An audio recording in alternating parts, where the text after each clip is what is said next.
v slash this, and then God, fuck. Copy.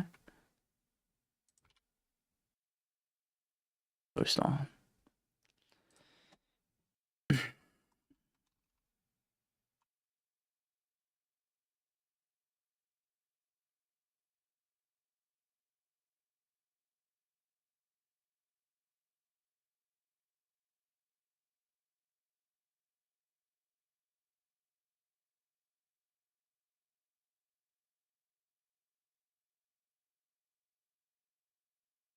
Hello. Hello, hello, hello.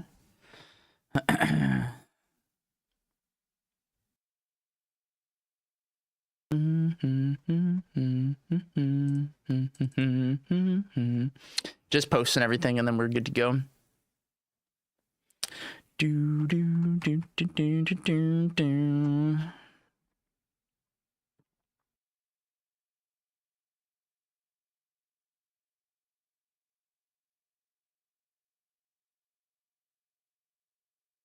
How you doing today, Capel? And we gotta do our Squirtle real quick. This is the most important part of the day.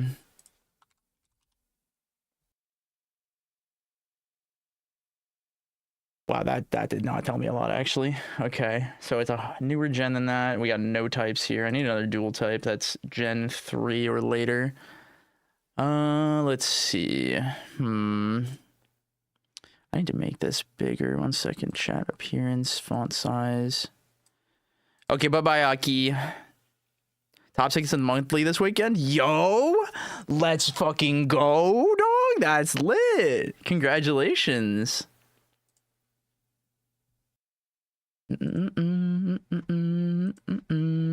Toothbutt. Oh, yeah, it's Toothbutt time. Coaching Zeus? Yep, the monopoly grows. Yeah, another person to punish your F-strong, dog. I'm sorry. Someone's got to do it. Someone's got to do it. Rev, you're going to end up being like MSB, where you're just going to get coaching from me to have people tell me, or have me tell you what I told people how to beat you. Oh, banana has arrived. What's good? Ah, yes, me posting my Twitch link on Twitch and having porn bots like it. That's so awesome. Gen 3 dual type. We could do Blaziken. Wait, shorter? That's... How tall is Blaziken? Yeah, that's a little shorter, so we can do that. All right, even shorter and newer gen. Oh my god, fuck. Oh, yeah, it's time. Zeus still didn't say good morning. I don't know if he's awake. I haven't heard from him today. But he's got an hour to get the fuck up. So that's what that is. Yeah, it's the best thing on my stream. I'm gonna teach Lucio how to set it up because he was putting it on his. He was doing it manually. Oh no, he's doing the thing. Oh no. Go ahead, let it out. I lied. I'm here now. Hey, Lone. Guys, what's a dual type from like Gen 4 or 5? That's all I had. Damn, you got to get some more bait, dog. Let me call him. He's most likely sleeping still. Holy, thanks.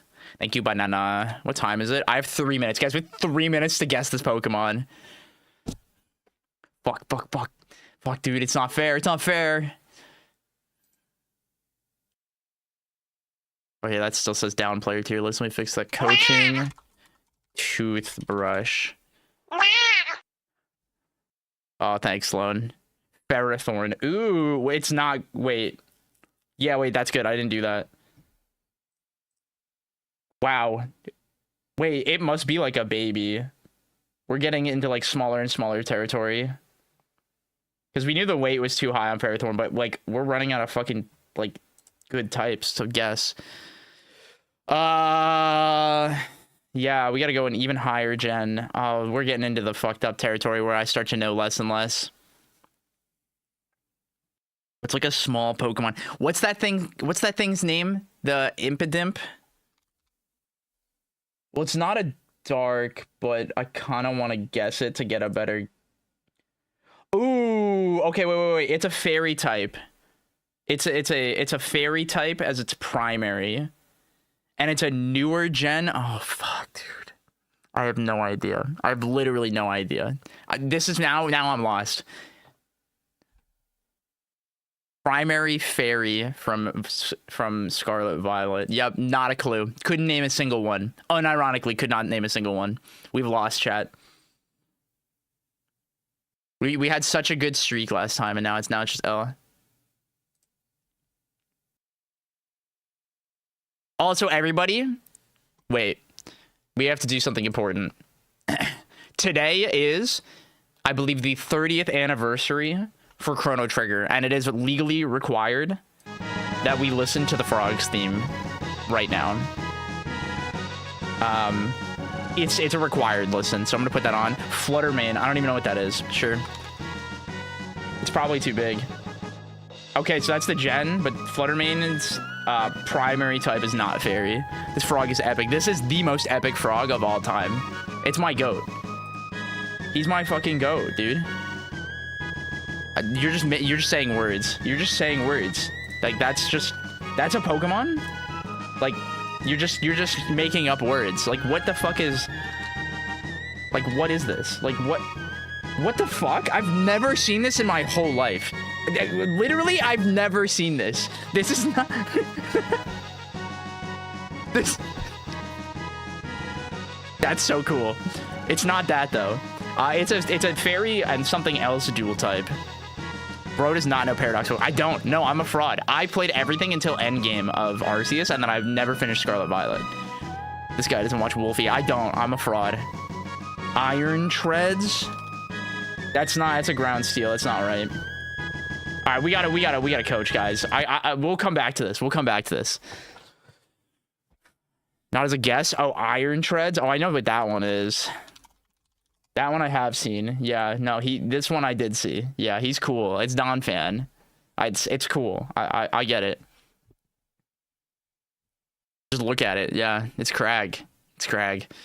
All right, guys, we're gonna start. I didn't go as early. I didn't go live as early as I wanted because I was hanging out with the NorCal goobers, trying to explain to them that Maple's not the best character in the game, and they don't listen to me. So you know, it'd be like that. it just kind of be like that sometimes. I need to listen to non-copyright music, and I'm so sad about that. So, does someone have like a good like non-copyright playlist? I need some music. I forgot to find one before we started. Maple is the best character. You're wrong, and also Forest Rune still beats her. Who is the best character in the game? Wrong answers and explanations only. It's Loxodon, and it's because Floor Hug Grab beats everything in the game is the factually correct wrong answer. Clarin because she has a sword. That's a good one. I like that one too. Anyone but Rano because you asked for wrong answers. The hacks to listen to Sylvagunner versions of the... I just need a playlist. I don't have a playlist right now. I'm just gonna like throw on Harris Heller, but like if someone has like... what is it? Stream beats? The music from this is not as good, guys, but... I want my YouTube videos to like I'm worried that they're gonna get nuked. You know what? Actually, I don't care. I'm lying. I just don't care. We're gonna let it get nuked. Sorry. We're gonna listen to good music. Actually, I do like that song. All right, Max, Mr. Maximilian. Everybody, listen to the Discord ring. Check your Discord. Hello. Yeah, I think I'm gonna pick up Maple, I think. Yeah, that's cool. Yeah. Just copying Jorg, I see. No original ideas in this room. Like Jorg switches off anyone like all the time to be. Went from Fleet to Rondo to Forest to Maple. Why? I get it. I don't have a main either. Fair. All right, buddy. How we doing? I don't know. I'm looking at like watching those VODs. I realize I'm just a masher. So like I think it's over for me. It's over for you, yeah. Yeah, Hikey. I don't know why I'm even like getting coaching. It's not worth it. You got that out of your system now? You ready? Oh yeah, yeah, 100%. Okay, cool. All right. Why'd you get coaching, bud? Hitfall. That doesn't answer my question. Oh, like, let me think. No, I don't know. I just thought I needed it. That's really just it. Why do you think you need it? I'm not a big thinker when I play, and I feel like I gotta be a big thinker now. Okay. What do you feel like you're struggling with right now? What do you feel like you are not seeing or not understanding? Ooh, I don't know actually. Like, sometimes I just play, and then when I start losing, like, I'm just not very effective at implementing solutions. Give me an example. Like, with Acorn. Okay, on top of that, I'm also just fucking like very ignorant when it comes to positioning in the game. Just like entirely, completely ignorant when it comes to positioning in the game. Yeah. But, like, I gotta figure that shit out. And like playing against Acorn really just taught me that like I am terrible at constructing like a game plan. Like I'll figure out like little shit and then I'll start like trying to play around like little shit. Like I found out like Acorn just floor hugs all the time. Yeah. And that basically destroys my entire like mashing neutral that I've developed from like casual matchmaking. Yeah. And I don't know, that's just like that's a problem, you know? I gotta fix that. Yeah. No, I think if I were to describe the way you play, and this is very common, especially like this is the first platform fighter you've like super seriously played, right? Yeah. So like very Like commonly 100%. like very commonly with people in your position where it's like you don't have a lot of experience in like doing this at like a high level, is like you're getting to the level now where you being really good with your character is not enough. Yeah, exactly. That's exactly how I feel. It's genuinely like not enough. Sorry, I just read an awesome message in chat and it made me laugh. Okay, anyway. Wait, that's real as fuck. That's awesome. Like this is the big thing, and like a lot of you guys in chat have probably heard me say this, but it's like we need to get to the point where like you are trying to play rivals and you are like you're not just trying to play Rano better. Like I think you are definitely someone that falls in the trap of like, well, what do I just do with Rano better? And it's like understanding the game on like a more fundamental level to like actually play the game versus just like doing a Rano thing harder. Does that make sense? 100%. I feel like straight up, like I'm good at Rano. I suck at the game. Like I don't play the game right. I'm not gonna lie. I just play Rano really well. What are the things like about the game that you feel like you were bad at, like that you're aware of? Shit. Besides like people who floor hug a lot, because we know that's a known quantity already. Like, it's not terrible, but like no, I know, but it's something that like affects your play in a negative fashion. Yeah. It's just like I'm really bad at just like moving. I'm really bad at scraps. I don't edge guard properly. Like it's like I don't know. There's so much shit. I'm not gonna lie. So let's talk about like the edge guarding one, because this is one that I like. I'm just gonna like go to a random point in this VOD and just like play it, because like, why do you think you're bad at edge guarding? Because I let them get on stage and my character is really good at edge guarding, so they should be dying, you know? That didn't answer my question. Oh. Wait. I want you to try How am I again. supposed to answer your question? It's not about that. I want you to think harder about like the act of like when you are edge guarding. What do you think you're doing wrong? Yeah, like what am I actually doing? Okay. Yeah. Okay. Because like right now, what do you do? Let's like make sense of it. Like, what is the usual like edge guard setup that you do right now? I don't know. I gotta think. like, I'll tell you. I just grab ledge. That's like the first thing I do. So number one, it's like you have what a lot of players will describe as like a really confident like layer one in a lot of your like situations and when you create them, and it's like you'll grab ledge and then do like some form of invincible forward air into another regrab, or like trying to do that, and it's like specifically it's always forward air. It's always forward air. Why is that bad? Because it's just like I'm gonna run out of invincibility, and by the time that they get to ledge, wait, no, it's bad. It's not. It has nothing to do with that, because depending on how you do it, you get to abuse the invincibility. It's like, why is you always doing grab ledge into forward air bad? Like, always. Let me think. Put yourself in their shoes. If you were going to recover and you know they are going to do grab ledge drop into forward air in some capacity, Because why is it bad? If I do the same thing every time, Yep. they're gonna know exactly what I'm doing. Yep. Every single time I grab Yep. ledge. And it's also wasting a ledge grab immediately. Your biggest flaw as a player is that you rely heavily on your layer 1. The way you hit shield is like 90% plus the same way with a soft back air. The way that you combo is like, it's 90% the same exact string that you do. And like, there is value in doing that very confidently, but it makes your play incredibly linear. Oh yeah, that makes sense. That makes sense. And I will say, like, this is a big problem with like a lot of Ranos, and like, this is something that like Lucius has been having to work on this since I want to say about like November, December, where it's just like, when you like, it's doing the good thing good is good, but if you always just do this insert good thing, it makes it really easy to like adapt to that and adjust it, especially in a game where we have so much agency and freedom to like how we do stuff. What you need to understand is like, what Rano is good at is not just doing the good thing and pressing the good button, because invincible fair from ledge is objectively good, and we both know that, right? Like, objectively it is a good thing to do. But what makes Rano really good is that he can create the situation by like resetting somebody off stage with things like nair and back air and making them have to recover again, like rinse and repeating them to guarantee the forward air or the back air. That's what makes it stupid and really good. Does that make sense?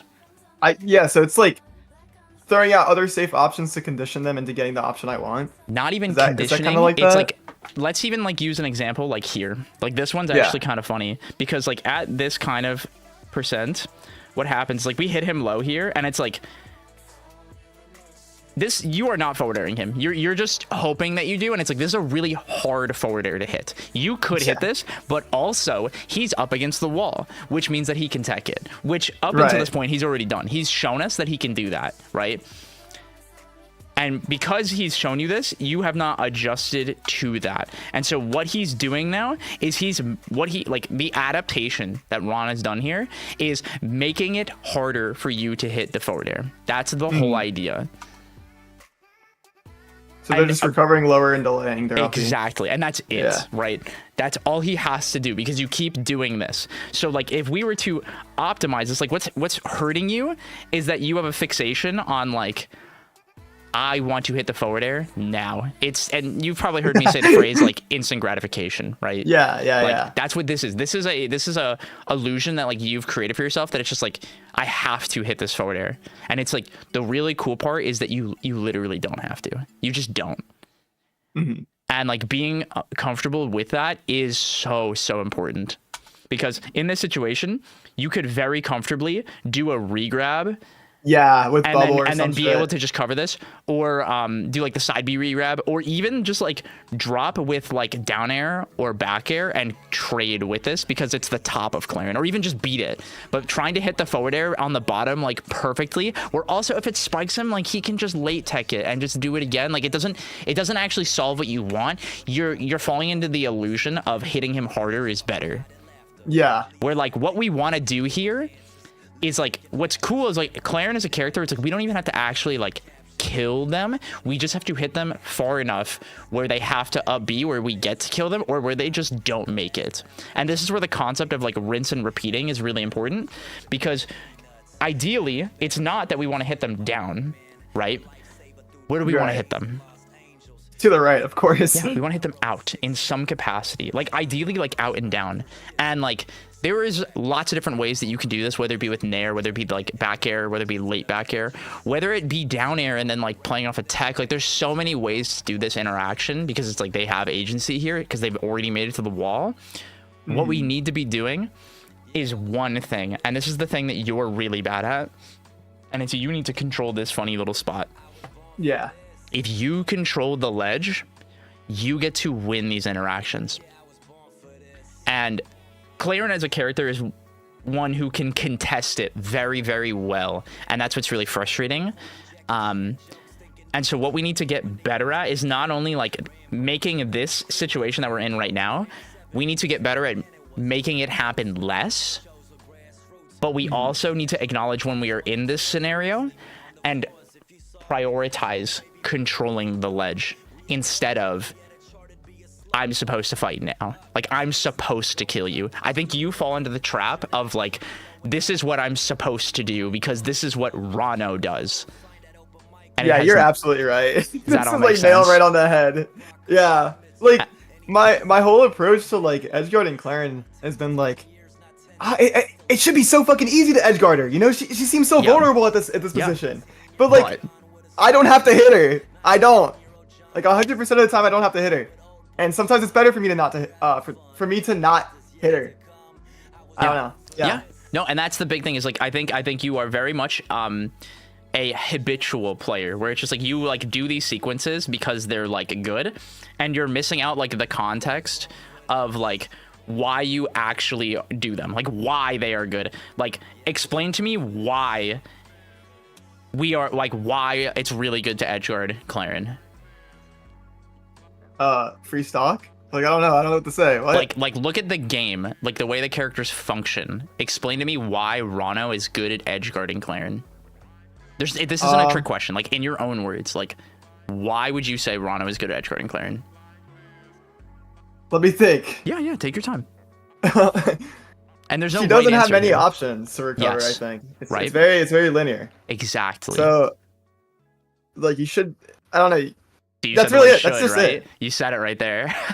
Yeah. Like, it should just like fucking be able to respond correctly. Like, she's gonna be doing the same shit every time. It's like there are like 2 things that she can do that help her recover. Or side special and up special. It's side special, up special, and like double jump. And then it's like she has her air dodge and like her counter and stuff like that. But like it's all incredibly linear outside of double jump. So when we want to edgeguard people, like it's not just, you know, how do I just call you out and kill you? Yeah. Because all of her stuff is really linear, we're supposed to do what I like to call like the resource mini game. Okay.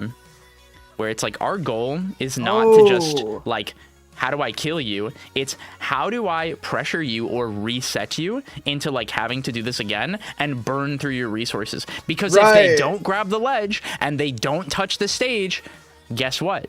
They don't get them back. And if they don't hit you, they don't get them back. And it's like being more comfortable and like being mindful of like, what options do you actually have here? Where I think the thing that you like fail at, and this is very prominently shown in your set with Cake, is you just let them decide how they want to come back. Like, you're not going out there and pressuring them. You're not going and like burning the resource. You're just trying to be like, this is now when I'm going to kill you. And if you guess wrong, you get taken advantage of.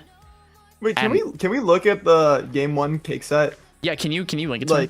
Just to see that example? Yeah, let me find it.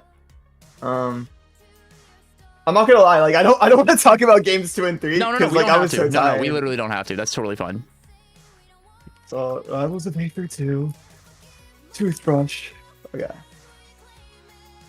I think I got it.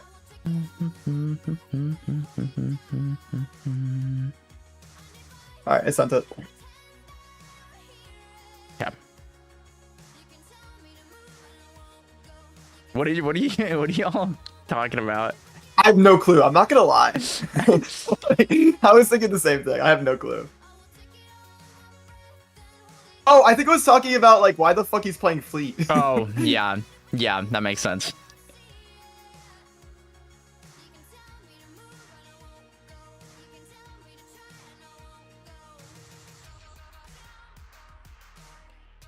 Like, I want you to like even just like I want you to like look at Cake, okay, and like watch this, and don't look at this as like, oh yeah, this is what Fleet does.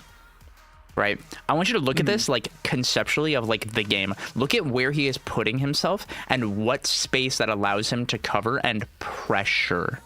Okay. And not like physically actually covering it. It's about where he like watches what you do and like watch how many times you press the button and then he presses the button. And it's like here we do the sequence and then it's You press the button, he gets to press the button. You press the button, he presses the button. You press the button, he presses the button. Cover Yeah, something. he's like perfectly responding to everything I'm doing, like a dance, dude. The whole idea, and even here, all the way until you coming on stage, like, look at this, like, he is responding to you and the choice you are making. And it's like, he missed it here, but, like, he was still right. Yeah. That makes sense. Yeah. So that now, does like, make sense. let's look for, like, a scenario when, like, you try to edge guard him. And we'll let that kind of play out organically. Like, I want you to see, like, the difference in the way you do it, especially, like, the speed in which you do it. Because I think sometimes you do this, like, you do it right, but I don't think you do it, like, with intent. Does that make sense? Yeah, it's habitual, is what you're saying. Exactly. Yeah, I get what you mean. Yep. Oh, dude, Like, I feel like a like, how we product got of hit casual matchmaking. And you see, it's like, you just were like, fuck it, I'm gonna make a guess, and it's like, he just waited. Like I want you to look at him again. Like, understand, he does this, and it's just like, covers space, lets him allows him to pressure, like, uniquely, and then doesn't even ride the tornado. He sees what you're doing, and goes, oh, okay, I don't have to do that anymore, and just stops and goes and covers you. Like, it's all responsive. Yeah. I was not even looking at Cake for that, I'm sure. Yep. I'm like, sure you weren't. Yeah. I burned my double jump right before the down air, too. Yep. Like,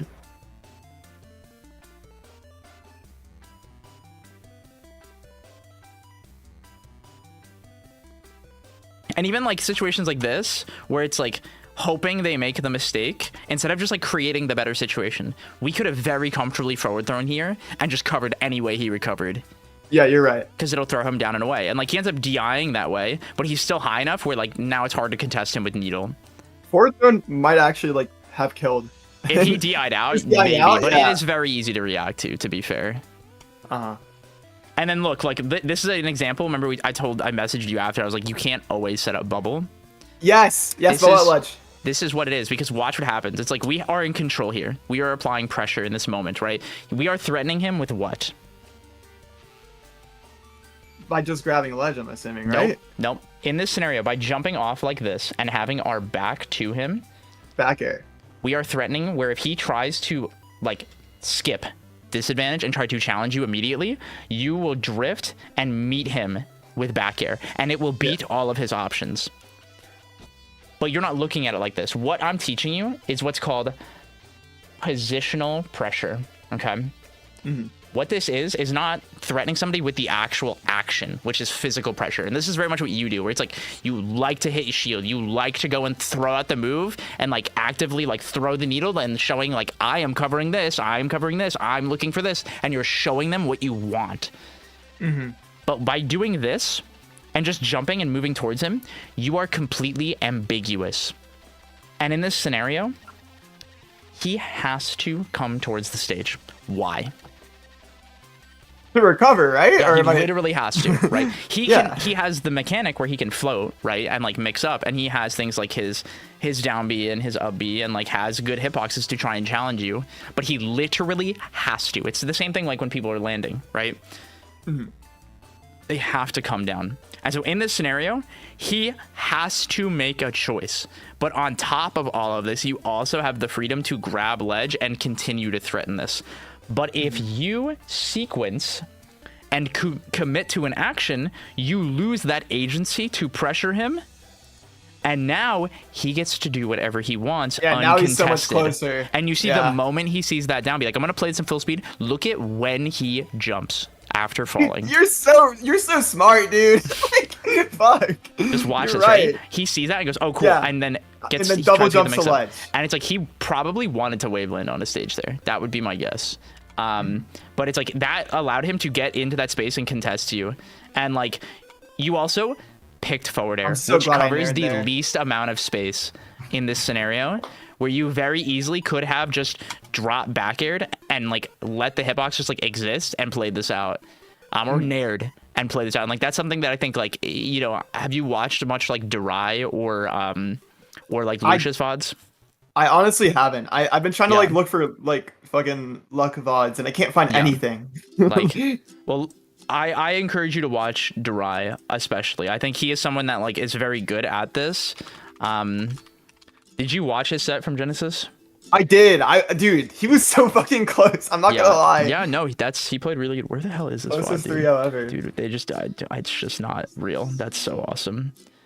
It's just in some VOD dump somewhere. Dude. Yeah, but I encourage you to rewatch it. Like if you notice, like, this is why you're struggling so much. It's like you're scrapping to find these stocks when you are in full control, because you're like guessing and covering options, and like you covered it and got that nair there, but it was because he messed up instead of just like, yeah, he misses waveland. Like, you have the easy options. Does that make sense? Yes, I'm just going for the fucking strong option instead of like the smart option. Not even that. You're doing what you want, not what's contextually available to you. Mm-hmm. And like, something you've probably heard me tell people is like the idea of like narration is really important, because it's like all we need to do in that moment is be like, how does the fleet want to recover?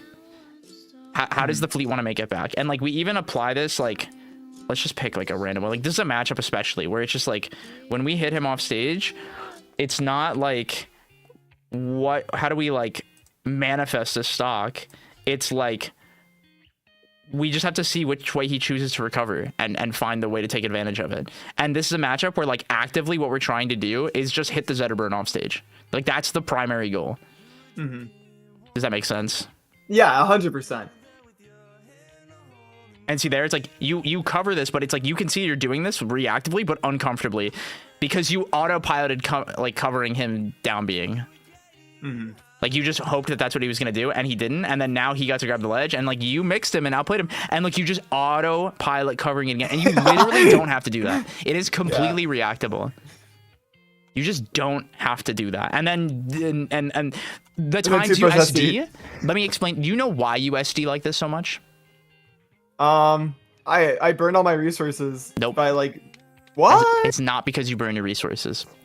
The reason why you end up burning all your resources and all this stuff and why that all happens is because when you guess wrong, you are putting yourself in a scramble. You have lost track of the game, and that is why it's like, what's happening is you're trying to get a like situational awareness again, and also trying to manifest like not SDing, because you've put yourself into like the most uncomfortable position you can be in, where it's like you've completely thrown yourself into a reversal like for them, and you have no idea what's happening, but you know you're in a bad place and you're panicking. No, okay, with like, I'm gonna ask you a question that applies to like everything you've been teaching me so far. Like, how do I even like begin to implement these things? I know it's like one step at a time. Yeah. But it's like, what do I have to think about in game to start like doing shit like this? Like, how do I teach myself to not fucking spam out the fucking easy ass fair? How do I teach myself to not SD and panic? Like, here's a great opportunity like to show this. Is like, we get this reversal here, we hit him, we do this thing, and in this moment, you need to recognize, I do not have a like confirm off of this. Mm-hmm. I do not have a confirm. And instead of trying to manifest a confirm, it's respecting my opponent has agency in this moment. Agency. Agency is the freedom of choice. And sometimes you have a restricted agency. He can't shield. He doesn't have that. He can't parry. There are things we just don't have to worry about, right? Mm-hmm. And certain characters are more likely to have to do things to like actually make it back. Because if we hit him like all the way out and down like this, there are way less options he has, right? But if we hit him all the way up here, he has way more options and way more mix-ups that we have to be mindful of. Right. And like, there's a lot that like changes. But in a scenario like this, it's about like, okay, it is now his turn to choose. You do not have to guess right. You guessing right at what he does not make it hit harder, does not make it kill him faster, especially when it's already really hard for him in this scenario. You have created the God scenario where he is now in the position where he is just close enough where if he commits to a bad option, he gets hit off stage with basically no resources. If he does a bad jump, he is now completely telegraphed. If he does his flip, he gets hit down and away or comboed in, and now it gains like an extra like 20 to 50% if he flips and misses, like if you hit it. Like he is the one at risk here. It's not up to you to play this out. The thing that you need to get better at is recognizing when you've created the scenario that lets them make a choice, and it literally doesn't matter what choice he makes. You can comfortably react to it and cover it, but you have to let them make the choice and have what's called the precognitive understanding, the situational awareness to know if I see flip, I'm gonna down tilt that. If I see jump, I'm gonna forward air that. I'm gonna back air that. I'm gonna do this. If I see him air dodge, I'm gonna needle that. If I see a B-star, I'm gonna go and hit it. Like what? Like it doesn't even matter how. Like it's having the understanding of what he already can do instead of trying to cover 12 options at once when you can only cover 1 or 2. And if you guess wrong both times, guess what? The Zetterburn is beating your ass now. That makes sense. I love the way like you say all these things. Like you've been dying to say this. Dude, I've been waiting for this day to tell you. I've been waiting to tell you. You've been doing this shit for a while. I know. Like this is it, and it's like you are simply missing out on a whole part of the game, which is that you are not playing Balatro. You are playing a fighting game. This is another human being that has free will, and also the choices they make can be incredibly, like, on paper, awful. Like this is the worst thing he could possibly do if you just sit there and look at him. He literally dies here. If you just sat there out on the ledge and looked at him, you could have hit him 5 different ways and he literally dies. Like, do you want to know what Bio would have done to this? He would have just fucking sat there and probably like fared or some shit, right? Or am I he would have crazy? just sat there and probably charged needles and then hit the needle and then made them make another choice to make him do it again. I forgot he plays Rana. Yeah. Like if like the best part is like you could just wait and like Ant said it here. It's like you just wait and then you fair bear it. Or let's say you're just waiting and charging needles and looking at him. He literally has to do something because if not, he gets needled and then he's in the exact same scenario and now he's poisoned and now it's worse and it gets worse and it's just like all falls. No air dodge too. Exactly. And see, we burned a resource just like the mini game, right? Yeah. Like this is what I mean is like. There's this whole part of the game that you're missing out on, which is creating a situation and going, yeah, go ahead, make a choice. And then when they make the choice, you go, psych, you're wrong. And that is exactly what he did to you this entire fucking set. Yeah. And he just responded to everything I did perfectly. Do you know why Cake is like, with this understanding now, right? Why do you think Cake is good and will have close game 1s and then fucking 3-stock people game 2? Because he adapts. Not even just adapt. What is he adapting to? Take a second, because we talked about like what you are really good at having a really confident layer 1, right? So it's like your tempo, the types of like routes you like to take, all of these things become linear. And then he goes, oh, okay, you do this, and this in this scenario, this scenario, this in this scenario, which means everything you are doing is incredibly linear, and all he's doing is taking advantage of that. And as you continue to not show him that you can now play it, like you can play ball in layer 2, he's now getting to read you for free. And that's why when we go to this game, that's why when we go to this game, let's see what happens. Wait, I wasn't even playing that bad. It's not about playing bad. It's not about playing bad. No, you're right. No, I'm just saying. You really didn't. These were all winnable games completely. But you notice how many times, like, as you are doing something, he's hitting you. As you're doing it, he's hitting you because it's already on the top of his mental stack. You're not doing anything that's making him have to adjust his mental stack. Do you know what a mental stack is? Yeah, it's just like one more thing to think about, basically. But I want you to think about it like it's ordered. And if we have a thing where we can anticipate and comfortably predict something, you can react to it up to like 3 to 4 times faster. That is the way our brain works, because the way like raw reaction time is like not a thing that matters in fighting games.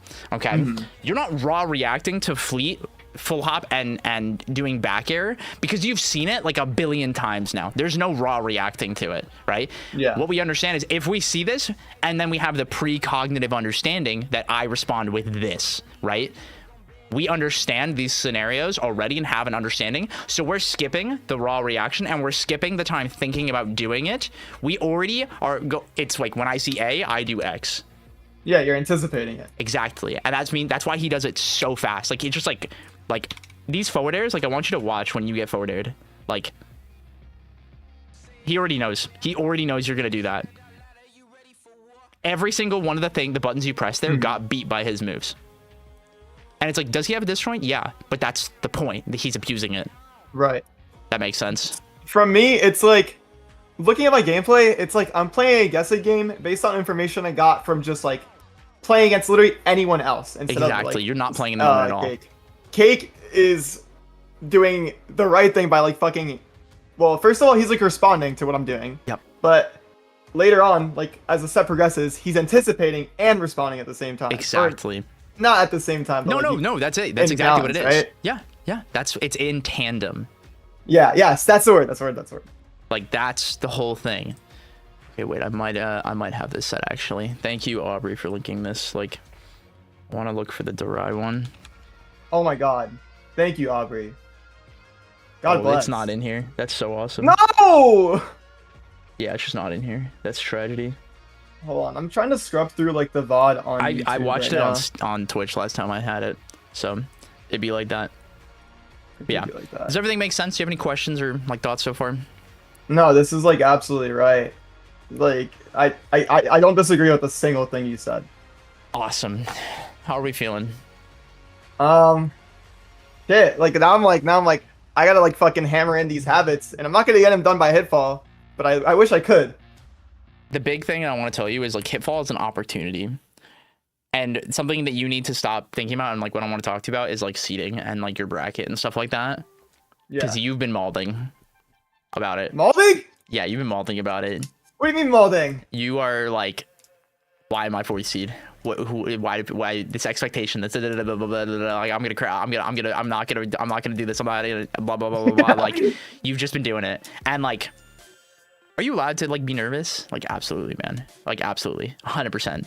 Like, you're human. You are aware of the expectations that exist and that people think you are really good, but you also need to believe that you are good at the game, genuinely, in your own way. And that's not me saying you're bad, but what I'm saying is, like, in the grand scheme of things, you are good at this game. Yeah. But you also can get better. 100%. You want to get better, right? I do. Oh, dude, I just found the VOD. I found the VOD. Thank God. Right down the timestamp. Perfect. It's like Send it to me. timestamped at like 4:15 here. Oh my God, there's a YouTube VOD. Let's go. Yeah. We'll just have this on in the background while we're talking for a little bit. Okay. Yeah. So like, expectations are a very hard thing to overcome, especially in a competitive space, because not only are the expectations external, you desire winning and greatness and accolades and all of that awesome stuff. Yes. Mm-hmm. What are you scared of when it comes to hitfall? What makes you nervous about hitfall? Literally, like, the only thing that's making me nervous, not even like okay.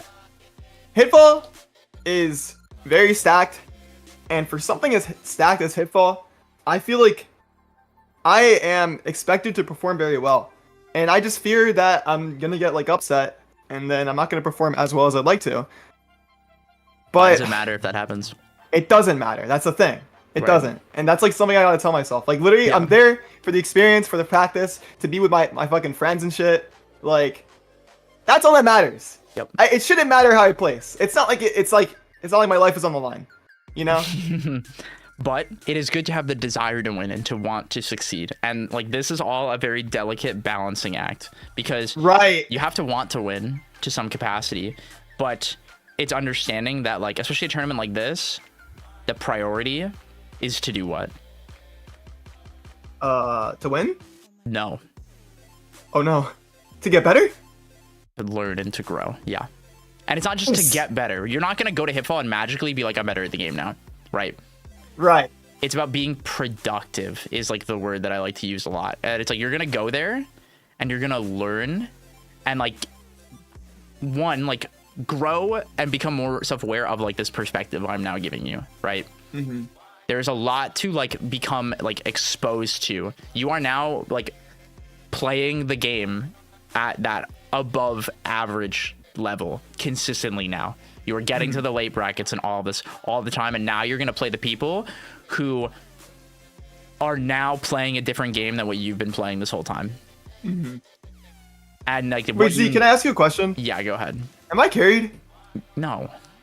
Okay, go on. Like, I mean, like everybody's carried in this game because all the characters are horse shit. Like that's just the way it is. But we love this game, and I say that in like a positive way. Like we're all carried in some way. Like is Lox carried when he grabs me at 70 and it's a 50-50? Like yeah, like that's awesome. Yeah, but that's like W. Yeah, but like you get to do that too, and like so does Raster, and like so does Zetterburn. Like it's fine. Like it's fine. Like we're all carried in our own flavor. Like it's fine. Like I hate the like.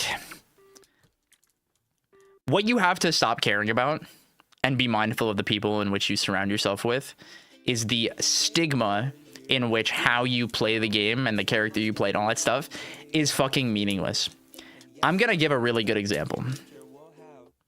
You know, we all clown on Bio and like the way he plays, right? That's like the bit, right? He's like, oh, Mr. Non-interactive, like all that stuff, right? Like I don't clown it. I respect it. No, He's you respect it, right? But that's what I mean, right? Is like a lot of people like it's a joke in that way where it's like brothers just go onto the platform, and even he makes the joke himself, right? Yeah. But do you notice? Have you ever heard like Cake or Stango or any of them ever talk about the way Bio plays?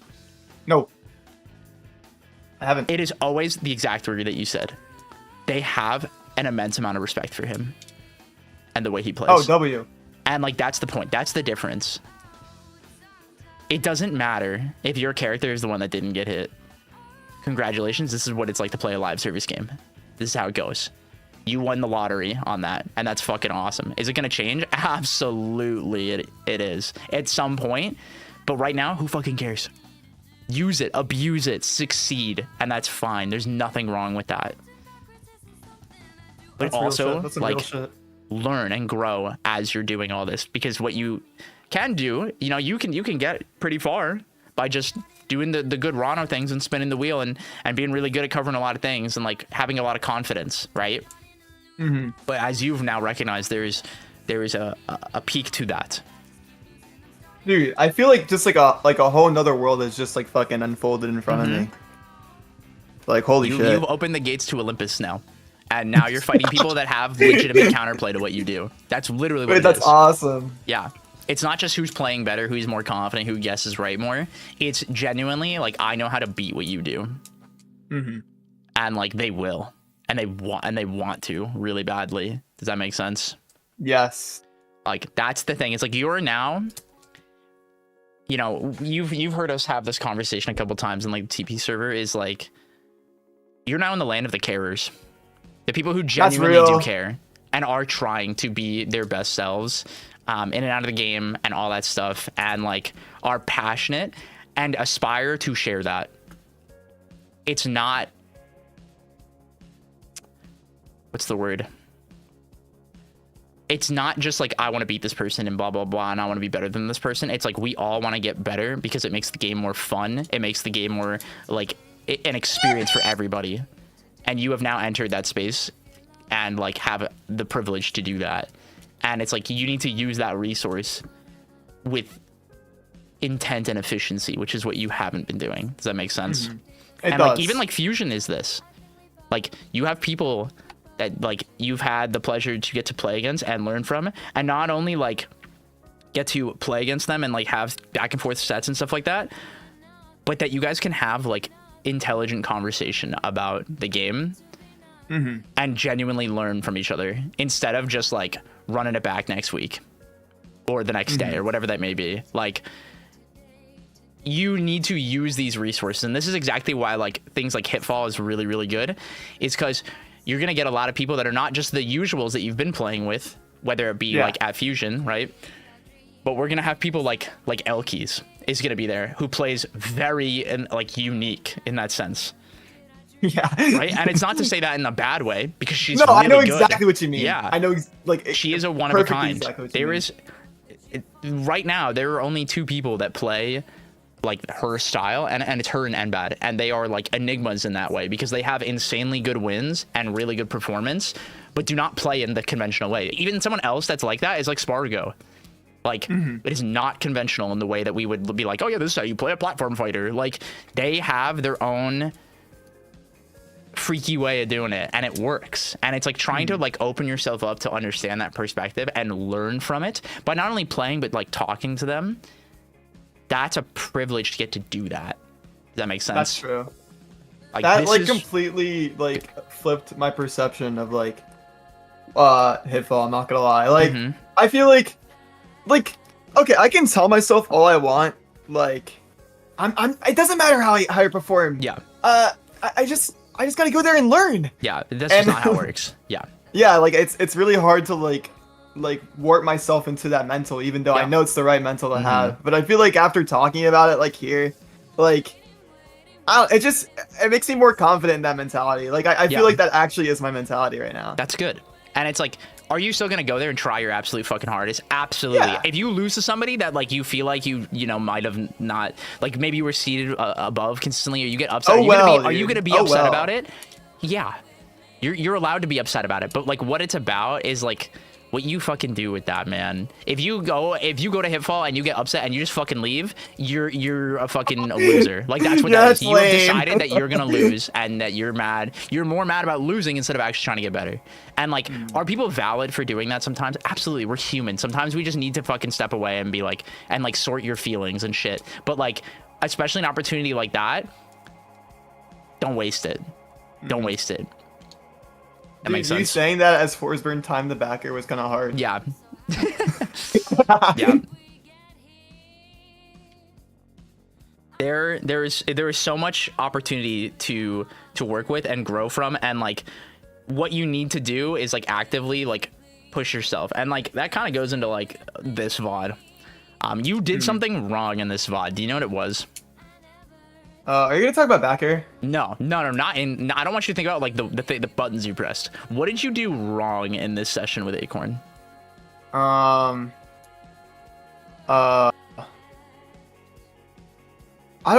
don't know. You played way too fucking much.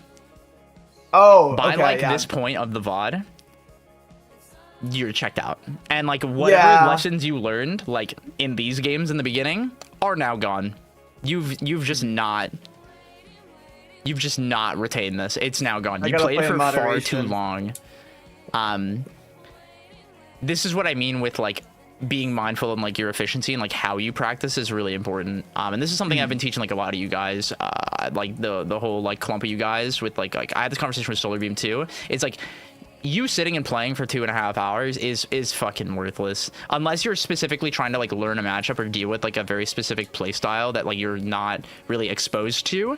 There's no reason to do this, because what you need to get better at is not like I need to just fight more Zetterburn. That's not the problem. What you need to do is like sit down and be like, what am I actually doing wrong? And it's like, you know, the back air is like an example of that. And it's like, what are you doing wrong with back air? Do you know what it is? And if you can say no. If you don't know, you can say no.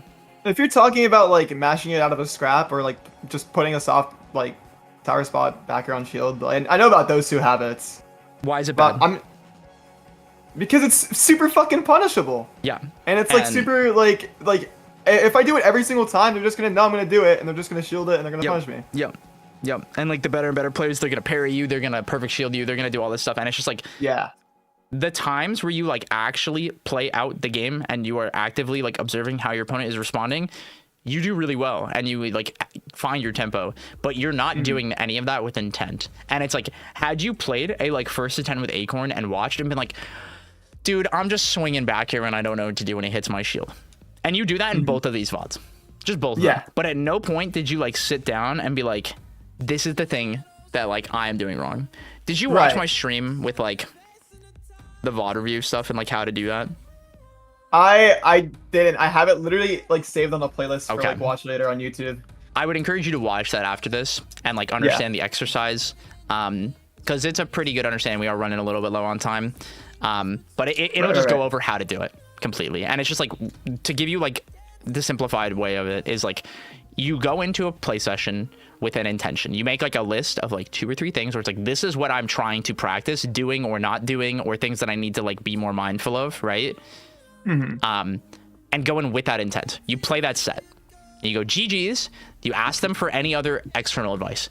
You put that stuff to the side, or it could be validating the things that you are doing. And you don't even have to tell them that this is what you're practicing, like at all. It's just like, do your thing, play your first to 5, first to 10, ask for advice after, and then go watch the fucking VOD. And you need to like actually watch it and do what's called like a healthy dissociation. You need to watch the VOD and you need to stop going like, oh, I was trying to do this. I meant to do this. And it's like justifying your mistakes.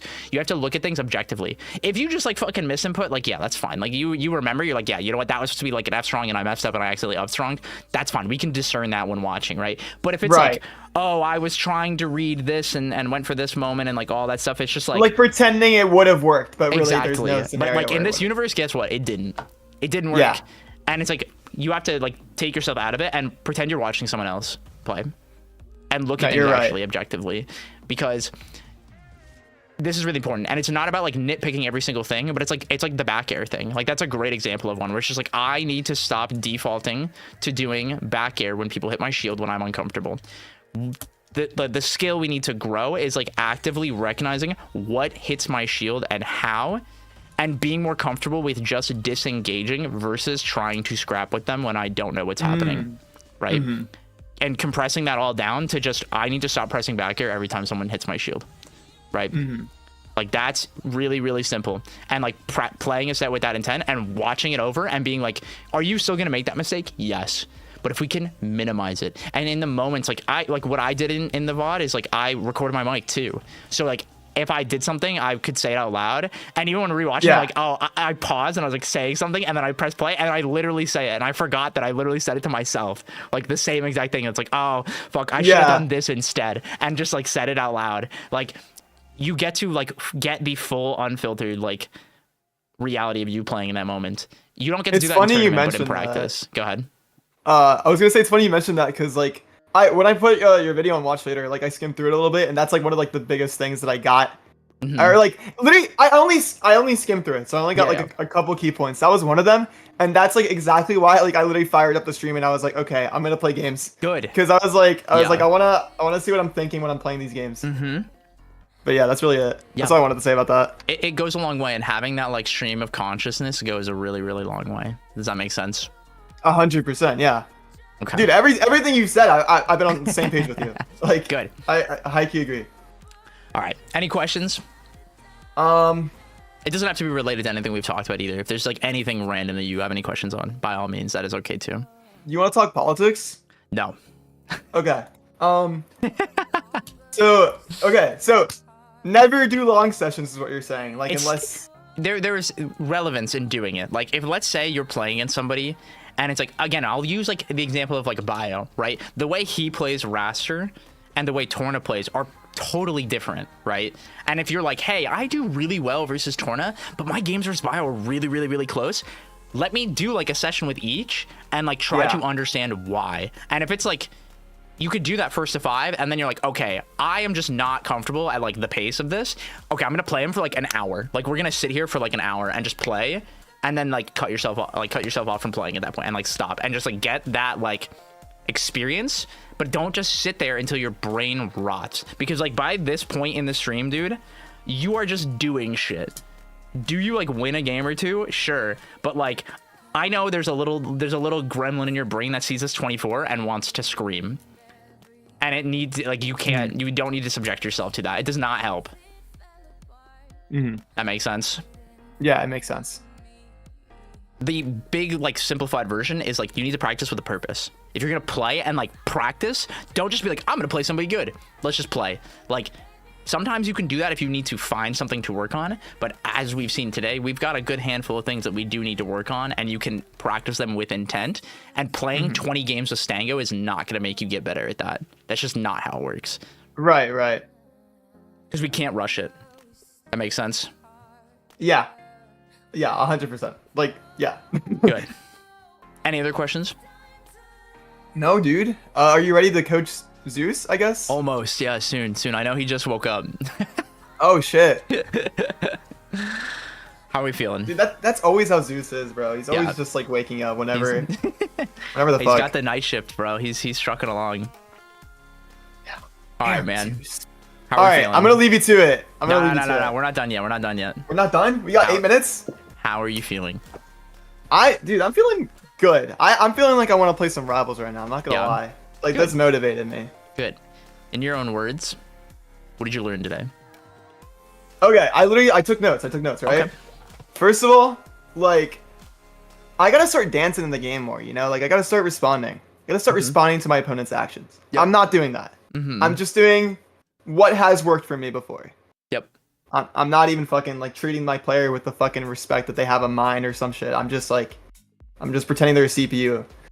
Anyways, number 2, I'm not even VOD reviewing right. Yeah. I'm not even like pacing myself when I play these games. Like I'm not like cutting it off at like first to 10s and shit.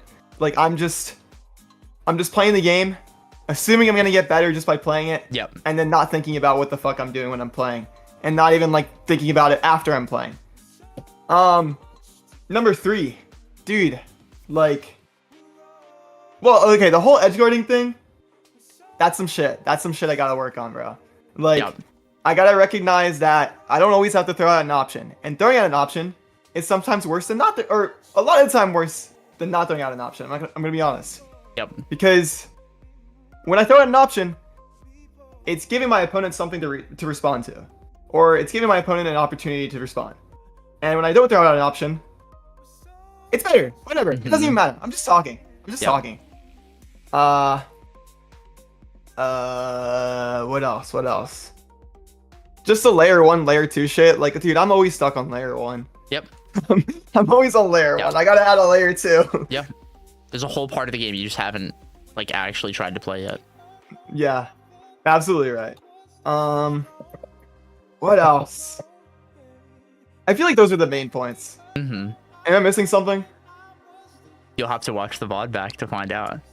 Oh shit. Because what matters is what you internalize from this. No, it's not a trick question. It's just if you felt like you did, go rewatch it. I encourage you to rewatch the session. I see. Cool. All right. Any final questions before we wrap up? No, dude. I just hope you have a good day, man. Thank you, man. Really You sick. too. I will see right. you at Hitfall. I'll talk to you later. Likewise, good. All right, I'll catch ya. Peace. Whew. That was banger, y'all. That was banger. That one was a banger.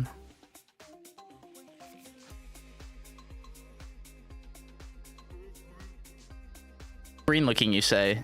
Who the fuck was that guy? Yeah, oh, classic.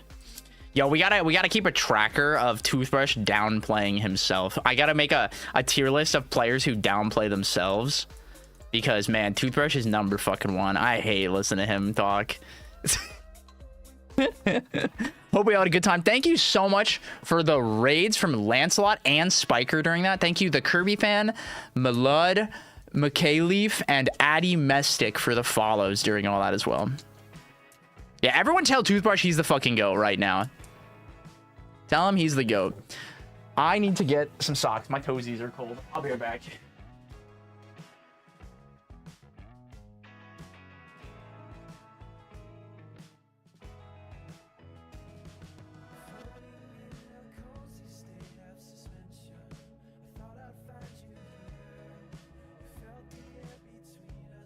Okay.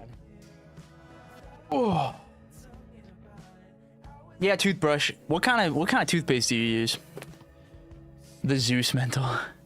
Okay, I'm going to a major at the end of the month. Do you have any advice of what I should do to use my time effectively? Very much what I told Toothbrush, and I'll actually repeat this because I've said this to a few players now.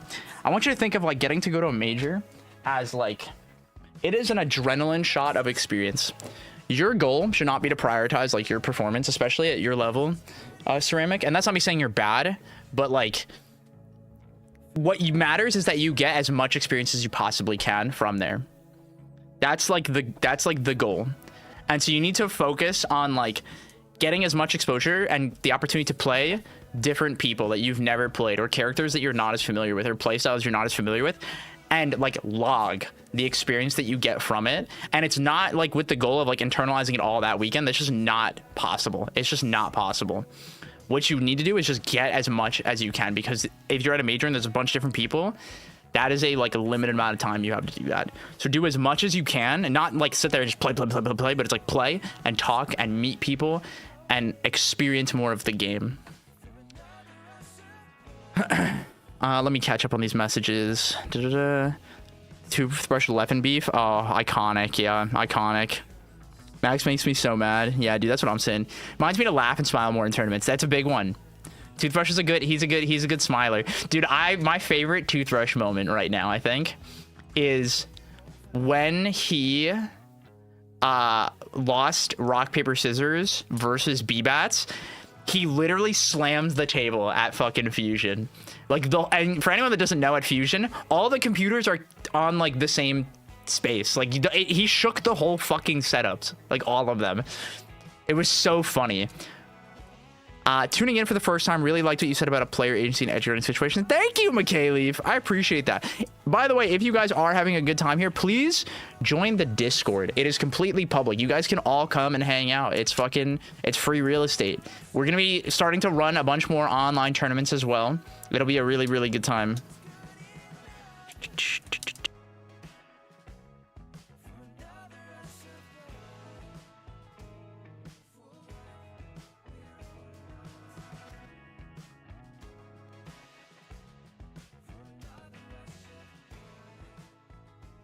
Okay, I like everything you said. However, I will backwards and forward Ariel. Acceptable answer.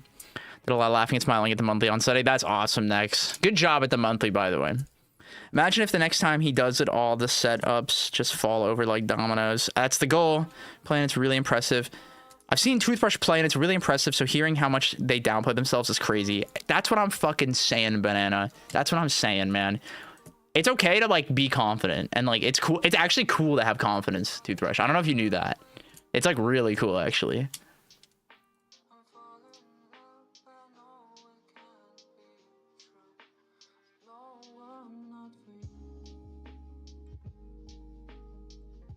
Confidence is corny. Yeah, okay. Have fun losing. Have fun losing.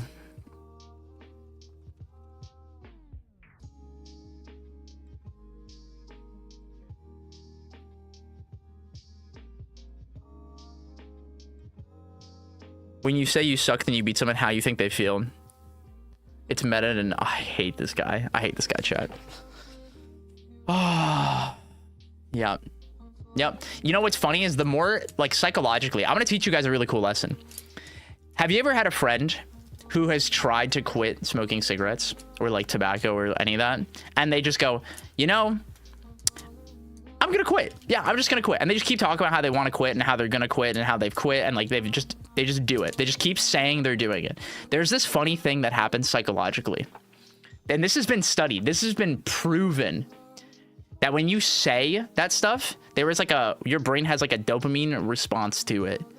And what happens is like the reverse can happen. When you like say bad things about yourself, you are actually like activating those same responses. And so like when you call yourself bad, even as a joke, if you keep doing it, even as a bit, there is a part of your brain that does genuinely believe that.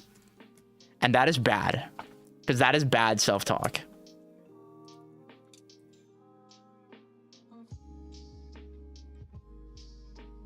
Why do I feel like I've seen this Zeus guy before? Yeah, he's pretty all right at this game. He's like pretty all right.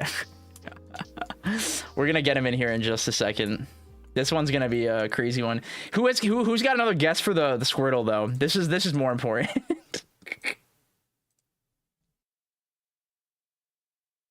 Hi, what's up, fairy type from Scarlet and Violet? Iron Valiant. That literally can't be right. It's not a oh wait, maybe it is. No, it's not right.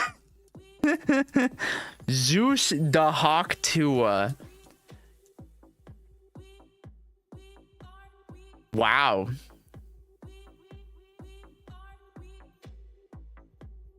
Wow. Can we all get some clap in the chat? Some clap. Can we just a couple, just some clap. That was generational humor right there. Wow. Unmatched. Unmatched. Thank you. I almost turned my stream off when I read that. That was awesome. Brother, this guy Lay Sai is so real, Shadow. stinks. I moved from a stacked Texas region in Brawl to STL and was instantly like the best Midwest player, and I got so much better despite less competition just because I got used to winning and gained confidence. Yep. No, there's so much value in that. You're so right, Highland. Also, what's good, brother? Dude, when are we playing Rivals together, man? We got to play. I don't know if I'll have any time today, but we got to play, man. You got to hit me up. I've struggled with Rivals 2 a bit. It's stuck pointing ranked and plat and trying to not O2 an online tournament still. Still happy that I've made it from silver to plat. See, that's fucking progress. Getting from silver to plat, that's huge progress, and you should be very proud of that. Oh, my light is wrong. I just realized that. Oh, I was like, why does my camera look weird? I didn't turn my ring light on. Yippee, music. Going to a tournament tonight, but I'll hit you up soon. Yeah, please, for real. Like, come beat my ass. You will actually dog me in this game. Yo, what's up? What's up? What's up? All right, guys, it's time.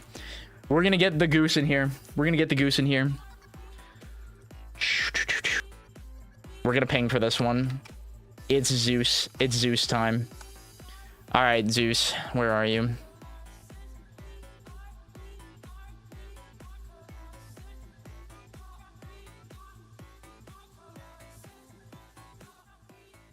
Do you get paid for coaching? No, it is a paid thing. You can learn more about me at my website right here. And you can also get it for more affordable through my Patreon. This is what I do professionally. It is $50 an hour or $45 for the 1 hour through my Patreon. I do coaching full-time for both Super Smash Bros. Ultimate and Rivals of Aether 2. It is my full-time job. And also, like, anyone of any skill level is welcome to sign up. This is not meant for just people who are pros.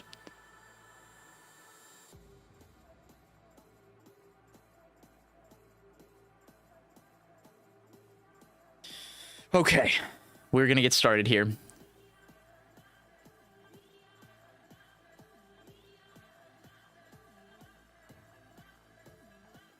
Hello, Mr. Goose. Heyo. How we doing? Doing pretty good, actually. Yeah. Yeah, good night's sleep. Yeah, I bet. Yeah, Mr. waking up at 2 p.m., 3 p.m.? Yeah. Maybe later? It was like actually like 4 p.m. Dude, I slept in today too. I'm not gonna lie. I like tried to go to bed at like midnight last night, and because we stayed up playing Repo the other day, I was just like, it's over. I was up till like 4 a.m. I like actually 4 or 5 a.m. It was so bad. It's so fun, though. Yeah, it was really fun. It was really, really fun. Oh, wait a minute. We have to both react to an Adam clip that I've been sent. Surely this is gonna be really important. Please let my giant fucking axe hit him while I can't see half of his body. Ah. Why would that hit? So like the problem here is that the hitbox isn't until like around like here. This is the actual like where the hitboxes are. It's a visual like trick. This is something that happens a lot in like Smash Bros games, but this is one of the moves that really does it in Rivals. Anyways, back on topic. Let's talk about you, buddy. Let's get started. Alrighty. This is gonna be a long one. I know it, and we talked a little bit prior, but yeah. What do you want out of this? So, I've never I've told you before, I've never done coaching stuff. Like, I've never been coached. I've always just played games, and I just go, like, I'll figure things out on my own. Mm-hmm. That's usually how I've done it. Either that, or I play online, and I just play against people, and I try to figure things out mentally, being like, okay, what should I do? How should my mentality be? How should my play style be? What do I need to learn? But I feel like I'm at a point where I feel like I've learned as much as I possibly can on my own. And I feel that I need to start taking from other resources and figuring out like what it is that I'm missing, what it is that I don't see in myself that I could be improving. So I feel that this would help me out a lot. Awesome. I love that. And I think that is exactly the way we can go about it. Is like the goal here is just perspective and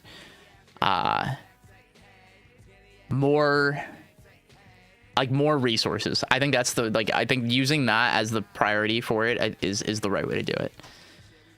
Okay, so let me go through this because I watched a lot of these already, or watched them live, and I know the one you definitely wanted to talk about was your set with Heisenberger, right? Yeah, but that was in the other one. Yep. So tell me,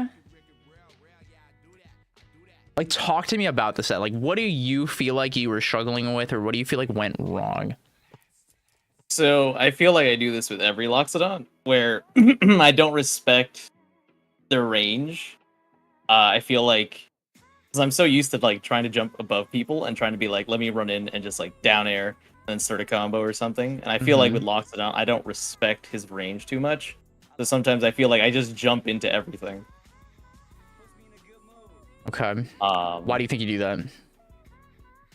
I would say it's because like I'm just used to, like, no offense to people, but I'm just used to players that just don't do the right things in those scenarios when I kind of just jump in. Yeah, no, So when this I is fight safe space. someone You can that just be does- real. It's okay.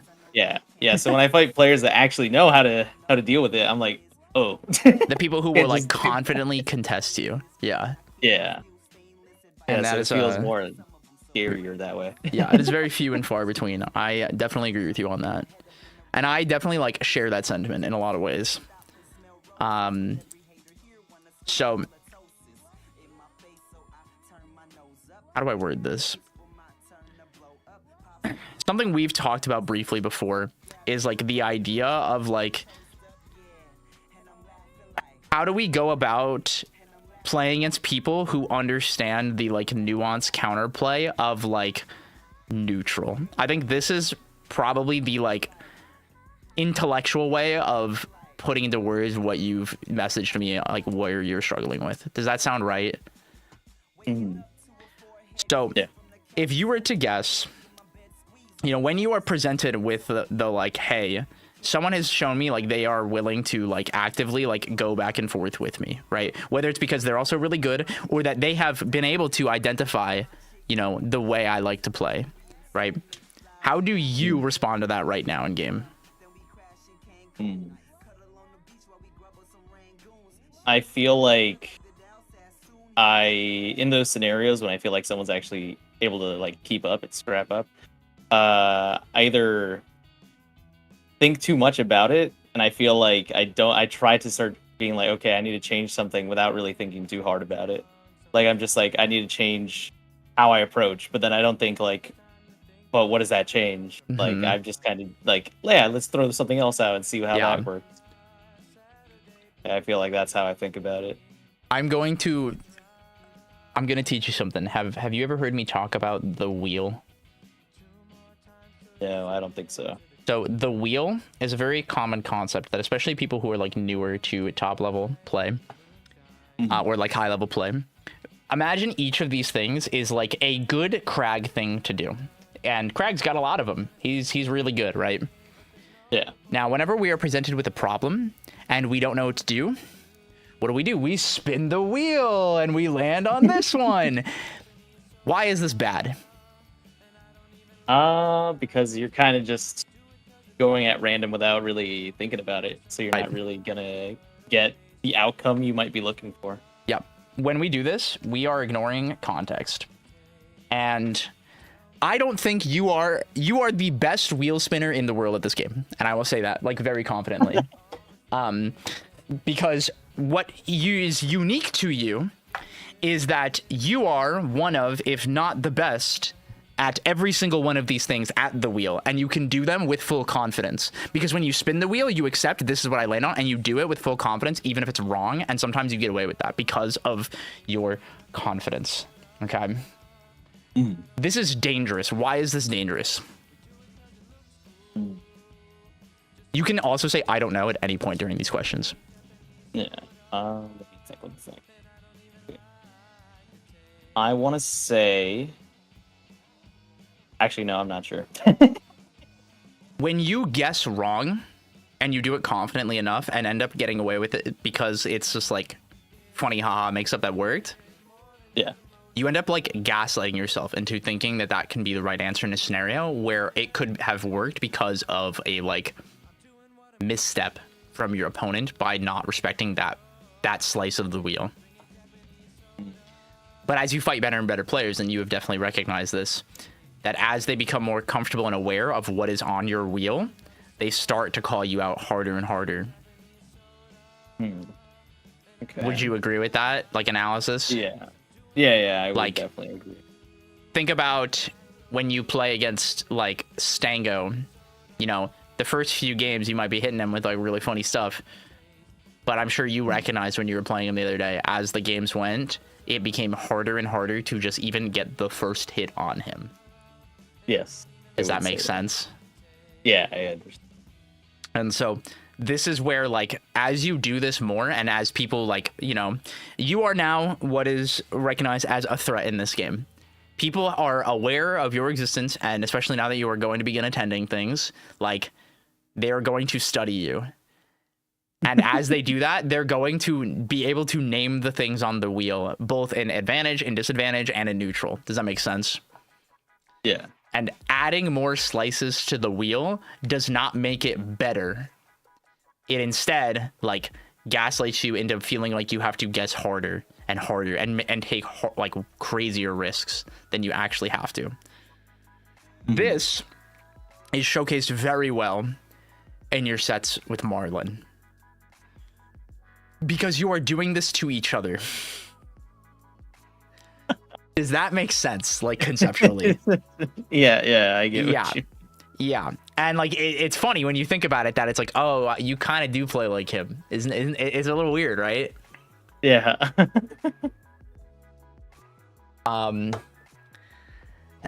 This is a big one, that, like, coming to terms with the reality that you are guessing is really important.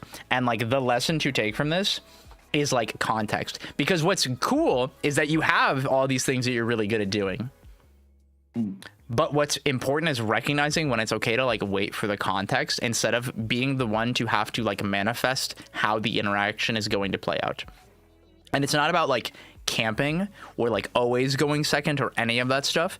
What matters is recognizing in the moment, I don't know what to do. And when you recognize that you don't know what to do, what do we need to not do? Not spin the wheel. Exactly. That's the thing. And, like, there are people where you will get to do this too. There is 95% of people on planet Earth that you can do this to, and that's fine. I'm so down with that if you recognize that, like, there is a whole portion of players that are, like, the people that are a little bit better than me and stuff like that, and all the way downwards, that you could just do this to, and you will comfortably two-stock every single one of them. 100%. Absolutely. For the next, like, 6 months. And that's totally fine. But what you have to get better at is, like, your radar for, like, this is not working, and you have to immediately stop. Because when you spin the wheel like this, it's a skill check. And it's you're skill checking a bunch of things very quickly, whether it be the control of their character, their confidence, right? Their understanding of Crag, and also whether or not they are scared of you. Does that make sense? Yeah. Because, like, that is a mental side of it, that you are consistently playing that level of the game now where, like, you can take advantage of, like, people. Does that make sense? Do you have any questions so far?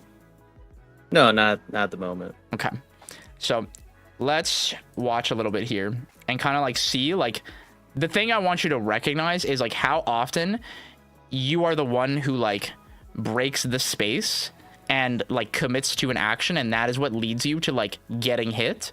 And it's usually caused by you trying to, like, do too much. Does that make sense? Yeah. I think what you are good at is, like, fixing this between games where you, like, recognize the tempo that they're playing and stuff like that. I have seen you play a lot of games where it's like you get comfortably two-stocked and then you will comfortably two-stock them back, and, like, you adjust to, like, tempo really well, but it's the playing out, like, in the moment where I think you get taken advantage of a lot. And so when there are players who are, like, willing to, like, recognize and let you spin the wheel, that's when you just, like, get blown up. Does that make sense? No, yeah. And even, like, in this set, like, the one thing you adjusted here was, oh, you skill checked him and he has no idea how to play your minigame on the ledge. So now you're just spamming it. And, like, is that the right thing to do?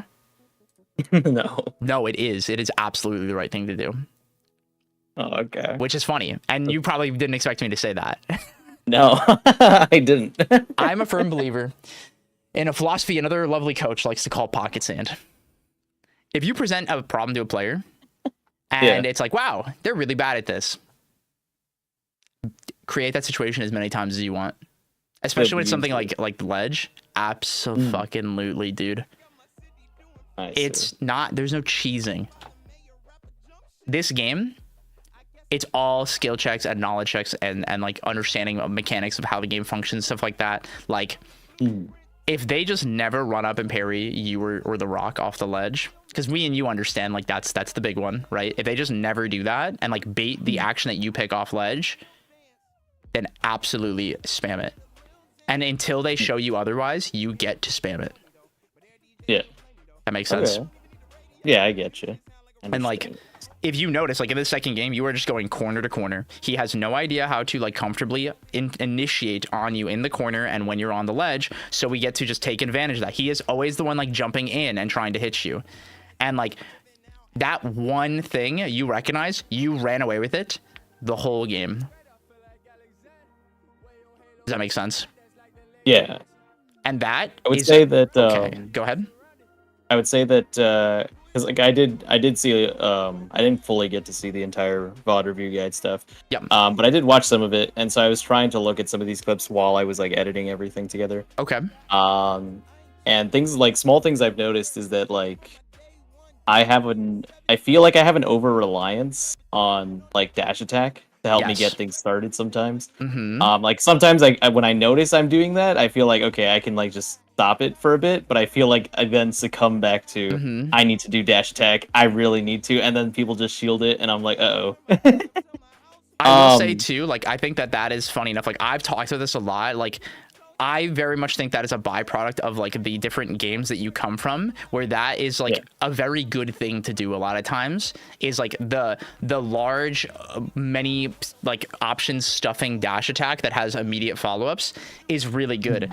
But the big thing, right, is like we understand is like that's one of the slices on the wheel. It's just one of the really, really big ones. Does that make sense? Yeah. And so like what we need to like get a better understanding of is like, why do you get to dash attack? Can you put into words why you get to dash attack people? Like why I get to hit them with it? Yeah. Why would you get to hit someone with dash attack? What would they do or not do that means you get to dash attack them? Because a lot of people just in the scrap, they just kind of just don't shield. So I feel like I get to just kind of hit them and just throw out whatever. And not only that, but like it's got a pretty meaty hitbox where you can comfortably like beat moves too with it sometimes if they like retreat far enough, where you can catch them with like the late part, right? Like it can very comfortably like stuff them out if they're not using defensive options, right? And that's a big thing that until you play those like top 10 players is very much a big deal. And that being both like how they abuse shield parry and like floor hugging. That makes sense. Yeah. And so like this is what I mean, where it's like the exercise that you definitely will benefit from is like spending the time and like looking at like the different things that you like to do with Crag and all the good things that Crag can do, and understanding, why do I get to dash attack somebody? What are the different cues or triggers or things like choices that they make or don't make that mean we get to take advantage of this? Now, if we go into, did you rewatch your Marlin set? No, I didn't get to rewatch all of it. So, what would you say is the number one move you were trying to hit this entire set? I would say it was it's between dash attack and up tilt, because I feel that one, I also learned this because I love to watch other people's perspectives, like I told you. So I've seen like your stream, like when you were talking about my matches, and things that like that helped me notice from yours, as well as watching like Lux stream, was that I have a habit of like autopiloting. And I realized that like there's so many times I'm just like jabbing. I'm like, okay, I'm just jab up tilt, reverse up tilt, do something like that, or get dash attack, jab up tilt. And I'm like, I do that way too much. Like they're able to just shield it and then grab or counter in another way. The big thing you suffer from is what's called sequencing, where it's like you're like playing out the scenario into like what you want to do instead of acknowledging that in those interactions that they do actually have agency. And what's hard is there are very few people that are actively good at like mixing that up. Does that make sense? Yeah. There is one other thing that I think you heavily rely on for initiating, and you sequence off of it a lot, and that is landing back air. Have you noticed this, or has anyone ever told you that before? No one's ever told me that, no. It is a very good move to land with, for obvious reasons.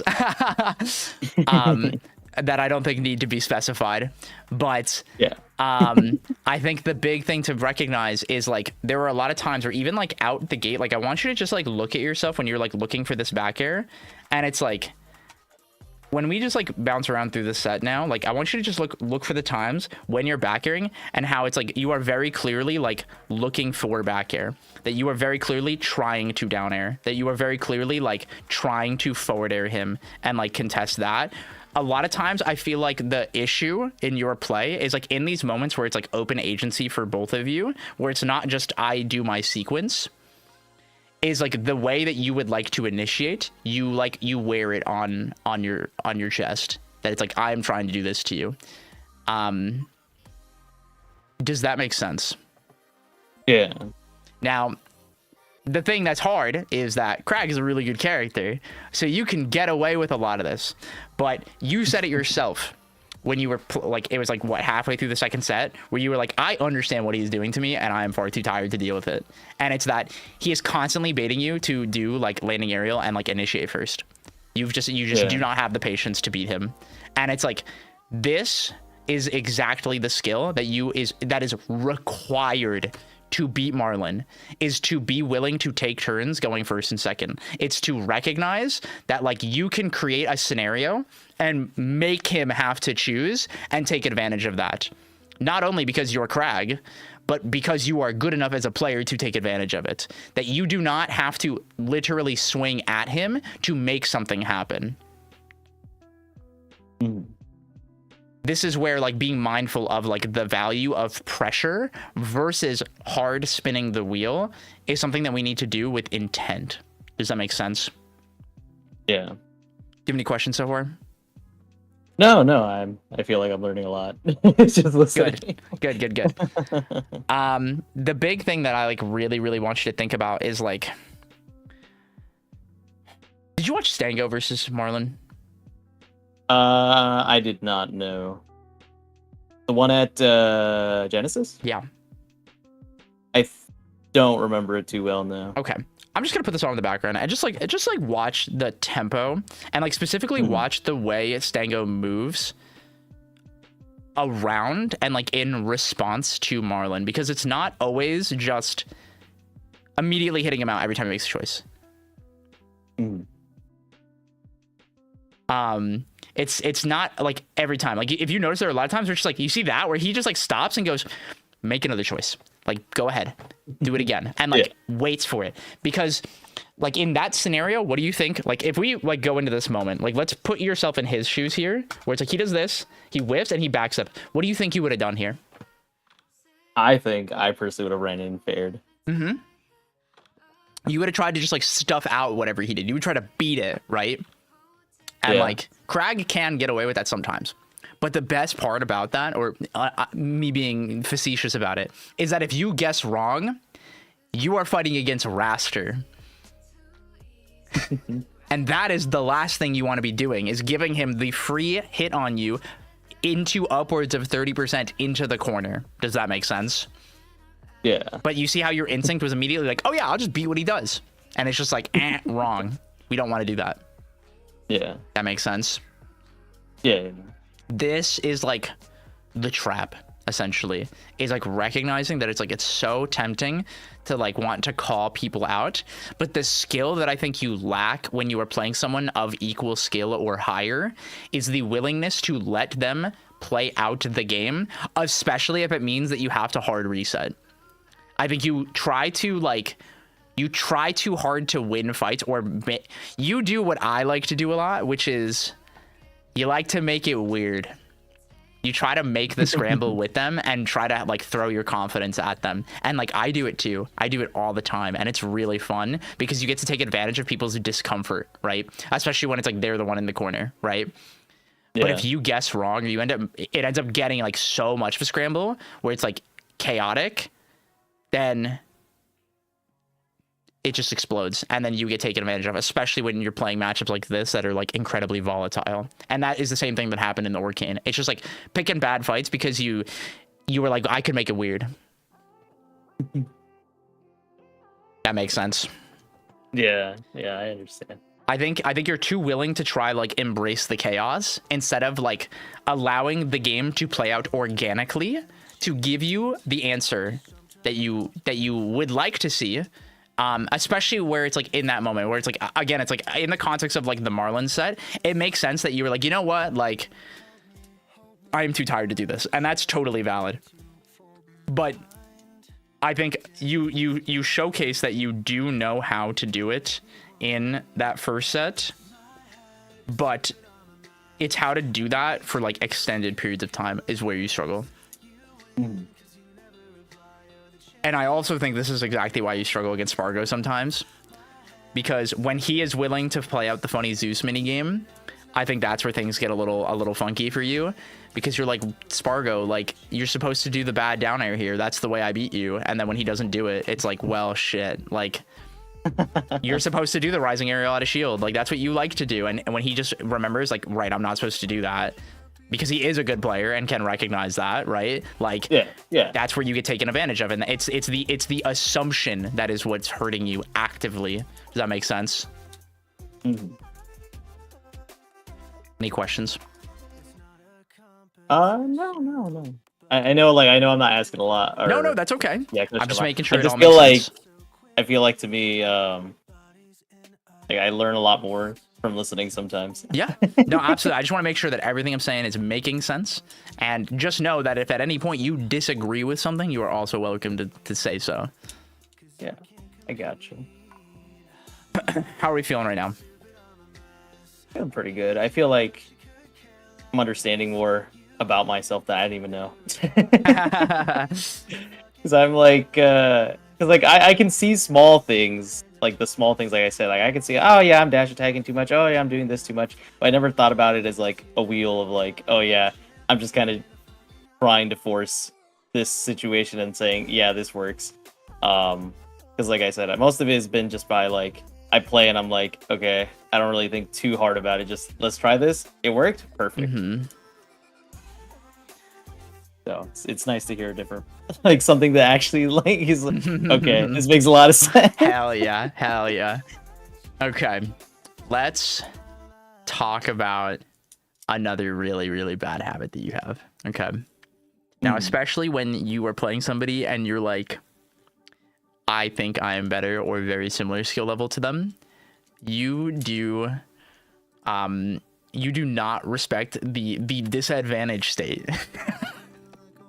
Being I'm the one being hit by the Clarion right now, and you do this funny thing where you just like you enter their space aggressively, and what that means is not always the way like I'm gonna land on you with a hitbox, haha. Like it's not just that, it's the like putting yourself into their burst range and being like, I'll outplay you, I'll take advantage of you, that's fine, I can do that, right? And it's like it's moments like that where like your ego shows. And the better players like tempt you to do it, and I'm sure you've noticed that a couple times. Oh yeah. And there is a really fun little way of putting it that I like to describe as like, you know, like make a little L with your hand, right? You know, we've lost this interaction, right? How do we make it smaller? That's it. And sometimes it's just like take the true combo and play at the disadvantage and like get out from there. Can we aggressively mix up? Yes. But it's a key word there is mix up, right? We can't rely on like the way I solve this problem is by hoping I trade with him and get out of it, because that's exactly like what I said before, where it's like I'm just gonna make it weird. Let's make a scramble. Like let's see if I can get something funky out of this instead of the Clarion is true comboing me. How do I make their job harder? Because the whole thing about Clarion as a character conceptually is like when they hit you, what is the goal? To hit you again. Right, it's to hit you again, right? The goal is to maintain advantage state as long as they can to get as much value out of it, and whether that be percent or like the way they choose to hit you, or an insert confirm, right? The goal is to get as much value and to like rinse and repeat you as many times as they can, because it's like it'll be like true, reset and pressure, true, reset, pressure, right? And it's like doing that over and over. Yeah. And it's like being aware of like, this is now the step where this is the reset, right? Where they're trying to like catch what I do next. But if you don't acknowledge that it is now like you have full agency. It's not that I'm still getting comboed. You are just going to get blown up. Give me 2 seconds. Zap, thank you so much for the raid. Good luck at your local. We should play some time. Absolutely. Like, thank you for the love. You're so good. Thank you so much. You're killing it. You're killing it. I'm glad to see you streaming again. Okay. Sorry about that. Oh, you're good. Like this idea where it's just like in these moments where like I'm gonna play this and I want you to tell me like when the moment happens where it's like this is now the reset. Ready? Okay. It was definitely right there. Right there, literally right there. And so what happens is like, what do we do wrong? I try to approach in this situation instead of like backing off and respecting it. Right, and it's not even just like that you try to approach. It's like I want you to look at when you jump. Okay, this is the key word of it. What did you do wrong? I'd say it probably looked like I was gonna jump into their tipper, honestly, into their. Yeah. And like again, I want you to look at this even like conceptually. Like we're gonna go even broader. And this is the thing that I want you to look at the game outside of like the buttons you're pressing, but like conceptually, you are jumping. Like we're gonna go. Like, do you see the funny thing that's happening here? Yeah. What are you seeing happening?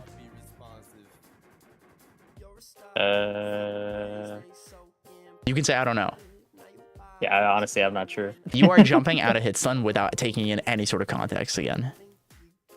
You predetermined, like, I'm going to get out of hit stun, like, out of tumble, and be like, all right, I'm jumping in. That was a preconceived decision that you made. You are jumping at the same exact time that he is also actionable, which is not respecting the space that he gets. And it's like, you narrowly avoid this, like, very, very narrowly. And it's like, you got it, but it's like, this is a very common thing, because what happens again is like, watch this now, because this is also like on the flip side, you need to be aware of like who has a turn, because in this moment you try to do the exact same thing where you just jump just outside of what he's doing, and this time he's ready for it and he runs away with it.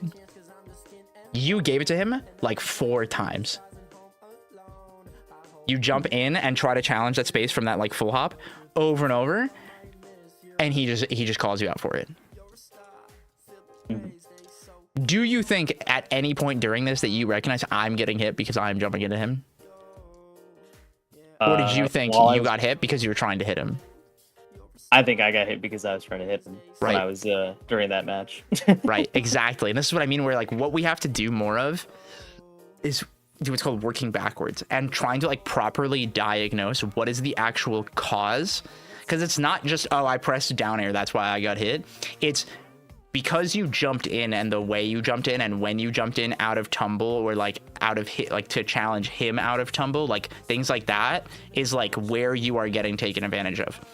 It is very much the way you are like positioning yourself in respect to him, or rather with lack of respect to him. Does that make sense? Yeah. Any questions? No. I think there is a lot of value in recognizing that the win con that we need to get sometimes is, how do I make their job harder, instead of how do I mix up more in hopes that I get to hit you more. And I think this is very much the skill that you lack. I think you play certain ways rather than try to like actively fight the matchups. And I think like the Loxodon issue is a really good example of that. Yeah. Does that make sense? I want to say I think so. Yeah. I'll give you a direct example. So you mentioned the idea of like, so not many players contest when I do like full hop and pressure them, right?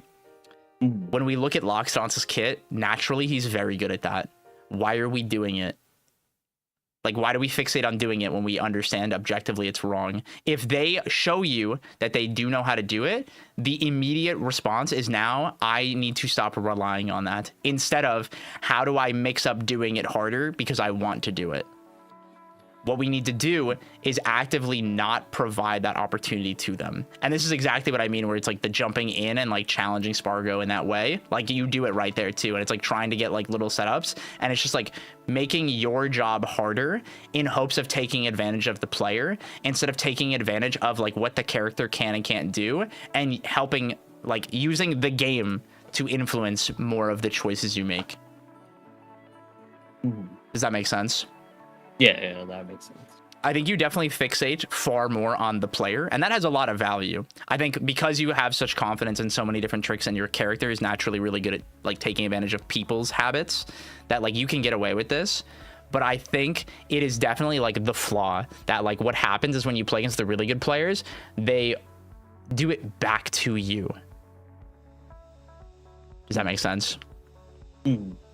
Now, again, it's like you get to skill check and 95% of people aren't going to do this, but you need to get better at like sniffing it out. That it's like, oh, they've hit me for doing that 3 times now. Like it's time to stop. Like there's 2 ways that you respond to like a problem that you're given. And it's like, one, it's like, how do I punish that? How do I try to like take advantage of them doing this to me? Right. Or 2, how do I create that situation less? Because like what's funny is like we're gonna use the Loxodon one again, right? Is like the way you jump in is like what gets punished, right? And it's like, oh, okay, like it's as simple as just, well, if I stop doing that, how does he hit me? But the problem is that your fixation is not on how do I make it harder for him to hit me, it's on what? What do you think that is?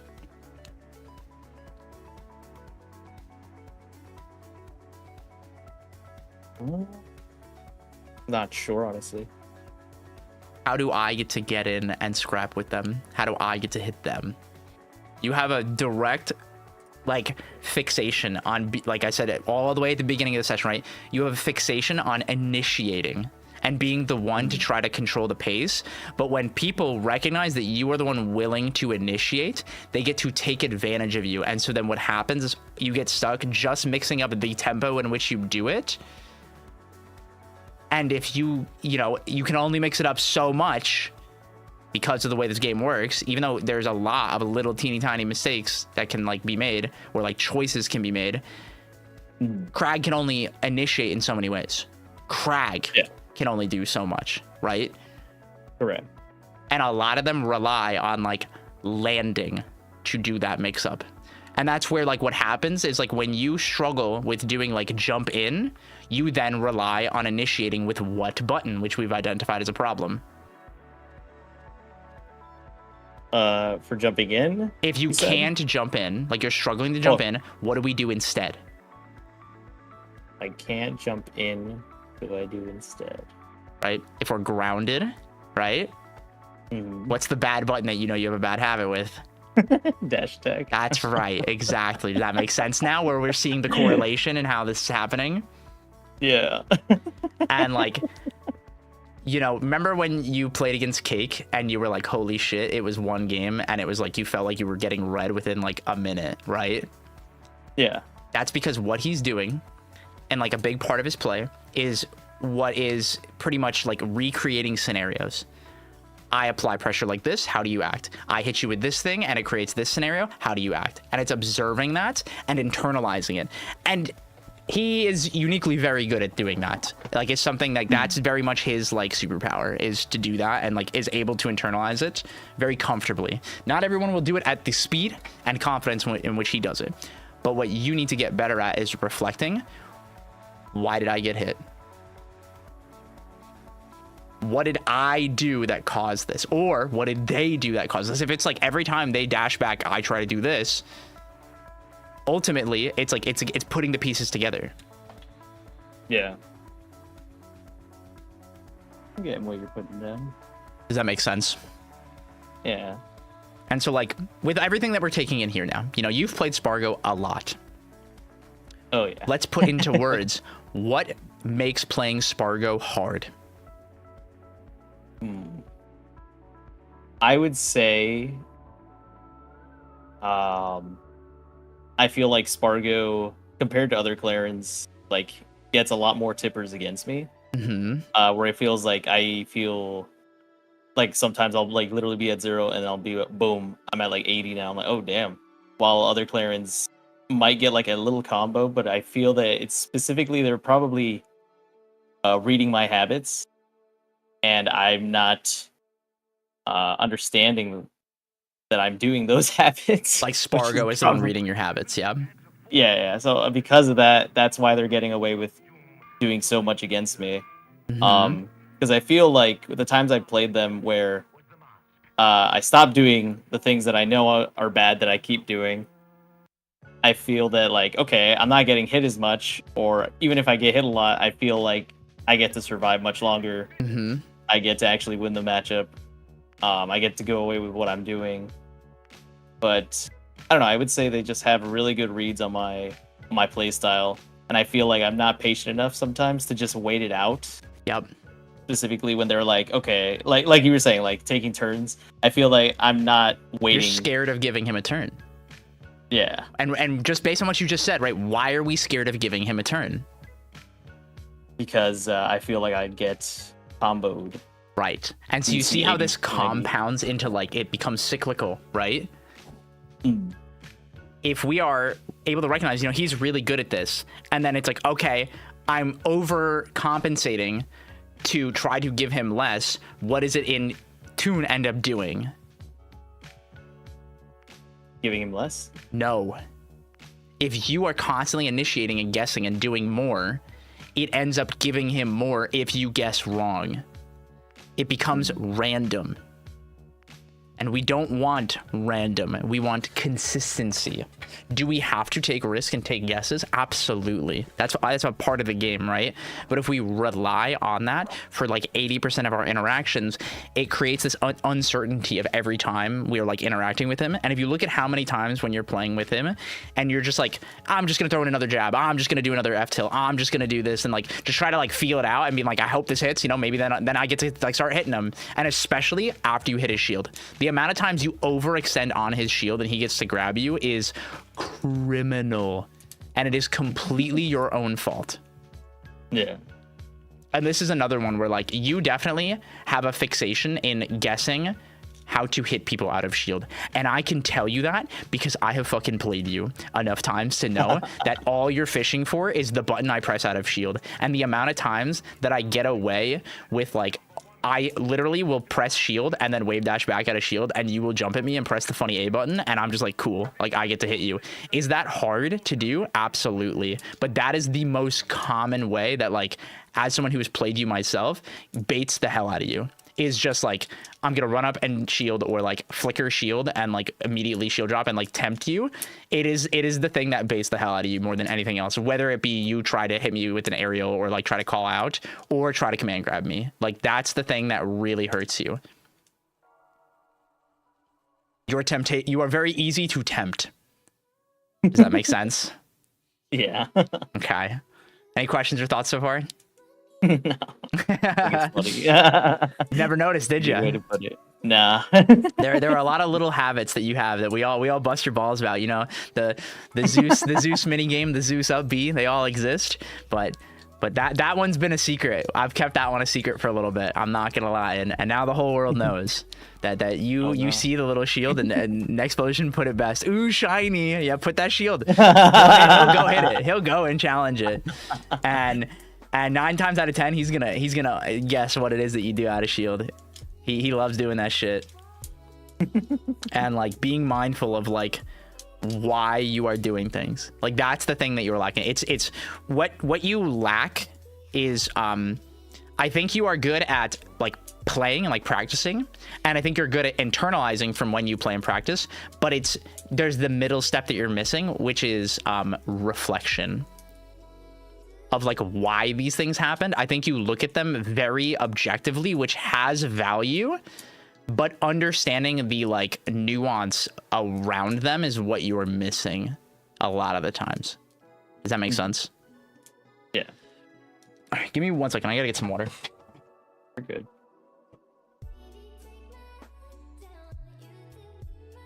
Just us, chat.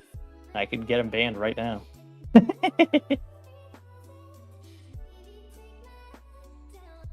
gonna lie, I was happy with that up smash there. Okay, I'm back. Oh, did my monitor just go Welcome out? back. Okay, there we go. We're good. Thank you. How are we feeling right now? What are we thinking about?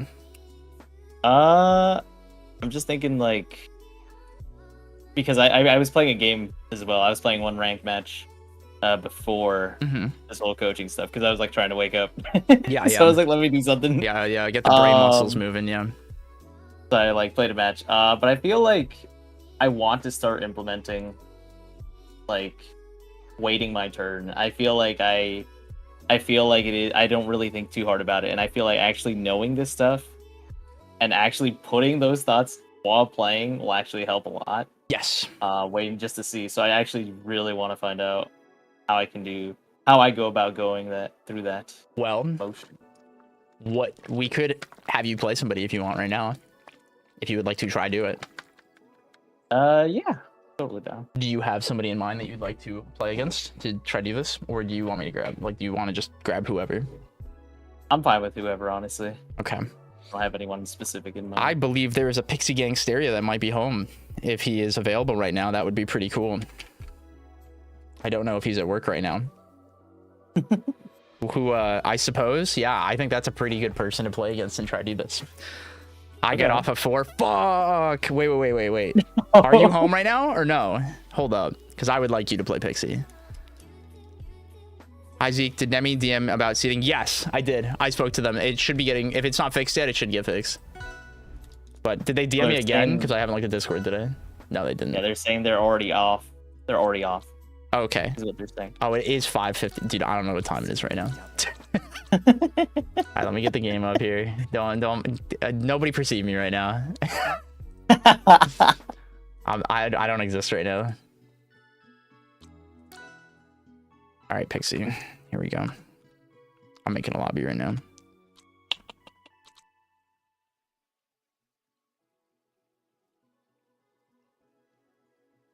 Let me just put us on Newark.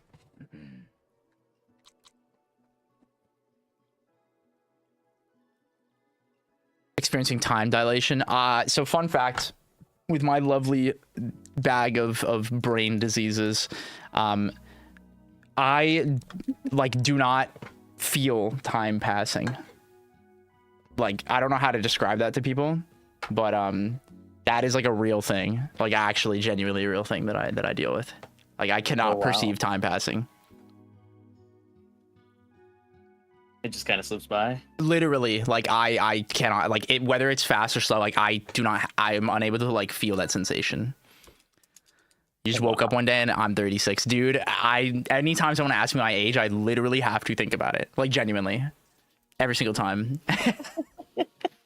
It's very strange, but it's fun.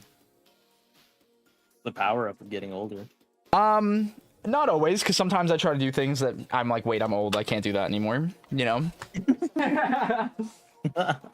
You know, it happens to the best of us. We all get older. So let's put it into words. What are we gonna practice? What are we gonna practice doing? Waiting my turn. Right. I want to not just rush it and create a scenario every time. I like sometimes I want to initiate, but I don't want to always initiate. Exactly. I don't want to just rely on dash attack all the time. Yep. The nair on ledge. I don't want to nair on ledge as much as I do. So those are 4 things. Okay, let's stop there. Okay. Yep. And a lot of that can be simplified too to like no wheel spinning. Yeah.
Ooh.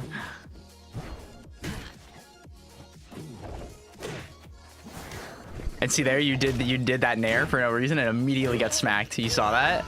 Yeah, I did. See that. It was so quick, but like that's a moment where you have to internalize like, I don't need to do that. I actually there's no way that he ever gets hit by that. It doesn't do anything. And there are better ways to safe whiff if you're trying to bait him there, right? Yeah. That's where it's like a tick. Like you're just like doing things for the sake of doing them. And it's like that whole game you're doing so good. There were like 2 times you like moved too much and pressed the A button in the wrong place. And it's like, that's why you get hit. That's literally it. We prioritize making his job harder. We then can abuse our confidence in the tools that you wield.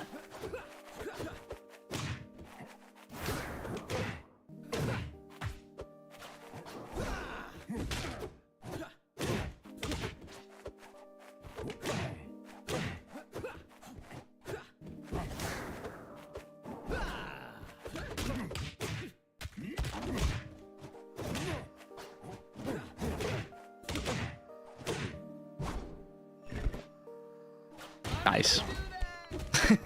Fucking raster, man. Yeah. I meant to do that.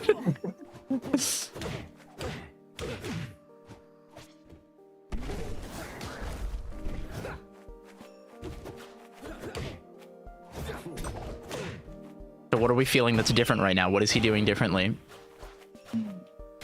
I feel like they're being a lot more patient than last time. Yeah. And like, what is the exact, how is that manifesting? How is that manifesting? They're not approaching as much as they were before. Yep. Yep. And it's like, it's all leaning into pressure rather than actually like trying to swing and scrap with you because he's already recognized that's not worth it. And he's just taking that risk less and less and being a lot more deliberate with it instead of trying to scrap it out with you. Very nice.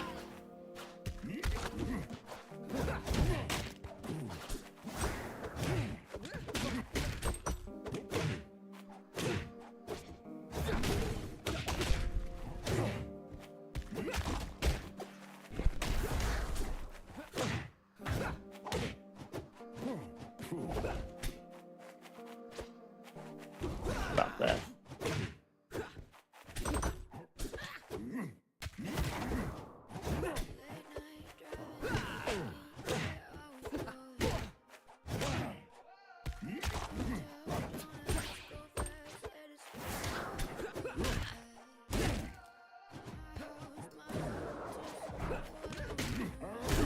Yep. Very good. Yeah, I noticed that I was still doing the nair, even though I knew. I was like realizing, I was like, no, Yeah. I keep doing And it. look at how hard of a punish you got there, where you finally just like sat there and looked at him and went and like evaluated instead of just like covering more options for no reason. Yeah, like I was Like able to had get you a nair little there, you more. did not kill him. Yeah, I wouldn't have done. It would have at most It gives him led to like agency. another hit. Yeah. You would have to like get him to DI the way you want. But if he just like, and depending on what hit you ended up, like it's more complicated. But all you had to do there was like re-grab and then just evaluate and go, oh yeah, he has to come on stage now. Cool, you die. And it's just cover whether he goes to ledge or comes on stage. And that's it. That makes sense. I really do gotta start. Yeah, I gotta simplify these things. Yep. The goal is to be able to recognize a situation and go, I can solve this simpler. I can do this in less interactions and in ways that gives my opponent less agency. Hitting them more does not make it better. Hitting them harder does not make it better. It's about just doing, like, recognizing the things that just work. Does that make sense? Yeah. You don't have to complicate it more. The things that just work, they work. And that's the cool part about them is that they work. That makes sense? Yeah, I get you. All right. Any questions? No, not really. I assume this stuff is like recorded, so I could always watch back if Yes. anything. Yep. No, I encourage you to watch back. But I would say I just want to say thank you, Zeke, because like it really helps. Because again, like I was telling you, I felt like I didn't feel that like I never think I'm a bad player. Mm-hmm. I don't have I feel like I don't have that mindset of like I'm better than everyone, or Yeah. I'm bad at versus everyone. Like I don't think that. I just kind of think I'm having fun. I'm playing the game. Okay, I'm good. I think I'm a really good player. I definitely was surprised to become a top player, so I'm like, that's cool. But I know I still have a lot of work to do because I know everybody else that like Cake and Marlon, like they have the experience from Rivals One. They've been to tournaments. They have done really well. They've been really good, and so I have a lot of players. So I'm like, to me, this is all new. Mm-hmm. So finding out to myself, like, okay, I have habits. These are my habits. This is what I do. These are the things I've never noticed Mm-hmm. when I play a game. So finding out from someone else that's like, by the way, you do this, and I'm like, oh shit. Oh no, I do that. Fuck, no way. I am No. spamming that. No. Yeah, no. Like The only every way you'll time I learn kept that- narrating there. Oh. Like the only way you'll learn that is like from someone else's perspective, because there's so much that we do habitually or just out of instinct or just because it has worked against everyone else that we've played against, that like it's so easy to gaslight ourselves. And this is the thing, is like what we have to get better at is like evaluating why something is actually good or correct or things like that, instead of just like doing it by feel, because you've been getting away with doing a lot of things by feel, and I think you've been slowly starting to balance this more. But what is important is context, or like the key word I want to like put in your brain is justification. Mhm. That makes sense. Yeah. Okay, let's recap and we'll wrap up. All right, Okay. what did you learn today? I learned that I am very silly and I do a lot of silly things. Mhm. No, I understand that I like to initiate way too much. Yep. And while it's fine to initiate sometimes, it's not always the option I should be going for. It's something that I should use kind of sparingly and react to what my opponent is doing. So understanding that if they're not approaching, I should be the one to force them to try to create that interaction so I can punish them. Instead of trying to force myself in and be like, okay, well, always. no, Yeah, like I will start this, I will do it. Like I can do it, but it'd be good to see it both ways instead of just Yeah. one. exactly. Dash attack, I need to understand that I shouldn't you like while it's good to use, I need to understand when to use it. Yeah. And not just over rely on like, okay, this is a big hitbox. I'll just hit people, and if it misses, oh well, and then just do it again. Yep. The nair on ledge, as much as I always say it, I feel like I'll probably still do it sometimes, but I need to understand in scenarios where it's just pointless to go for. Because it literally is creating a situation where at most I could get maybe one extra hit, but not really get the kill that I am trying to get for. Yep. To try to just do something else, whether it's like get on stage and just react to what my opponent is doing, or hang on ledge and see what they do. Yep. Like, so that's what I'd say I take away. Awesome. All right. Do you have any final questions? Not really. Okay. And I think that is a great stopping point, my friend. Thank you so much for signing up. I'm very excited. Do you want to tell the people the next tournaments you're going to? Sure. Dan's Wedding Bash. That's this month on the 29th. Yeah, 28th or Since I 29th. won, I'm pretty sure it's the 29th. Since I won K-Town Clash, I now get to go in for free. So I'm like, yeah. Hell yeah. That's so sick, dude. So that'll actually be really helpful because I was like, it'll help save the money. Then after that, I wanted to go to Full Bloom, but I'm still kind of like up and about it. I might just go to Evo because I would rather go with where I'd be able to like house with somebody. Yep. So I'd probably just DQ from Full Bloom and just go to Evo next. Hell yeah. Okay, cool. All right, man. Keep me updated on how this goes. If you ever have any questions, just shoot me a DM. Yeah, All right. of course. And I hope we get to do this again. Oh, we definitely will. At Hell some yeah. point. All right, brother. I'll let you get out of here. Enjoy your day. Take care, Zeke.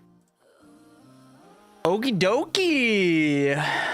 Ooh, that was my coaching juices are flowing today. I feel good. I feel good today, guys. How are we doing? How do we like that? I was so locked in on this. I like barely got to read chat. Hey, yo. Ew. Thank you so much for the raid, Zap. Thank you, Lecture, Fat I'm, Rovillain, and Solda for the follows. Welcome, welcome, welcome. Hope you're all having a good time here. Zeke, what is every top player's superpower? You talked about cakes. I want to hear everyone is good at. Okay, I'm really bad at just like saying it off the cuff. Like, say a player's name and we can talk about that for sure. I'm worried you're training him to win rather than be hype. No, he'll be able to do both. I actually confidently think Zeus will be able to do both very well. Ion.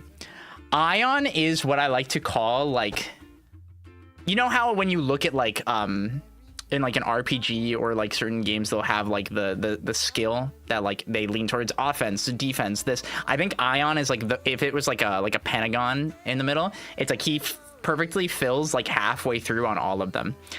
And that's not meant to be like a bad thing. I think he's very comfortably good at like a lot of the skills that make you good at platform fighters, but I don't know if he's the best at any of them within the top players. But him being like an all-rounder is very intimidating to play against him. And makes it hard to like coach against him because he's good at a lot of things. I hope that makes sense.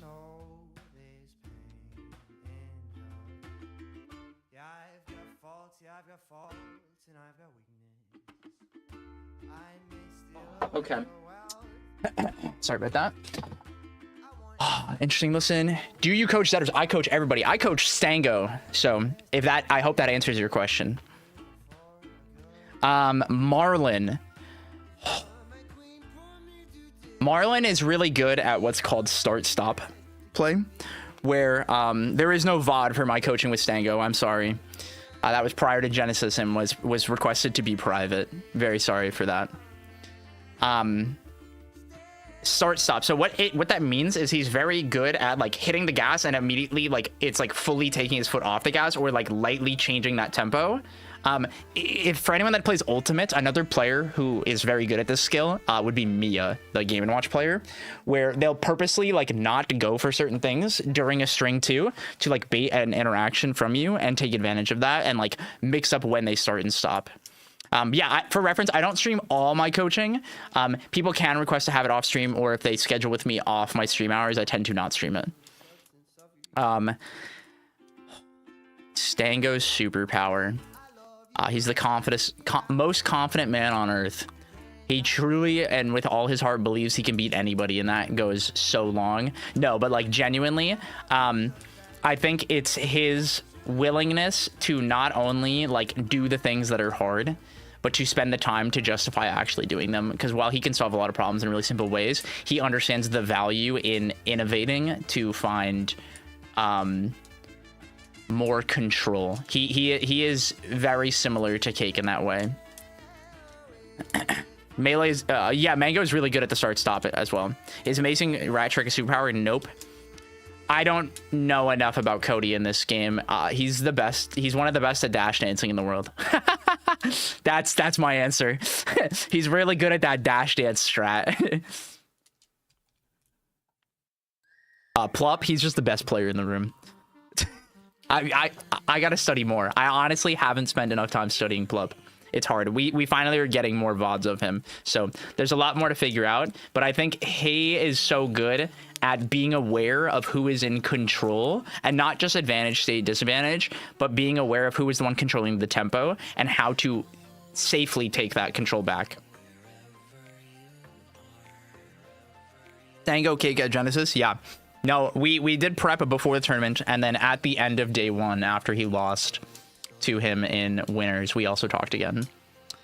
I don't know how the fuck he showed up like that at Genesis. Had no idea he was that good. Yeah, Stango's one of the GOATs. He's one of the GOATs of this game. Never ever sleep on my boy. Never ever ever. Okay, so we have an hour to kill everybody.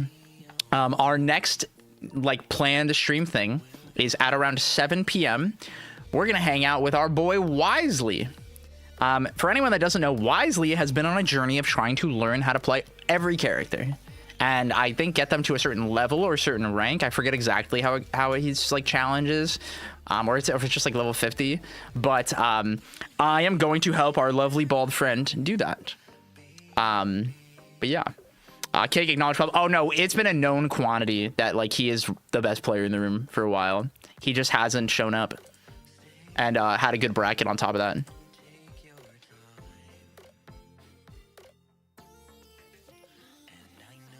Love wisely, yes, but we've got 1 hour to kill, guys. I have nothing planned for this hour. If you guys would like to play some, I'm down to play. If you guys want to play against each other and I, watch that, we can do that too. I'm down for literally whatever. I've got no funny tier list to make today. For anyone that didn't see, I made the what do you call it? The down player tier list. That was a lovely, lovely experience.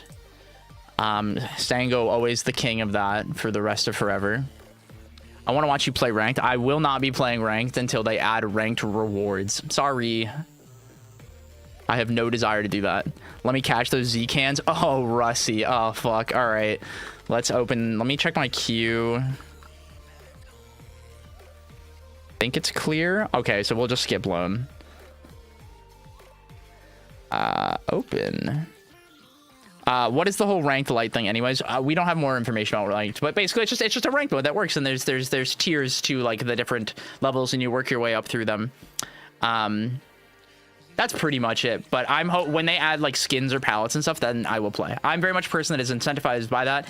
I have no desire to get queued into somebody that has shitty internet or to have to play in a server that I don't like unwillingly, or have to wait an X amount of time when I can just ping in a server. I have that lovely privilege that I can go live and play you guys, or I can ping in many servers that I am in and get to play against you, lovely people who body me. And that's something that I have a privilege in, and not everyone has that, I'm aware. Capel, let me know what server you play on primarily, and we can go from there. But let's get some gaming going. We got some time to kill. Let me update my title. Coach plays viewers, exclamation point join, bald collab. If you know, you know. Any West Coast usually? Okay, so do you want Dallas or Chicago more? Oh boy, another Forza in me.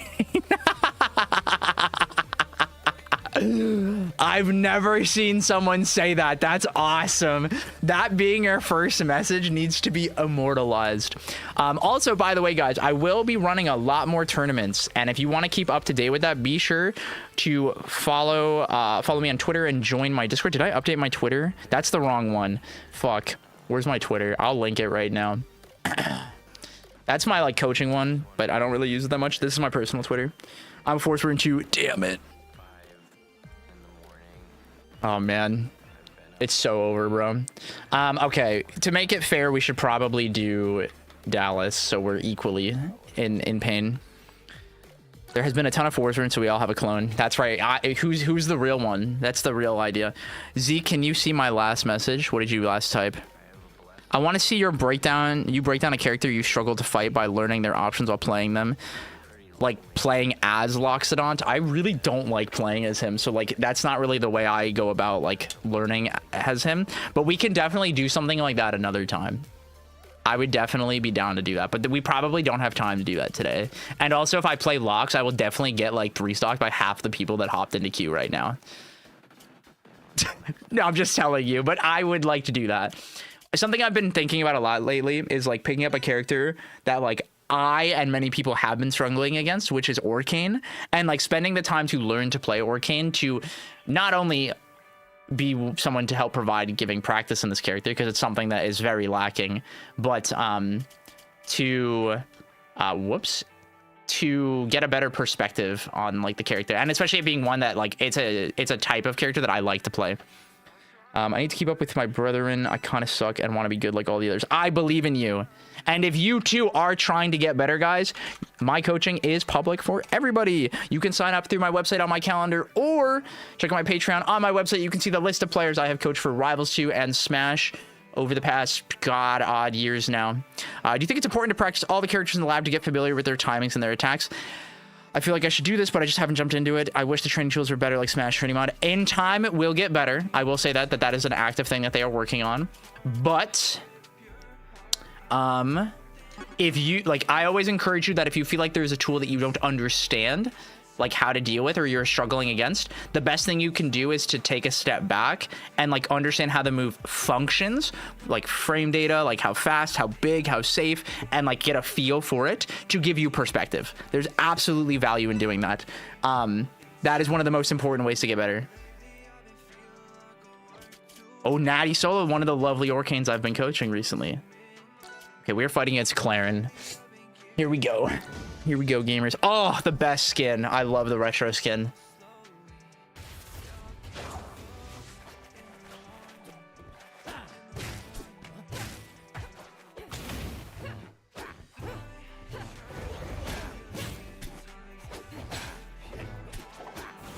You really like to run up, hit a button, and press down. Yeah, you are very good at pressing down, so we're gonna have to lock in on that. Okay, you've caught my shield habit now. Yeah. Okay, I've decided how I want to deal with that. Yep.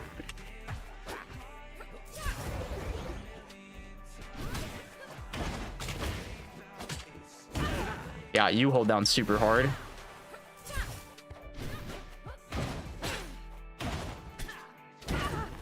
Yeah.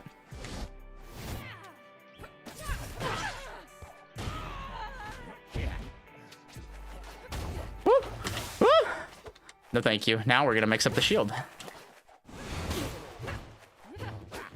Oh, I meant to attack. Holy crap.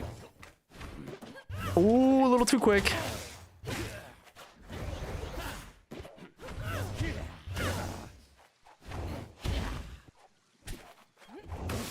Oh, that was a really good tipper. Oh my, ledge dash!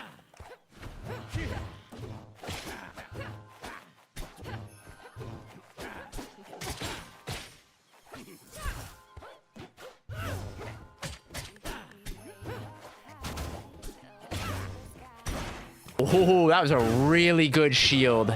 Woo! Hello, Lone. Welcome back.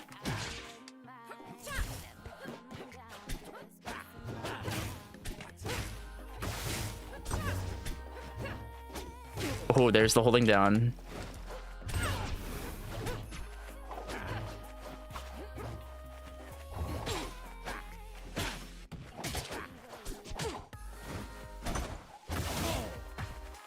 Ooh, the dash hit, that was hot. That was hot.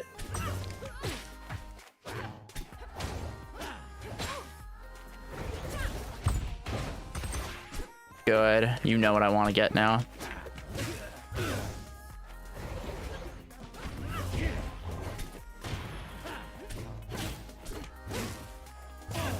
Okay, dash dance 3 times. 1, 2, 3. Yep. Okay, cool.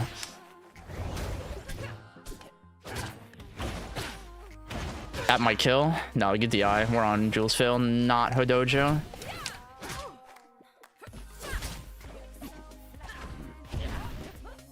No! I tried to cheese him.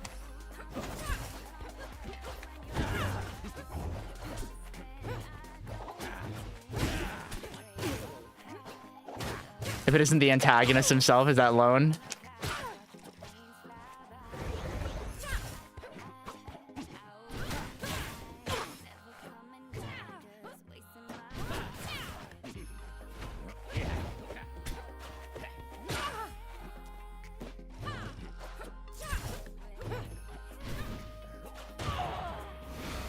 The troublemaker, yeah, the guy who hates cats, guys. It's crazy. Yeah, my dad said that too. Now he has 5, so you know, maybe you just haven't found the right one.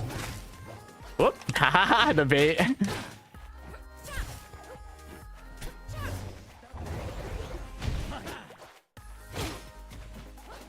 Oh, that's not what I meant to press. My finger slipped.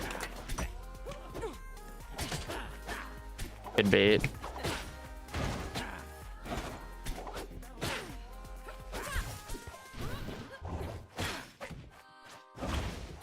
Ooh, they're really uncomfortable right now.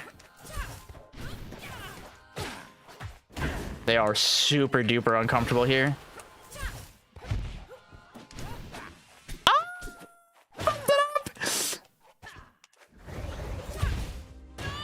Oh, the clone spike. Let's go.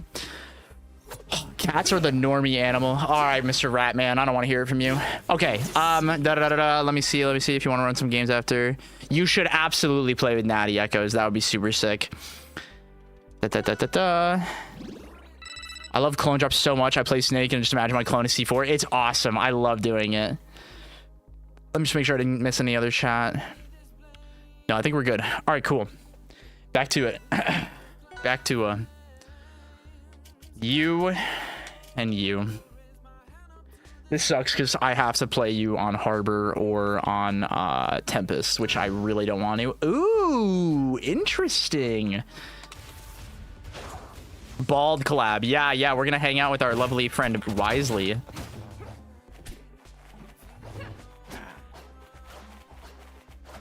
Oh, you wanna dash dance grab me so bad. Oh, you're just like Musique. You're just like Musique. I love it.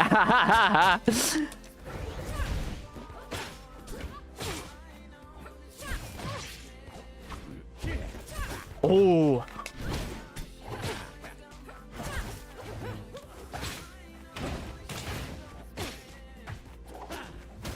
I didn't mean to plat drop. Oh my god. Oh, my SDI is insane.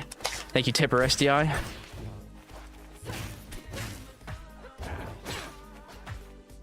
Oh, I missed. I hate when I miss that because I always get jabbed there. I'm trying to swing back too much.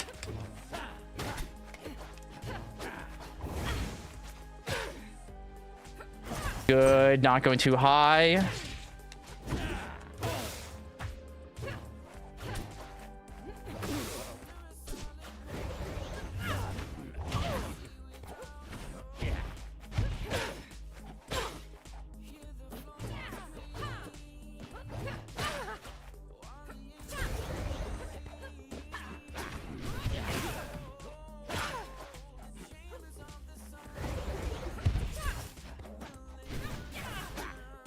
Zeus, hello.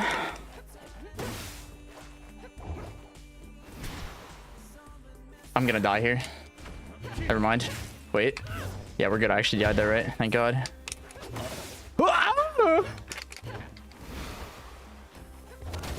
Good call out. I did that wrong. I love the Force Rune skin. Complete new skin for him, not just a reskin. I love this skin. The default especially. I love the way he looks when he's like completely charged. I really like the Shinobi skin that just came out too.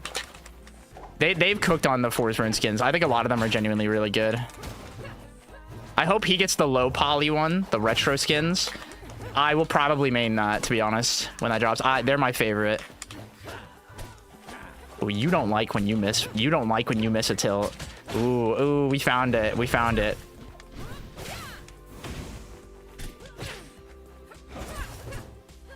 Ooh, the bait, but no punish.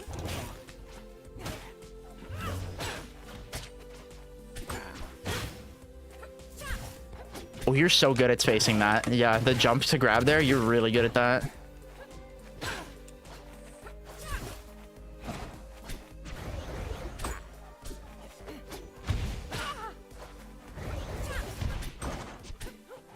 Ooh, I thought I turned my shield around there. I would have caught that if I did. Like that, yeah. Yeah, like that.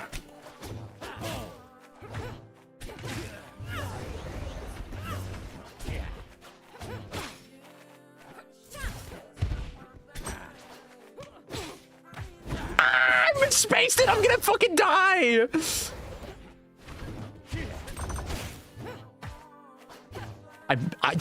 We both missed. Ooh.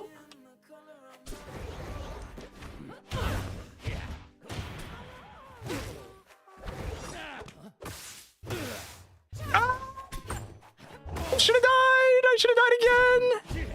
Yep. The panic. Oh, Wasteland is really good. Sometimes you gotta be shameless, guys. Sometimes you just gotta be shameless. I'm shielding too much.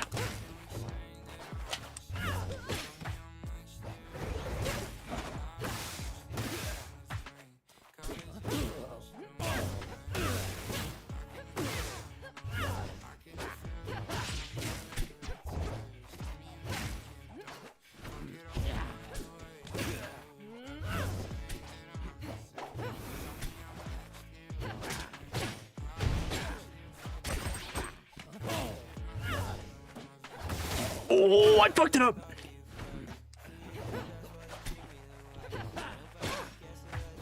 Oh, I missed. Taunt, the taunt. Not the fat finger. Oh, I missed. Oh, the rollback. Ah!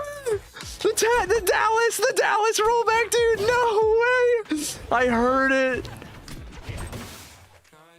Oh, they got baited by the tipper. I did too. Oh, no. Fuck. That was such a good game. Wasteland default was what I played until this skin came out, yeah. Don't waste my time. Lizard Man from Overlord. I gotta watch that. I've been meaning to watch that. I want them to bring back Galaxy Force. I don't know if I ever saw that skin. My fingers are so cold. Was not expecting to go first. No worries, no worries. Me too. We're both warming up. It's a good one. This is a good set, fam. Ooh, okay. Don't have streamer mode on. Weird champ. What are you talking about?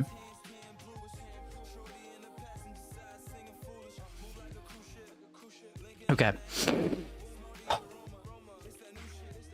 I found a cooler skin. Characters and skin the UI overhauls. It's really cool. They're starting to make it look really sick. Wait, my stream should be. I do have it on. Yeah, my stream mode is on. It's just being weird. I don't know why. I'm also not streaming with OBS, so it doesn't always detect it correctly, unfortunately. So I use a different program for streaming. Okay, let's think. Let's take a second and think. So I really don't want to. I'm like winning the Dash Dance War, so I would like space. I've also been having really good recoveries, so like maybe we take the gamble. Maybe we take the gamble. Let's make it weird, chat. Let's make it weird.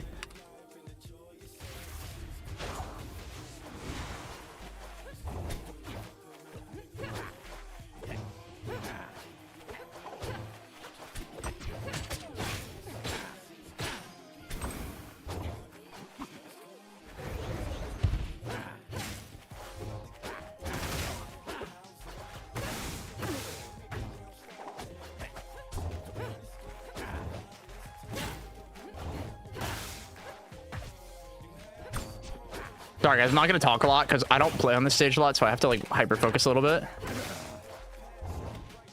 I have to be careful in the center plat. I forgot he can reach that there like that, and I can't as comfortably. Fuck, I keep missing that today.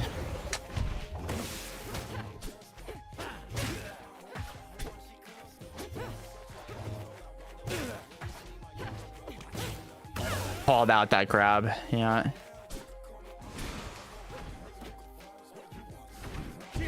Nice, good timing. Damn, that was really good. Through the double TP also. The regrab for that was really clean.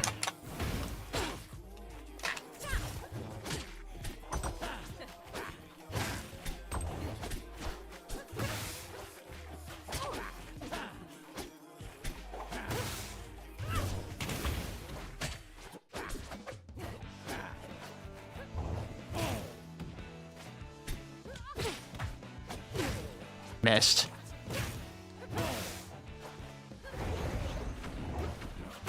Ooh!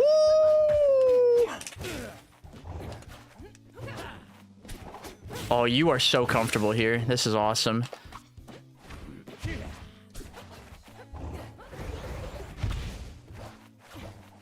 Okay, let's make it weird. Here we go.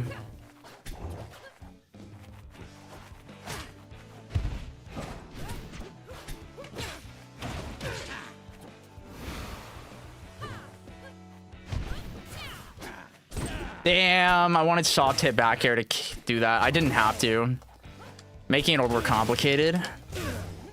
Ooh, there we go.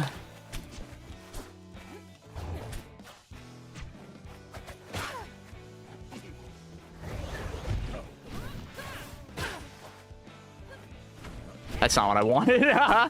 That's not what I wanted at all.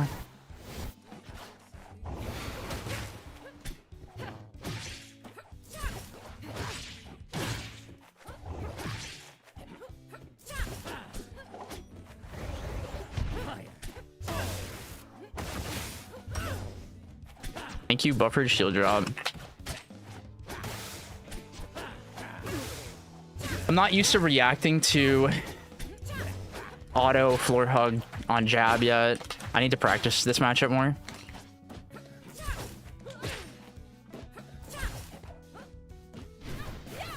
Ooh, he got away with that.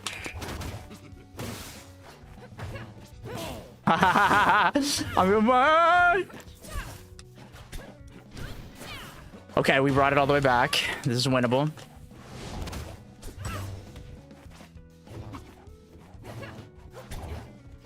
Wow, my back air missed.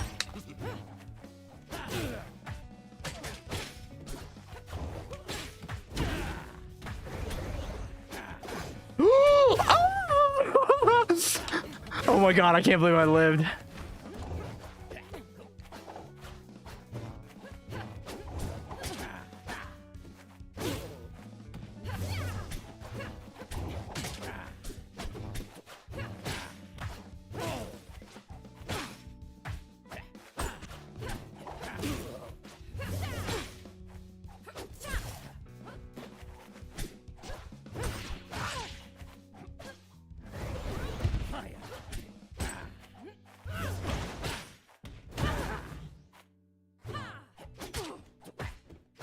Oh my god, I hit it! Please. Yes! Oh my god, I've been trying to hit that for like a month. Oh my god, somebody clip that for me, please. Holy shit. I've been trying to hit that for so long. Oh my god, GG's, dude. That was such a good set to play. We have to play more. That was awesome. Holy shit, thank you. Oh, that down air is so hard to get there. I didn't see it. Clip it. Wait, I have a button. I'll clip it. I'll clip it. I gotta grab that later. Oh my god. That was so fucking cool. If I believed, I think I can double dunk you there, which is crazy. Oh my god. That shit is awesome. No, don't put me on Twitter. I never post clips, but that one's getting posted. I'm so sorry, man. Holy shit. That was, oh. Whew, I feel good today. Oh no, I have to fight Orcane. Here we go, baby. Rusty, how you doing today, buddy? We played like back when the game came out, right? I think we did.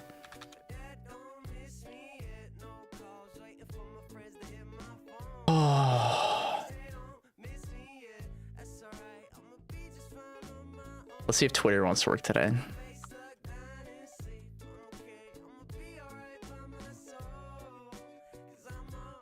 Okay, Twitter is working. I can reply to tweets again. Let's go. Rusty, what servers are your best ones again? Oh. I have to even myself back out. I got too excited. I'm Florida. Oh yeah, let's just do Atlanta.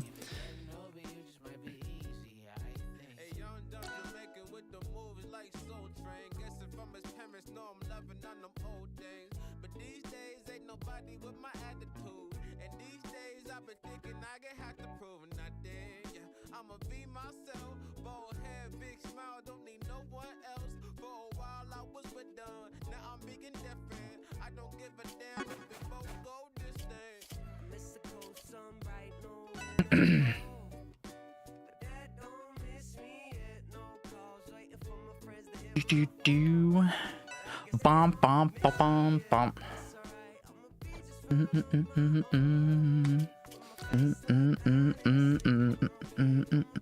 Oh no, it's join, not next.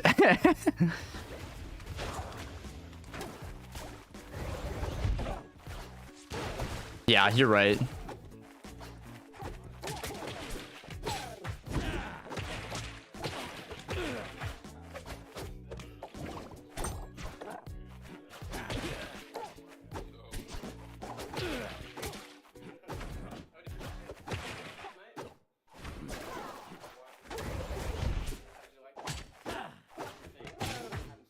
I want to jab. I need to practice down throw, baby dash.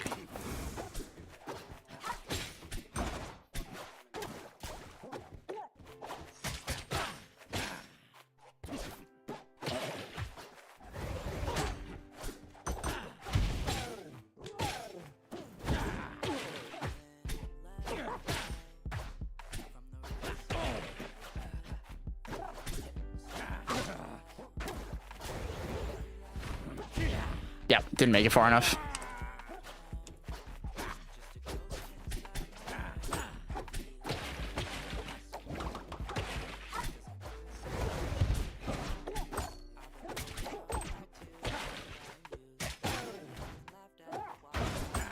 Nice.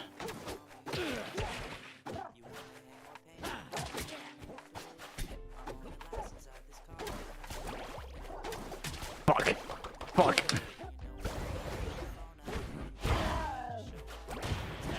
Great waveland there. No, I want it down strong. No, thank you.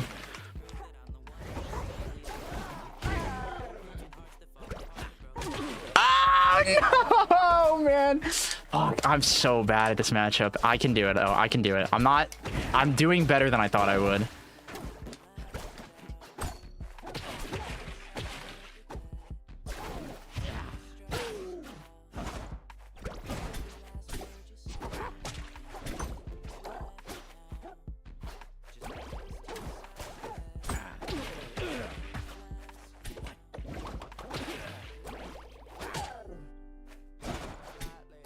Oh my god, my grab.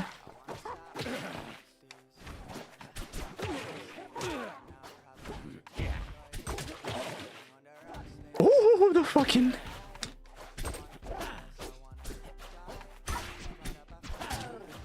I didn't believe that was true combo into F strong.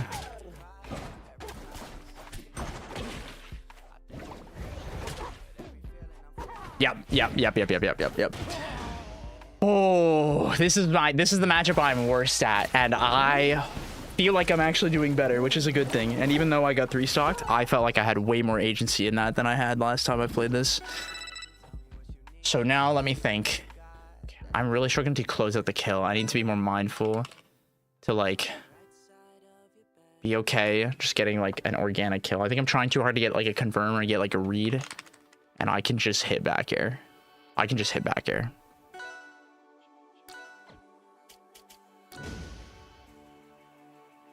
All right, let's crank up the music.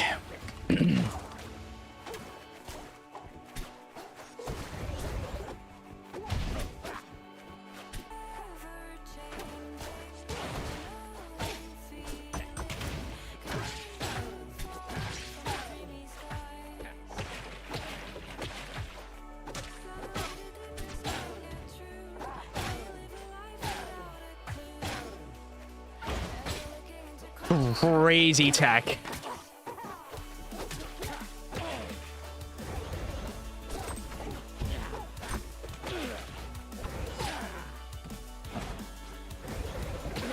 Oh my god.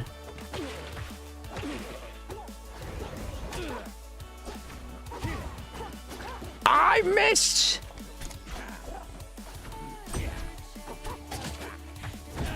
Didn't run far enough.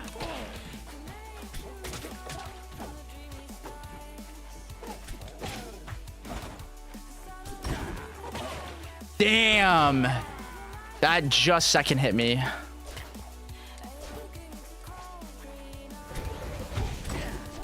Damn.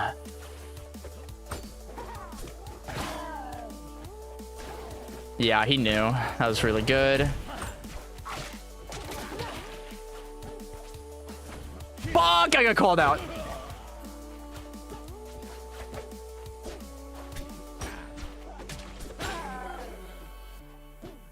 It's the exact same percent he was at last game.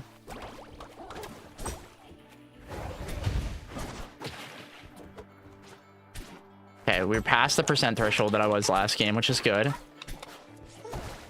That should have been a kill. That was down strong. Crazy tech. We beat the move, though.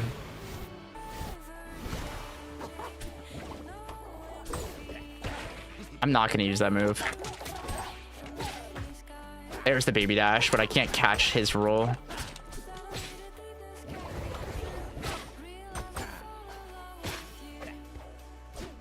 Damn it. That was my chance.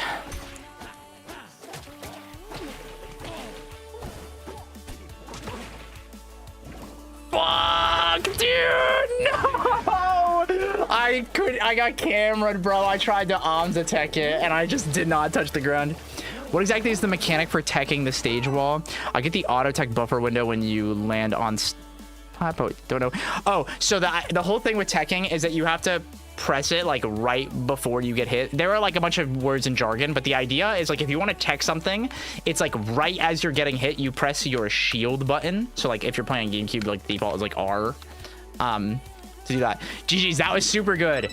You stomped me, but that's the best I think I've ever played against like a good Orcane. It sounds really sad, but I really enjoyed that. I would very much like to play you more. Create private Malkasaur. Oh, dude, now it just gets harder. It just gets harder every set. Don't ask my controller. I'm using an RE4 chainsaw. God bless, Lecture. You're a gamer. Can you check Discord?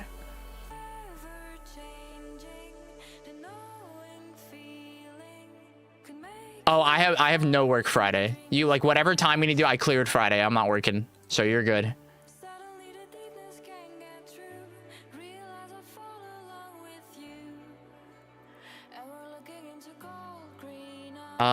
Next, who is next? Malk. Yeah, Malk.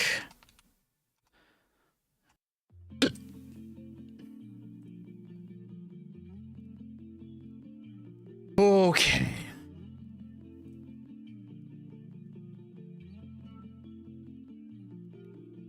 I went to Tokyo with my ex.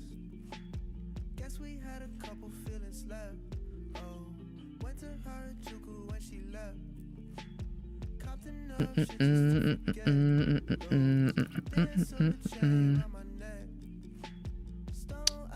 What? Careful, he can see now.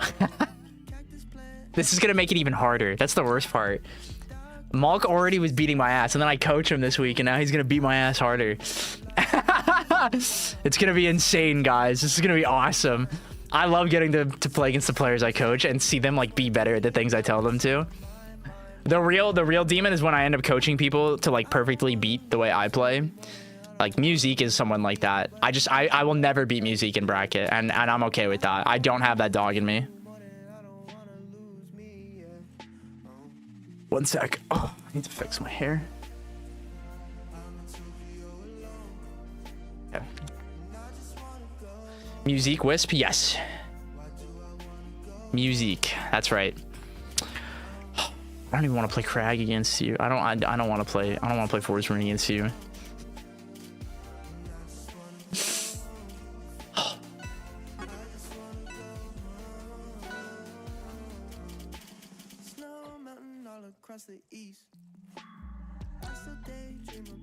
Good luck. There's a rumbly in my tumbly.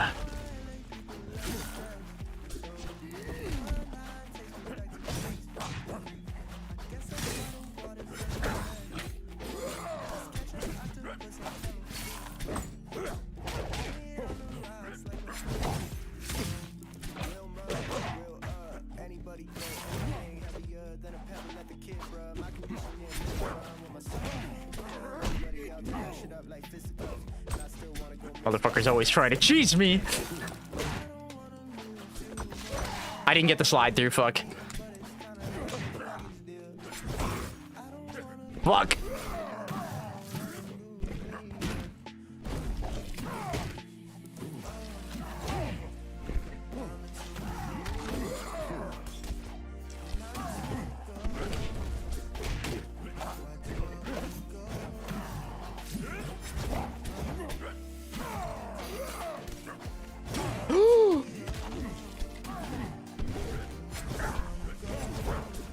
Oh my god, we both fucked up.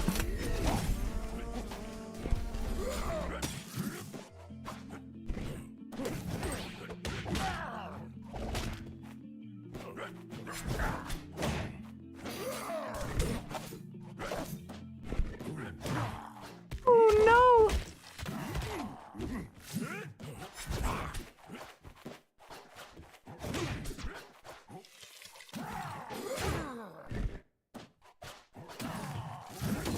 Haha, nice feet.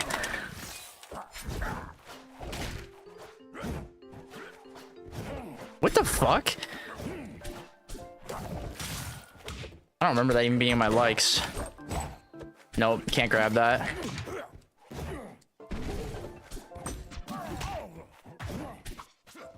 My nair.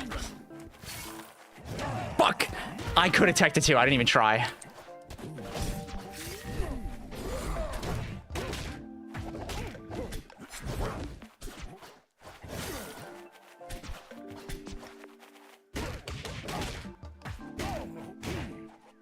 Oh, that was so good.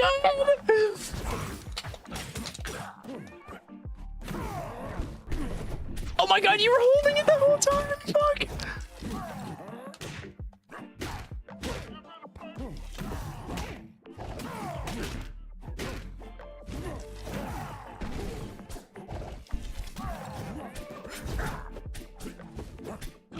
Oh. Nope.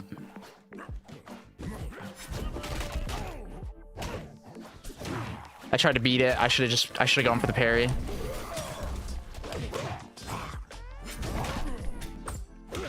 I'm so mad. I'm so mad. I deserve to lose now. No.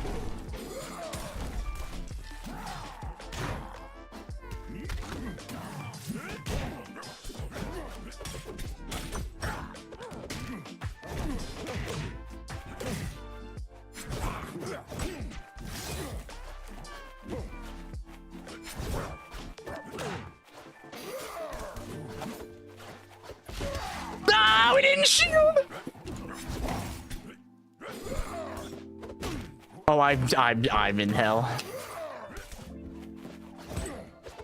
No, my grab. I didn't buffer it right. I can't do that. No. Oh, fuck, dude. That was so close. Your hair looks braidable. I've never had my hair braided. Maybe once. Maybe once in my life I've done that, actually. I need to turn my heater off. I'm too warm. Come on, heater. 1 sec. 1 second.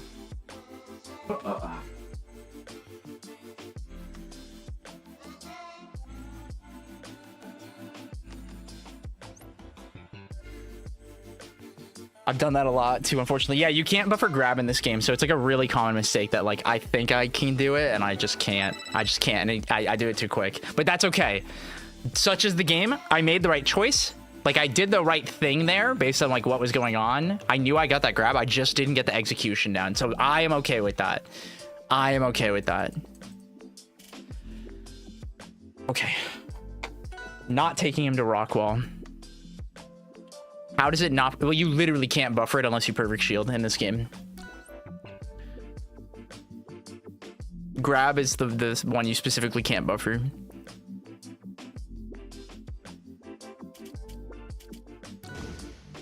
I really hate the stage, but I'm gonna go here. I need to get my confirms into up air. I wasn't doing that a lot that game.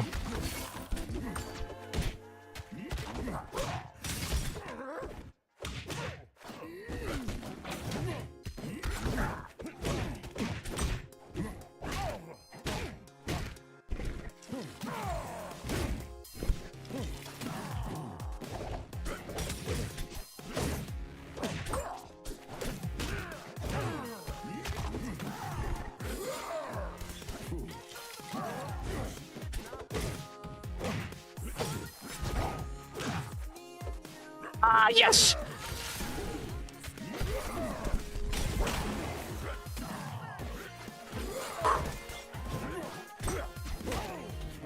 I didn't tech it. I actually wanted to B that, which is like kind of goofy, but it would have been really funny.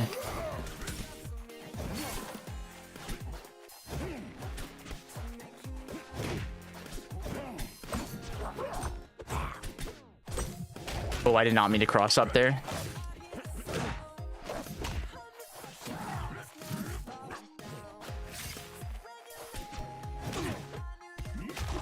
That one got me good.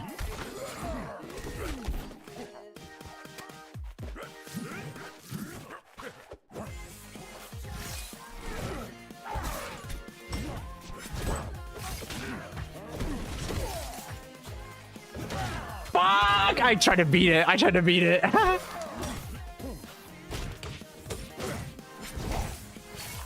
I went for something cheeky there.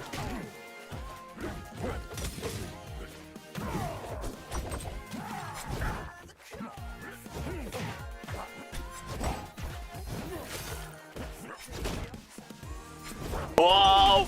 My misinput. I should have just parried. I tried to nair out a shield. Well, he's recognized that I'm doing a lot of landing aerial. That's really good.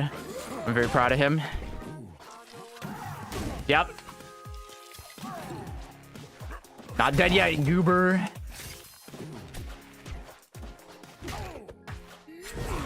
Oh, I slid.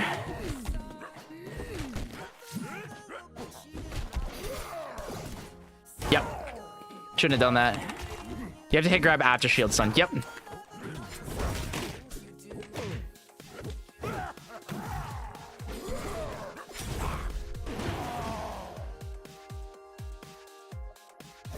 I don't know why I pressed that forward air. I did it and I was like, what am I doing? And I didn't buffer up B. So, you know what? GG's.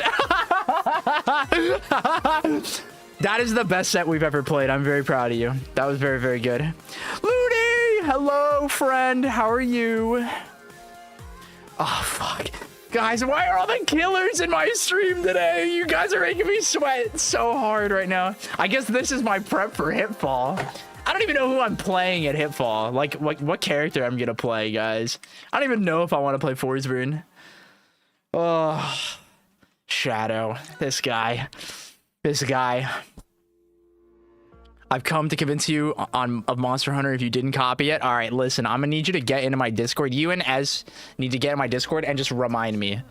This, like, next week, I gotta make a day to play it. I gotta make a day.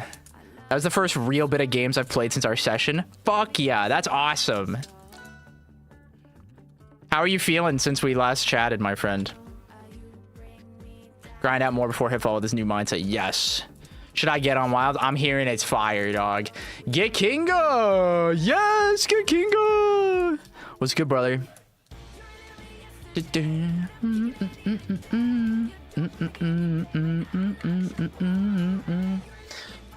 Oh, fuck. Yeah, sick.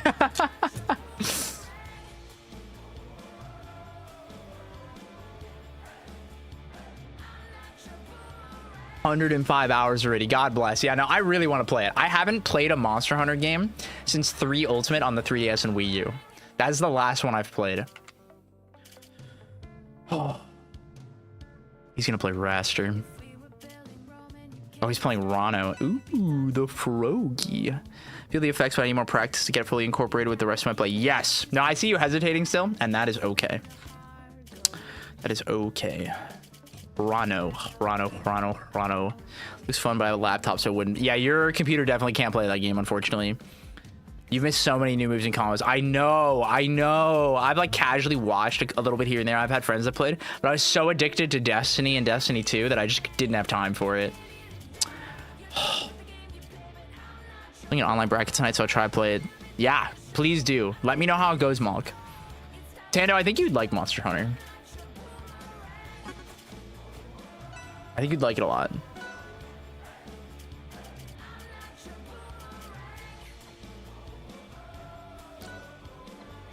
$3080 and it works. Oh, Banana has like a pretty old computer to my understanding, but I could be wrong.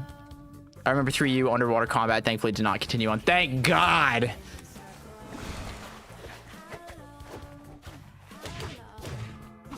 He did that so quick. Up air Rano. Okay, so this is gonna be like fighting Bio.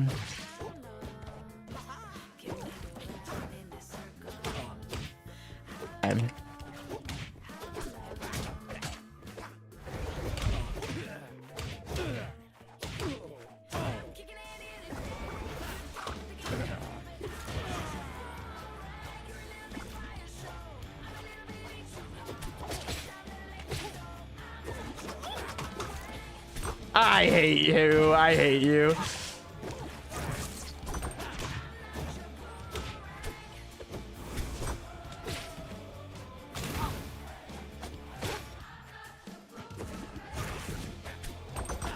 Nice shield.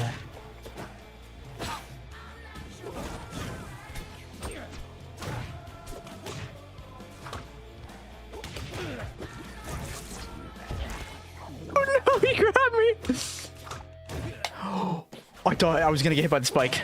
I thought I was gonna get hit by the spike.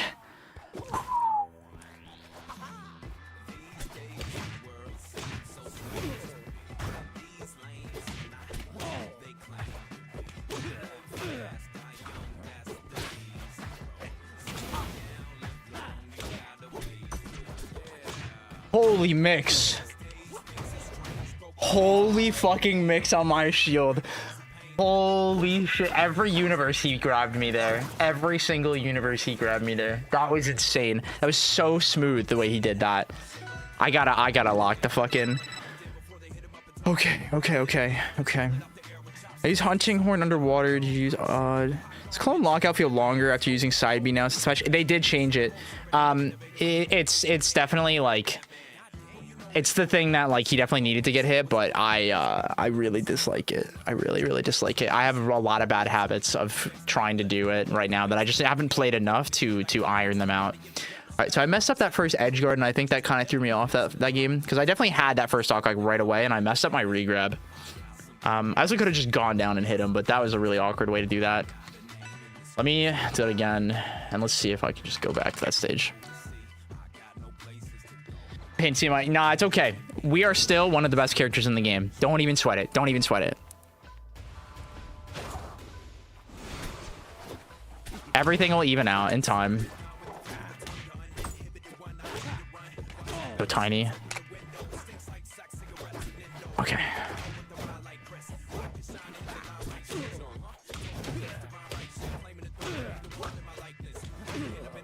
That needle was so quick. Ooh, Vine Boom.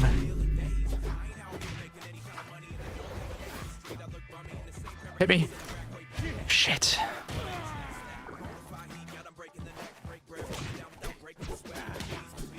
I played Gunlance also.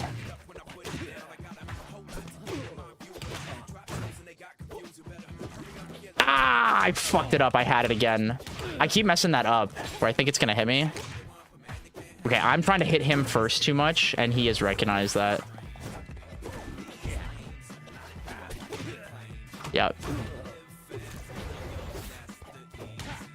No way, no way, no way, no way. No. We have another chance. Fuck.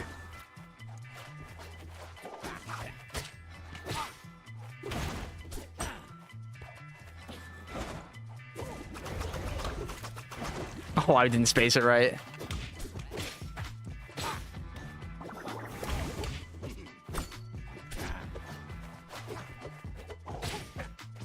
Shit.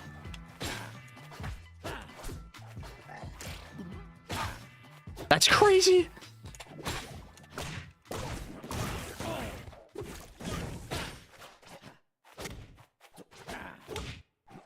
I didn't have confidence to reverse hit there. I didn't hear the audio cue.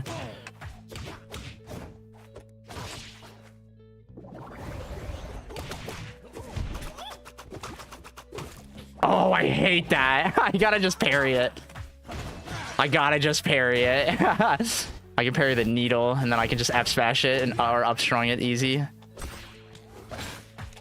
Ooh, the tech in. Interesting.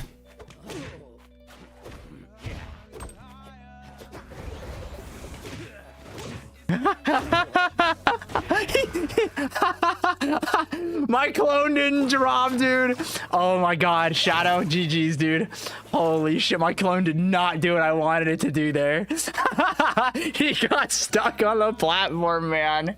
I wanted him to drop and down air me when you went to hit me with the down tilt, and he just didn't do it. I feel like force jab.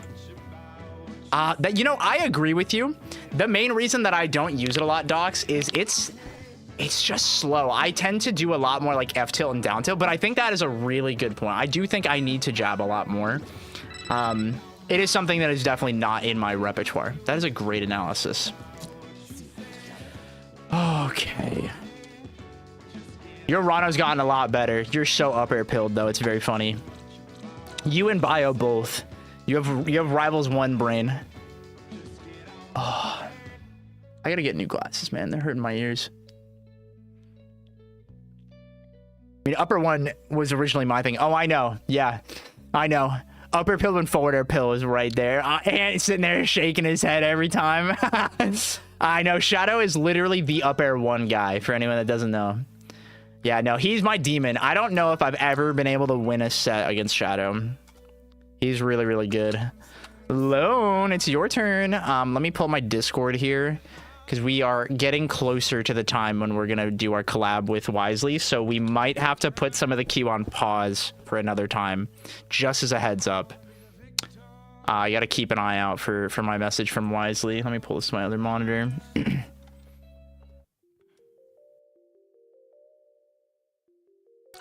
Okay. Do you want me to play a certain character, Lone?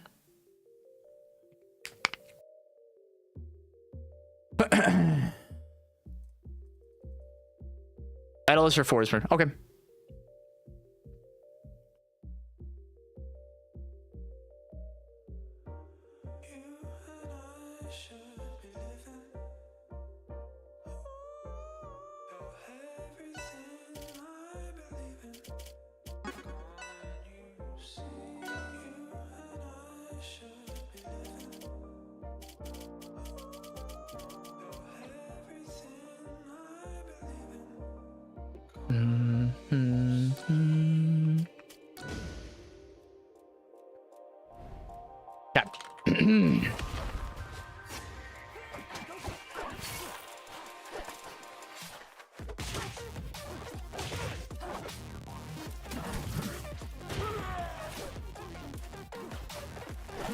No, it makes sense. That's what Bio has been doing. So he'll do up air 2 to catch the button that they press out of it.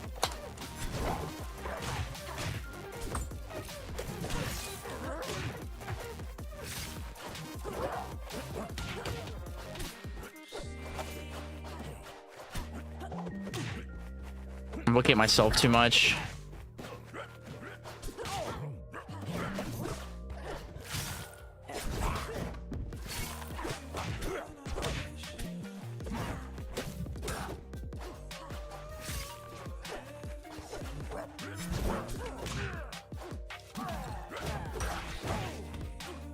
Good spacing.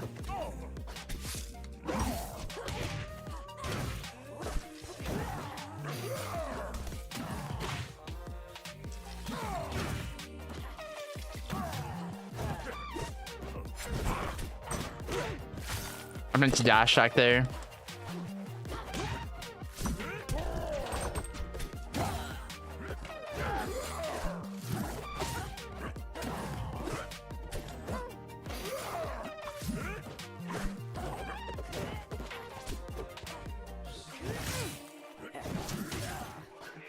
I try to get higher for that, because that would have killed.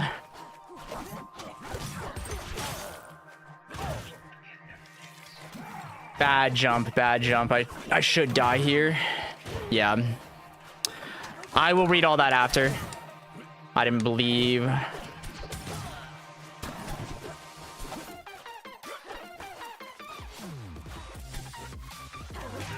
Grab that.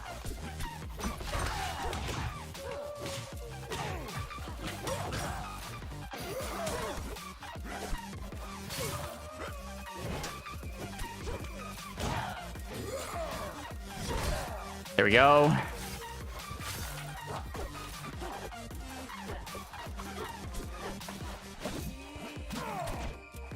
Fuck. My execution is starting to get a little slippy.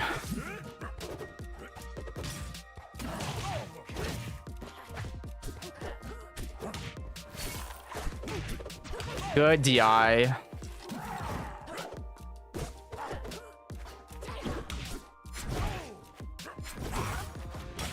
Oh my god, I'm not answering my phone. That's not happening right now.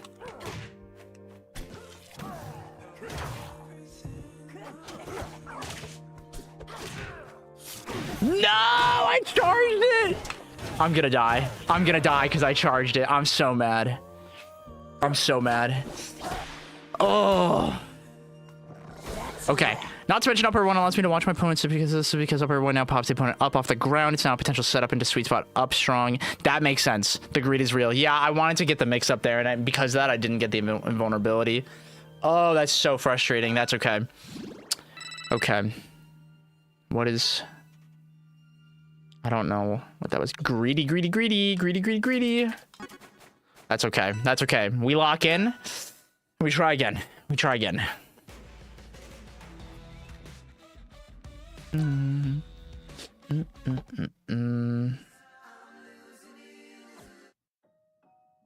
What is it all?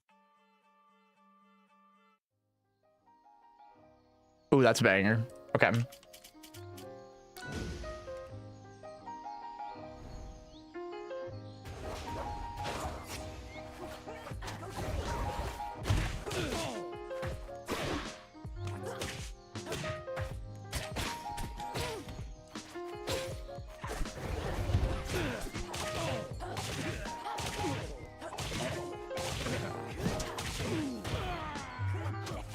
Interesting. Why did that... I definitely was SCIing there. I don't know why that didn't... I didn't get out of that. That was weird. I know he mixes drift up in one of them. That kills me too. Oh, he messed up! I literally took my hand off my controller, guys. Good. Shield DI. Oh, that was so good. No.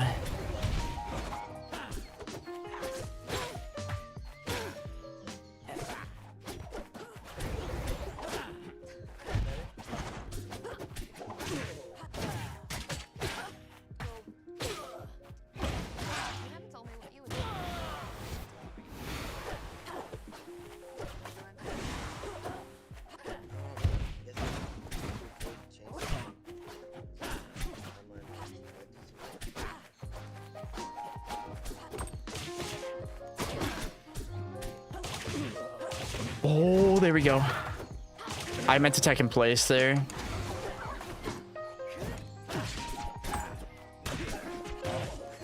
I deserve to die.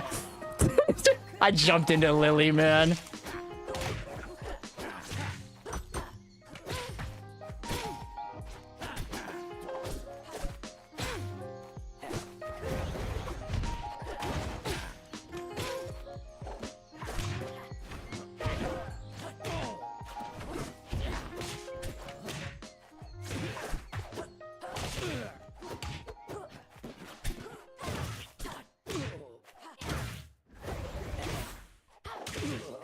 Oh my god, he saved me.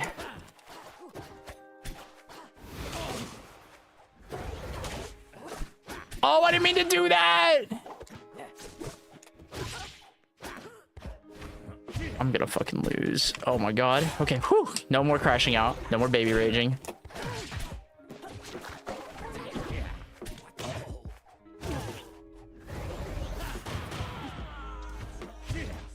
Winnable. No, I'm into Wimbledon. Ah.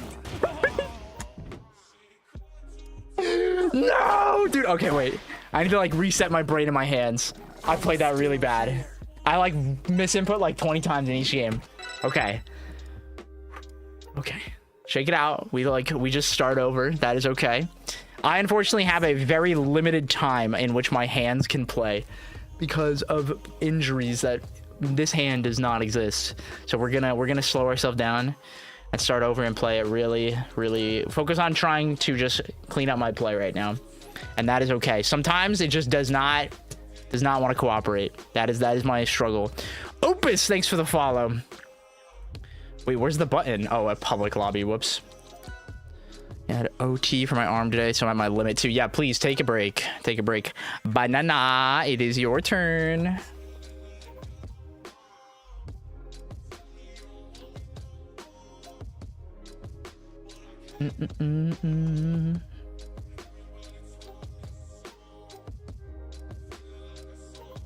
I wanted the games. Yes. No, GG's, bro. GG's.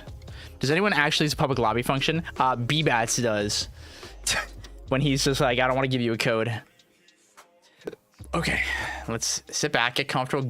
Gecko15. Thank you for the follow. And a reminder, guys, if you want to join the Discord, do !Discord. It is completely public. We will be doing lots more streams like this, as well as I'm going to be announcing some tournaments in the coming weeks. Lone, fuck off. I gotta remember how to turn that shit off. I don't know why it's letting you do that.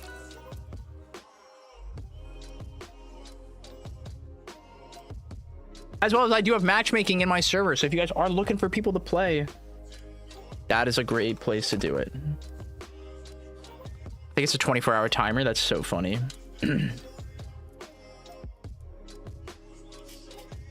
Banana. Banana.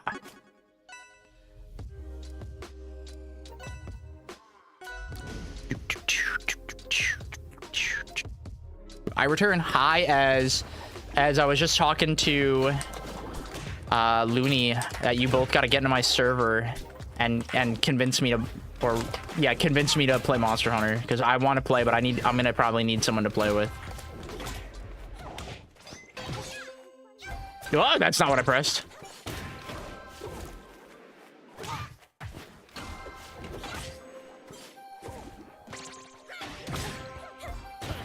Oof.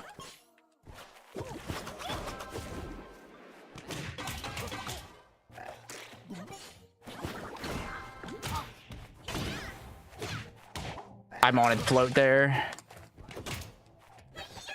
Oh, how did I do that? My finger totally exploded there.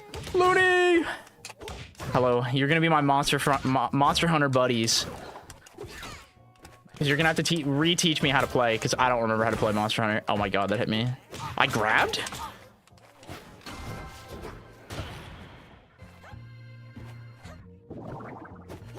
Wow.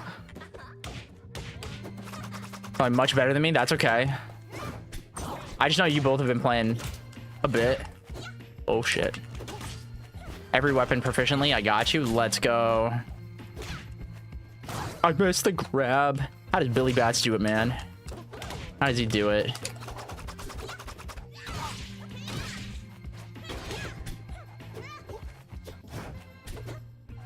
Oh, I tried to do a Twitch collab knock, but I didn't realize we weren't following each other yet. Oh my god. I forgot that's like a feature. We can set that up after this game. So guys, after this, we're gonna have to pause the viewers so I can do the viewer battles, so I can do my lovely bald collab. But let me finish this match. Oh, I'm just getting stuffed. Till she gets you off stage. Yeah. It's when she corners you and there isn't a top platform to go to. Oh, good DI. Let's go.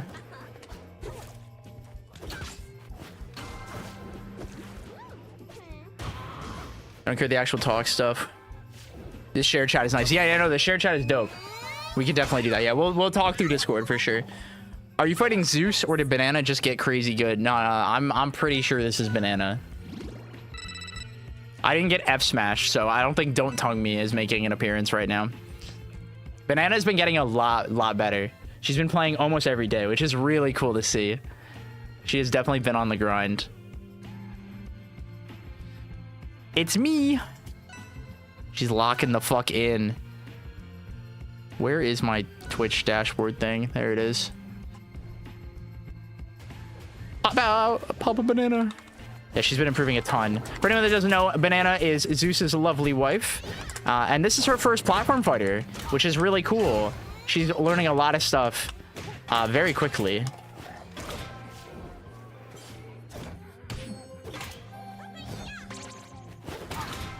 Ooh. There's the coolest character, so it's good start. Yeah, I know she's been trying to play more Rano. She has a really good Crag as well.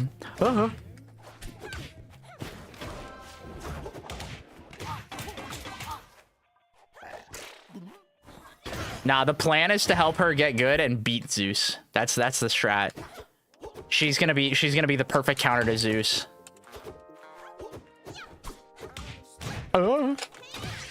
But it just goes to show, like, anyone can learn this game, which is really cool.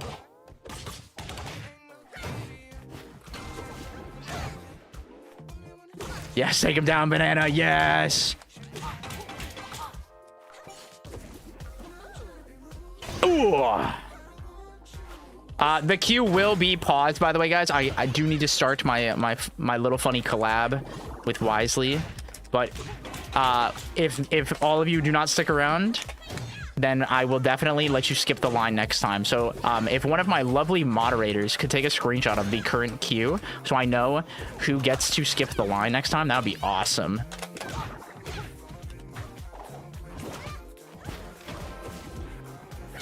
Oh, that hit that way. Even I didn't expect that. No, she didn't get to touch the ground. Fuck. Holy moly. Alrighty. It's collab time. How do I do the funny knock thing? Stream together. And I send him the link, right? Invite guest. Collab link. Wisely. This will be a fun one, guys. This will be a fun one.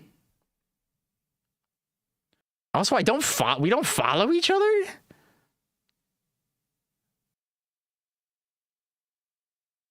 And then, let's see. What's up? Oh,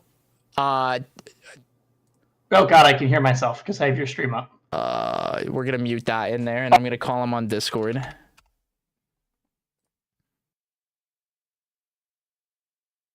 Hello. Hello. Yeah, that's a much better idea. Yeah. I really like the shared chat. I think shared chat is super cool. It's sick. The rest of it seems really unnecessary for what we're doing. Yes. Yeah, 100%. Okay, I believe I have turned on shared chat now. I think I do too. Somebody type in chat and we'll see. There's like a thing that'll indicate. Yeah, from okay, which no, I chat. just got a thing that says shared chat started. Cool. So we should be good Sick. now. Hello, my friend. What was that? I said hello, my friend. How are we doing Hello. today? I'm doing well. I'm sorry for pushing things back an You're hour. good. You're good. Everyone wanted to play the game, so it worked out perfectly. There we go. There we go. Yeah, I got caught in the like ADHD hyperfocus kind of thing, and suddenly it Yes. was like 4:40 my time, and I was just like, oh shoot, I'm not going to be ready. Understandable. Understandable. Was working on my commentary reel because I haven't updated it in like 3 years. Yeah. And I need an updated one so that I can apply for Evo commentary. So, Yeah. No, everyone has been like, Zeke, do you have a commentary reel? And I'm just like, listen, man, I just get on the mic. All Yeah. love of the game. I don't even know I don't know how to do any of that. you don't really need one until like I didn't have one until I started doing like regionals really consistently for like Melee Yeah. and PM. That makes sense. I've never really been I've been asked for them for rivals, but it's been like I've already known the team at that point. Mhm. But the bigger the event is, the more likely they need it, and then Mhm. the more likely they are to not know me, or like yes. the bigger chance they don't already know me, because some Right. events will just be like, hey, we'd love for you to come out. Mhm. Something like Evo, like I know people that work at Evo, but I can't just be like, whoever's randomly reading this definitely knows a Rivals of Aether commentator. like Real. so like I find that reels are more useful for like, you know, your like supernovas or Genesis or things like this versus, you know, you're doing a random Rivals thing. I'm assuming they're gonna know who you are already. You'd be surprised how many people have never heard of me. It's actually really funny. I get a kick out of it. Okay, I meant among people that are also doing commentary management at Rivals events. No, that Not makes just sense. like, Yeah. because there's a ton of people who have no idea who I am either. Yeah. But that doesn't mean like Yeah. I you know, trying to be humble. I assume that most commentary managers that are Rivals specific know who I am. I would hope so. Genuinely. I would genuinely hope so. But you know, if you're applying for something like Combo Breaker or you know Yeah. a large event that normally does Smash, you know, we'll find out. Yeah, that makes sense. Okay. Oh, for my chat, someone on the Twitch or on the YouTube side asked, because I multi-stream. Yep. Shared chat is only gonna work for Twitch. Yeah, you will not be able to see it on YouTube. Sorry. Yep. Yeah, shared chat's gonna work on Twitch, so you guys will all be able to talk to each other. YouTube chat, sorry, my bad. Well, you get rewind, but no shared chat. Sorry. Right, it's a better viewing experience. Oh, it's so much just better. if you're trying to chat. So much better. All right, man. Let's get into this. So what is the challenge that you're doing again? It's less of a challenge. I'm framing it as a challenge, but I'm just trying to get every character to level 50. Okay. For me, it is not a. I'm not trying to do that for a specific, like, I need them all to be at master, or I need whatever. In fact, I have been D-ranking because I've been doing this. Yeah. No, I feel that. Like, I definitely was putting time into, Maple. It was Aeolus and then Maple back to back, like, tanked my elo. So I think I'm somewhere in, like, high silver right now. Right. And then it started climbing again because it was like, oh wait, no, I'm figuring it out. Whatever. But I'm trying to get every character to level 50 for honestly commentary reasons. It's not even a. Oh, okay, yeah. It's not even a like, oh, I need to do it myself. I think putting that much time into every character and being really intentional about it will help me learn the game deeper for those kind of things. Like, it's not I'm making a YouTube video at the end or I'm doing whatever.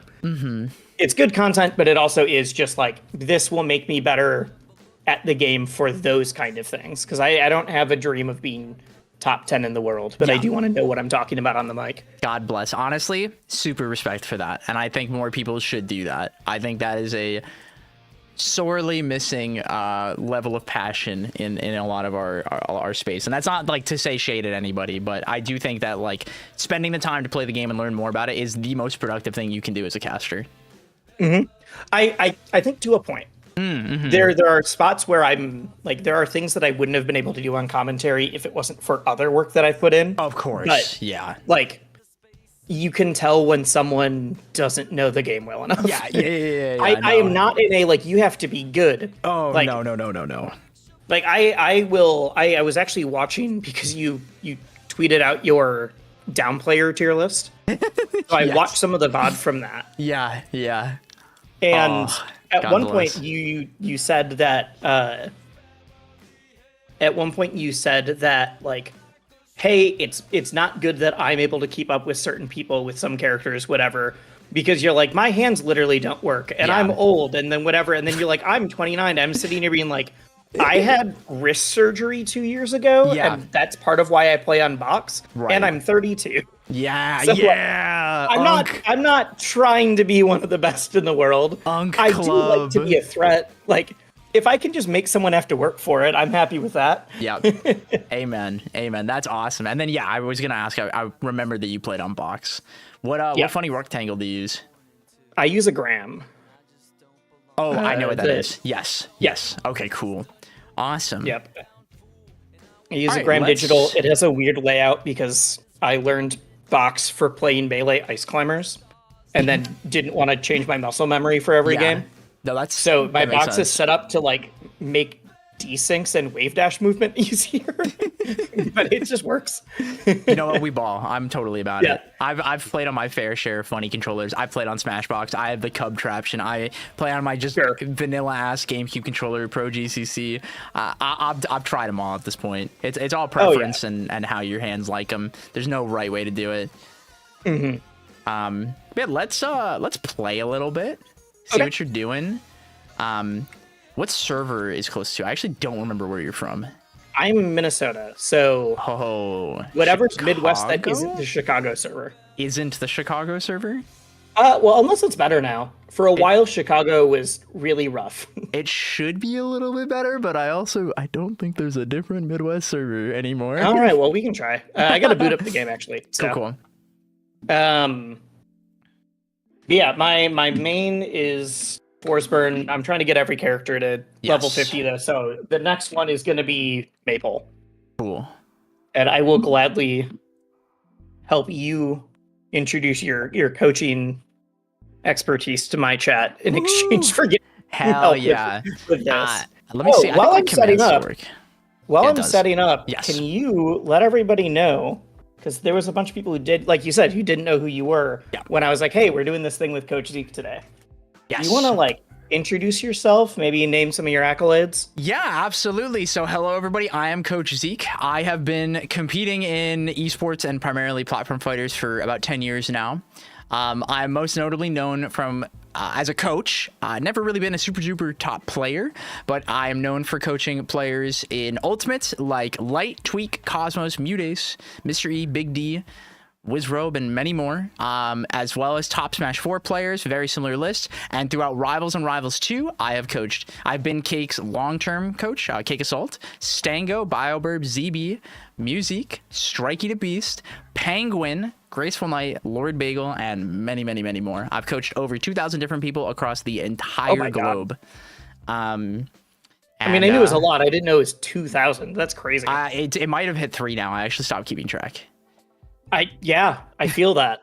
I was basically like, if you name a person, there's like a 50% shot that Zeke has coached them. If you name someone that like you think is top 20-ish. Especially in Rivals, it is something I'm very grateful for, that I've had the opportunity to coach a lot of the Rivals players nowadays. And now with Rivals 2, there's just a whole new corner that, like, I've done a little bit of melee coaching and stuff like that. And I personally played a ton of PM back in the day, but it's so cool to see people that I've known for years getting back into it. I mean, I keep seeing more and more PM names, especially, that are picking up your coaching. It's so awesome. I love it so much. There's a little Mia is so pumped about it. Like I like to tell this story too a lot. Like, getting to coach Sango was so awesome because I remember watching him when he was launch here. Like, I remember watching his VODs. Oh, sure, yeah. It's so sick, and that's like one of the big ones that I'm very, very happy you got to do. All right, I am in. We can play.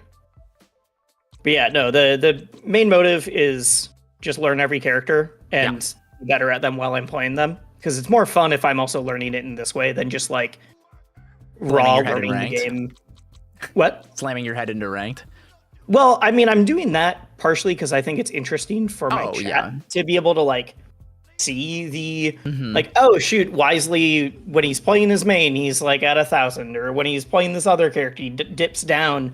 But I usually end the climb to 50 close to where I started in ranked, except for Atlas, which I stopped trying to get at all because that was before he got buffed. He's good now. At the time was just like, I'm not enjoying this anymore. Yeah, no, that's totally bad. I remember you messaging me about that and being like, this is not hitting right now. I'm not having a good time. And that is completely valid. 100%. I think that's when you messaged being like, hey, we should do this. We should. No, I was watching you play Atlas and I was like, I want to help you, man. Let me help you. I understand your struggle. Are there any characters that you've played to 50 that you hate playing as? Ooh, that's a good question. Who is, like, is there a character that you feel like I mean, Edalus was the one before the buff that you felt like was like the toughest, but was there anyone else? I got Edalus to like 20 before I was like, this just isn't worth it right now. I don't hate playing as him, but I really don't enjoy what it takes to play like super competitively is when I did Locks.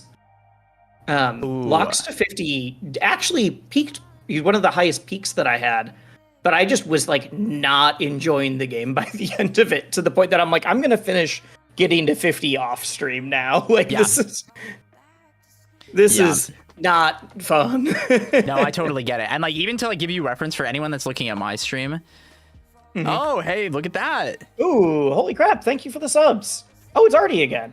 Let's go. Now that there's people here, I have no idea if someone I assume if someone gifts subs, that it still only goes to my specific viewers, not the whole shared chat. But either way, thank you. Twitch is an enigma. Who knows? But that's super cool. Hell yeah. But yeah, for anyone looking at my screen, like, I don't have all these characters to 50. And for reference, I play primarily in private lobbies. Like, there is a huge disparity. My Forsburn is level 113.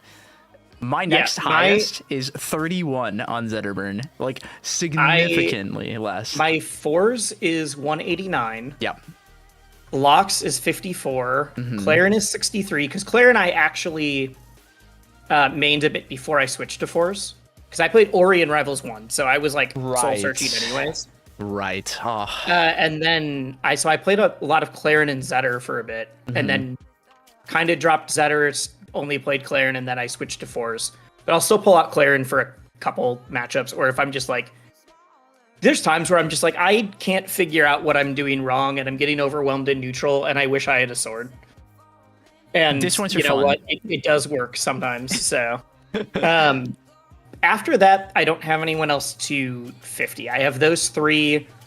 Zetterburn I could get quickly. Mm-hmm. Everyone else is like literally level 8 or below. Yeah. I had more during the demo because during the demo I was playing like just Yeah. random way more, but that didn't carry over. So I think at one point I had everyone to like 10. Okay. Do you want me? I know ahead. ultimately we're doing this for Maple. Yeah. Do you want me? Yeah, never mind. Let's do Maple because I was thinking you could just call it habits better with my main, but that's going to happen either way. Yeah. So Yeah, and I would think I never will think get it. distracted on just getting real coaching if I do that. We'll do a little. It'll be a little bit of both. Don't worry about Which it. I do want actual real coaching with my main. That'd be cool. That would be very cool. My We could locals definitely are do really that. hard for some reason. Relatable. Me when I go to Fusion and go 0-2 last week. Very relatable. Okay, that's I went lose to 1-2 Aubrey and then yesterday. Solar Beam and losers. So, like, it's fun. Oh, cool. Yeah, that's a fun O2. Yeah, me See, going game 3 last day with Aubrey and then getting double 3 stocked by Solar Beam is very fun. Who I literally coach, by the way. Yeah. No, I have none of the people at the Minnesota locals, which I stream them on my Twitch, but they're not like, no one is well known. Maybe, I mean, honestly, it's me and then Vecca because she is top 20 in PM right now. Yes. She's the best Roy, but like everyone else is just like really good player with good wins from random games all coming together, which is dope. And then like people were going over like the ranked ladder and suddenly we were like, why are like 4 people at this 11 person local, like all top 200, top 300 on ranked, and none of them are names like the larger rivals community would know. That's awesome. I love that. But I am now convinced that if Minnesota traveled, we could actually, put up some numbers. That's so cool. That's so cool. I love that. All right, let's do it, gamer. Reki, thank you. Ori Oh, right. 2 moveset would be a war crime. Oh, God. Yeah, I love Ori. Ori's two. Put it this way: most of the Abyss runes for Ori were just Ori from Rivals or from Will o' the Wisps. Yep. So it's like, crazy. we already know what broken Ori would be. Oh, I forgot this was my name on not on Discord on Oh, skin merchant. Steam. Because someone in chat was like, "What is this?" It's because a lot of my income now is from selling skins. That's awesome. Not a ton, but like the thing has gone really well for me. I'm happy to hear that. I know you are in the first creator one, right? Yeah, I mean that's part of the reason because I got more of a percentage from that. That's so cool, dude. I love that. That's goals, honestly. Yeah. Nah. I kind of thought Lily was still there.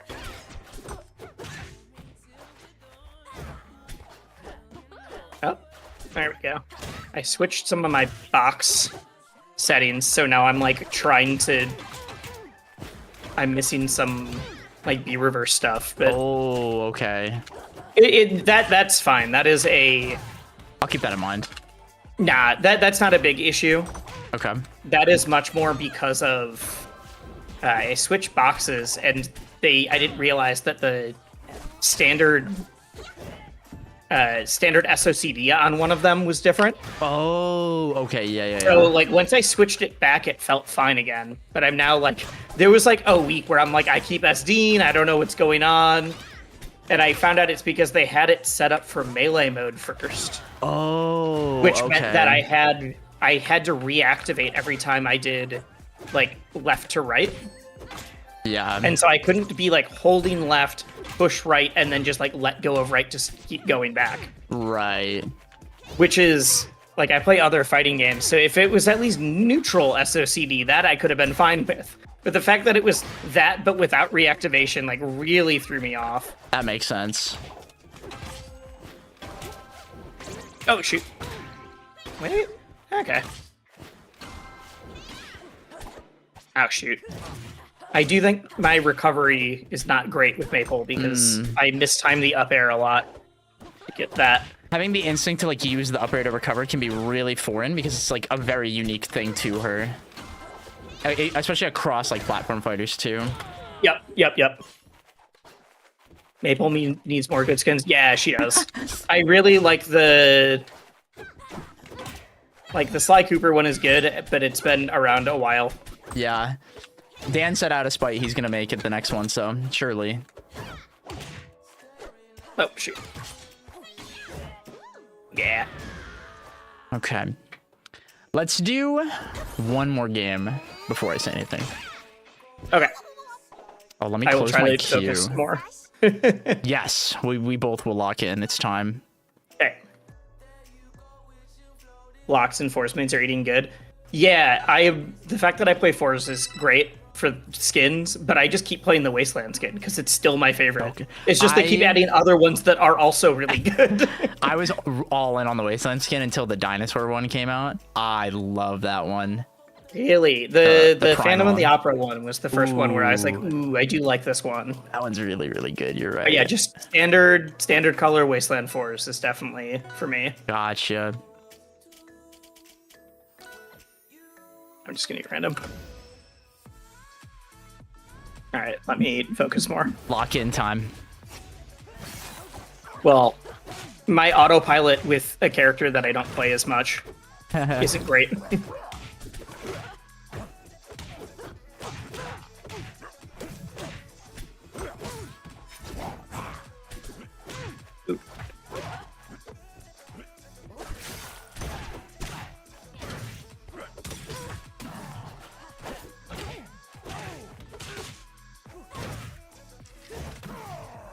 Nope. That's okay. I had the idea. Yeah, exactly. Sure how far that could reach.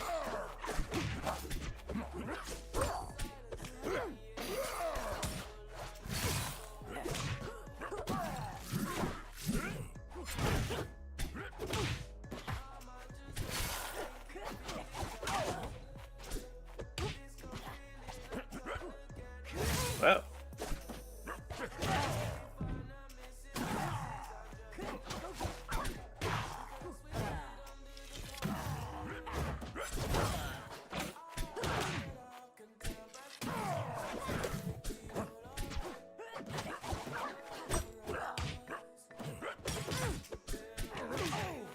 Nice. That was really good. It was just throw into whip. No, but you put it down and you like had the awareness there and didn't autopilot, which is really good. It's very simple. I mean, stuff, that was but the it's hardest part, was just like stop trying to force it neutral, just Yep. wait. Yep, exactly. Terrible air dodge. Why did I do that? Ooh, alright.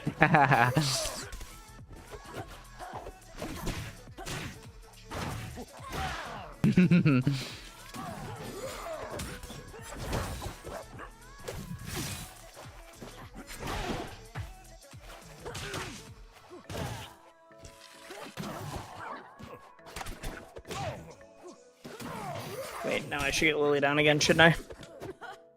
Well, might be too late.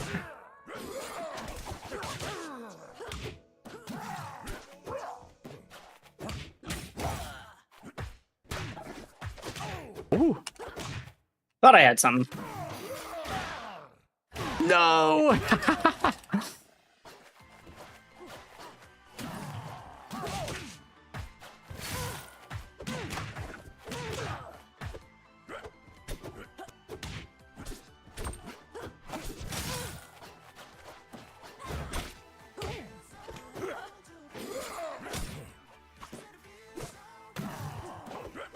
Nope, I messed up. That's okay. That's okay. Okay. So I definitely see what you mean, where like the recovery is like the foreign part, and it's like. So you said you played Ori, you played Ice Climbers. Who else? Did you ever have any other mains in like platform fighters? I worked on a Sheik for a long time as Okay. like a secondary for Ices. Okay. And PM? I play fours now, and then I also played Clarin a lot. Right. PM Sheik or Melee Sheik? It was Ices with a pocket cheek in both, actually. In both. Okay, cool. So funny enough, I mained Ice Climbers in Melee as well. So that makes this fun because I definitely understand the like. I see where that part of your brain is, like which neurons are activating when you're like using certain things and like the way you're positioning and things like that, and like even just how you move. I totally relate to it. If they added a puppet character to this game, it'd be over. Dude, like, I've been telling I would Menace, actually I was like, be good. I told Menace, I was like, if this happens, man, you got to make this happen. Just tell me, man. Are you guys cooking up? It was one? never the grappler side of it. It was always the puppet character. Like I like my dumb desyncs. I like controlling two characters and trying to position them around, everything like that. Dude, that's why I love Floor's Rune. There's nothing better than having the guy I throw at them to get in the way so that I get to beat them. I mean, I think that's why Force has clicked the most. Yeah. After that, I don't know why Force just never clicked for me in Rivals 1, but I still have the feeling that I'm going to end up maining a character that like doesn't exist yet. So not just a returning character, but someone brand new. No, But I feel that way. I feel that way a lot. If that never happens, I'm still happy to play Force right now. Agreed. He's just not. It doesn't click 100% the way it has for some other characters. Right. Okay, so let's talk about some like concepts with Maple. So like the way I want you to think about up air is like it's doing side B where it's like incredibly high risk, but it's like it's the thing that you got to do to make it there, except it doesn't put you in special fall, which is super cool. Sure. Like that's like the immediate comparison, and that's something that like I myself, like I struggle with doing that a lot. And like being mindful is like the goal is not always to get to the ledge itself, which is like foreign, but it's like the thing that we need to do is get to the wall. As like once we get to the wall, we have a lot of mix-ups, and the best thing is like getting better at getting to wall and still having your double jump, because then we have way more mix-ups available to us. And so that's where like going low wall jump and holding the jump to either do something like that, or then doing this and then double jumping onto stage with up air or back air, like having confidence. It really is crazy how much further she goes with the. It's insane. Considering that a lot of people like don't even notice that that's a mechanic until they're told. Yep. Like the big thing I like to show people is like I will jump like this is a full hop, and I will up air. Like it's insane. Yeah. And you can just do it again. And so the big mini game when you're playing Maple off stage is like your resources and having a really good feel for like my side B goes this far, and like how much you like drift after, because there's a slight pause when you do it. I didn't and mean then to you do the drift. reverse one. Oh yeah, that's the other one that's funny, is being careful not to accidentally do the reverse. Getting a feel for like this move like as a whole has a ton of value, but especially in recovering, because even if you're like mixing up out in the distance and it's like doing a down B and then doing a side B, like that's a really great mix up that obviously it's not the solution, but having more like control of like the immediate burst movement that you can have off stage is something that I think will help you a ton. And it's very foreign. There isn't really a good like correlation of this move to like anything else, but just having this imaginary like imagine like a straight line anytime you're like it's this platform length, basically it's a little bit further, right? I'm just like that's the distance where it immediately will let you touch the wall, and it's just like immediately, and having that like ingrained in your brain when you're in the air. And then again, it's like the next foreign thing is holding for wall cling. It's very strange. I'm trying to do it more, especially because I was gonna say I was literally commentating Elkies versus ZB at Genesis, and watching Elkies just cling down there and be like, you have literally no way to get back now. It was just like, oh, wall cling's so much better than I realized, even offensively. Like a very common scenario that you'll create, and this is like one of the really, really easy setups that you can do, is just like nairing or forward or somebody's back, waiting, and then double jumping like out there and stuffing them out when they come back, and being able to like do that. You get your wall jump back, and exactly. Like there's so many ways to go about it that it's about like the best way to like get better with a character like Maple is like just practicing in training mode, like unironically dropping down and being like, how far can I go down and climb the wall and make it back? Because like the hard part is like sitting and thinking about it, because the moment you hesitate, that's when she gets smacked and then you just die. Yeah, exactly. Yep. Obviously you're not trying to main her, but it definitely goes a long way, and it's worth learning, because she is very much a character like Orcane and like Crag, where like if they touch the wall, they can 100% make it back if they have a double jump, like no matter how deep they are. And it's about like being really confident in what options you have left. And I think that's where people tend to struggle with Maple, is like they overthink it. And like funny enough, like Forestern is kind of a character like that too, where it's like it's really easy to like overthink and hesitate and then just immediately lose your stock. Yeah, sure, that makes sense. Oh, let me catch up on Yeah, chat I will here. say, out of all the characters that I've played so far, like, because I've goofed around, especially like off stream or at locals, whatever, with a lot of different characters. Maple is the one where it's like, oh, I could see myself playing this character. Yeah, this is probably I don't think the over next character. fours, but like, there's definitely a lot of aspects of Maple that I'm like, this is super fun. I could Yeah. definitely see myself doing this more. Yeah, like during the betas, she was my most played character by like a huge margin. I love this character. I think she's really good and she's really fun. And there are ways that she's gotten better and ways that she's gotten worse. But to kind of Unfortunately, a lot of the stuff that I think is really cool is stuff that I cannot do at all yet. yeah. It's like the like rewrap stuff, or Oh, you know, God, a lot yeah. of the big tether things that I'm just like are not in my muscle memory at all. Yeah. Do me a favor and click Fire Capital. I want to talk about like, what do you think is the best thing about Maple? And this isn't meant to be like a trick question or anything like that. I think out of it's curiosity. speed. Say again? For speed. Yeah. The big thing that's like I always try to word this to people a lot is like, it's not even just the speed itself, it's like the entire culmination of her mobility, where it's how quick she is, how small she is, and what she can do out of it.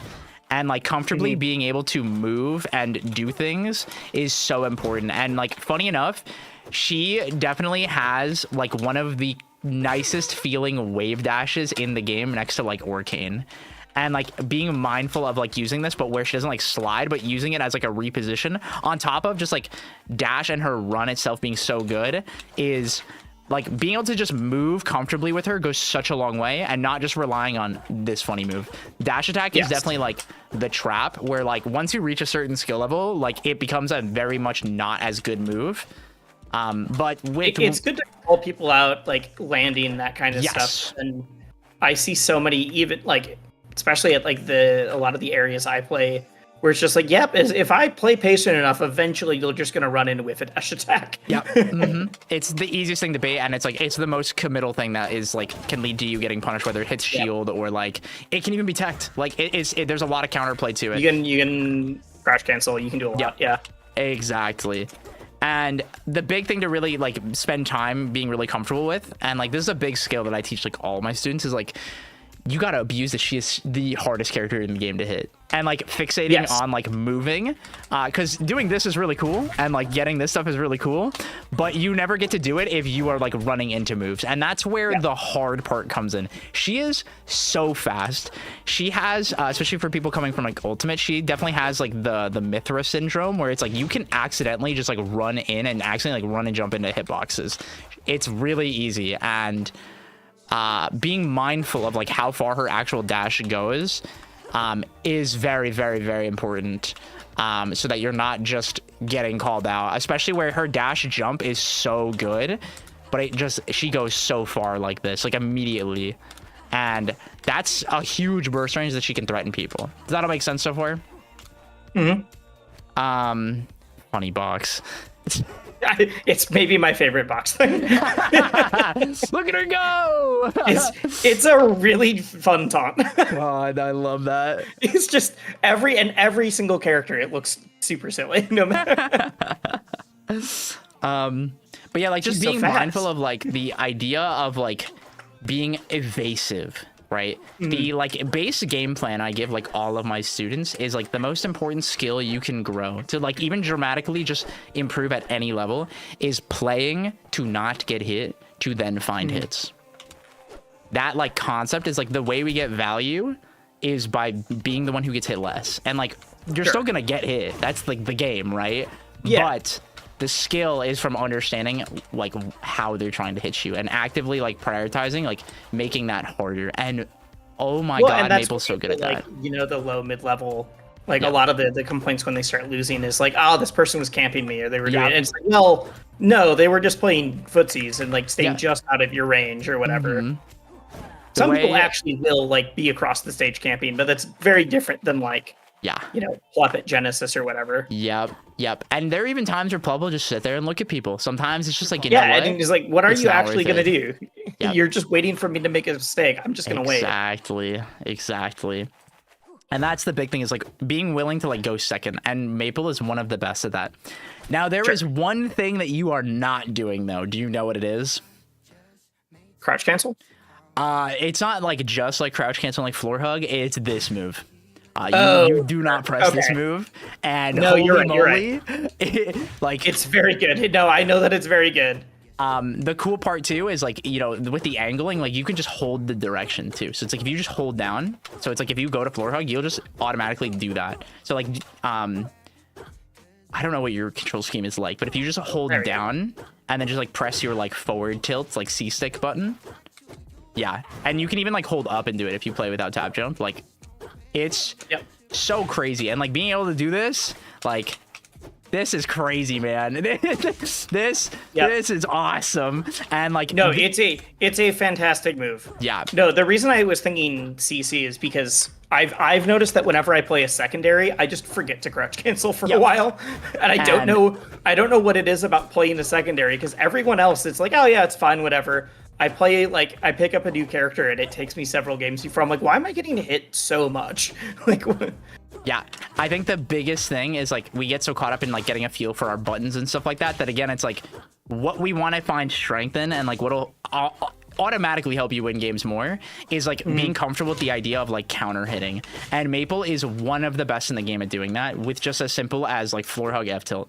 It doesn't even Yep. need to be full CC. For a very long percent window, you can comfortably just floor hug F tilt. Yeah. And that works against basically everybody in the game unless they do X, Y, or Z move. Right. And, I mean, there's always ways to beat something. but- exactly. Yeah. yeah. But it's definitely one of the best moves of all time. And getting comfortable just like doing it will go so long. And like replacing a lot of times when you dash attack with that, I think will give you a lot more confidence in just like existing as the character.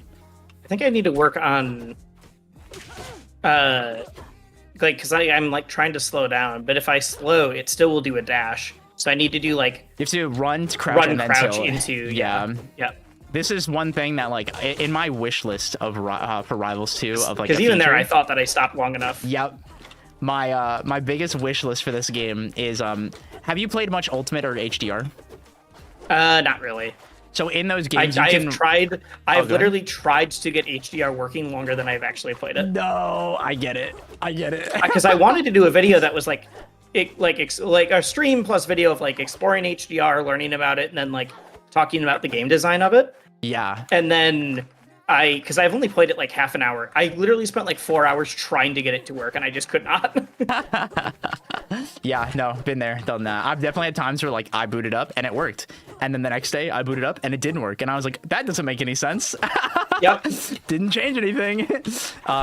But there's a feature in both of these games where during the like turnaround animation, you can cancel that into a tilt. And it is such a good feeling to be able to do that. Like the skid animation can be canceled into a tilt. Where in this, we have to pivot instead. Sure. That's my dream wish list to be added to this game. If that happens, it will literally be, like, without any contention, my favorite video game ever. It is. It's the one thing. It's everything else I love about this game, but it's the one thing that, like, I actively find myself being like, oh, I wish I could do that. Oh, I wish I could do that. That would feel so good. Yeah, I don't play with tilt stick based on what some of the stuff you were saying before. Yes. So you play with strong on your C buttons. Yes. Okay. Interesting. And that is purely a like I know that for a lot of characters tilt stick Yeah. like would be better. Uh-huh. It feels so unnatural to me because I played Yeah. melee and then PM for so long without it that like Yep. like tilt stick. It feels great until I need to actually get a kill, and then suddenly I'm like, I can't remember how to do a strong. What's Yep. going on? Yeah. Like, I definitely get that, and that was a big thing for me when I first started playing Rivals 1, was so, like, around that time was when I was, like, playing a lot more Smash 4, and that's when I switched to Tilt Stick, during when I was playing that game a lot. And then, I am the biggest proprietor for Tilt Stick Strong Button. It gives me, I'll never accidentally do something. That's the big thing, is, like, anything I do gives me full control, and, Tilt Stick definitely has a ton of value. At the end of the day, it is all preference, but, yeah, I guess there are certain things like doing CCF tilt will definitely be harder for you for sure. That is one specifically, but at the end of the day, If I get to the point where it's necessary to start learning tilt, yeah, I can. But I there's definitely so much more that I can do before I would need that. yep. Yeah, it all comes down to what feels best for you, because that's what matters. And that's like the same thing, like I've had people ask me like what controller is best and blah blah blah blah blah, and It doesn't matter. It really doesn't matter unless you're binding holding down to your bumper. Then there's discussions. The Vader Pro. I have debate. seen cheesies. If I hit these 3 buttons, I do like instant turnaround pivot up tilt. It's like, all right. Like, I'm fine with it, but I know other people would freak out. Yep. But yeah, it's very funny. That's a fun video you should talk about if that ever I thought comes about up. like, I think it would be a video that's not just about Rivals. That would be a like, let's talk about controllers for fighting games. Yes. But I would definitely devote a spot to be like, and here's what it's like when a game doesn't care.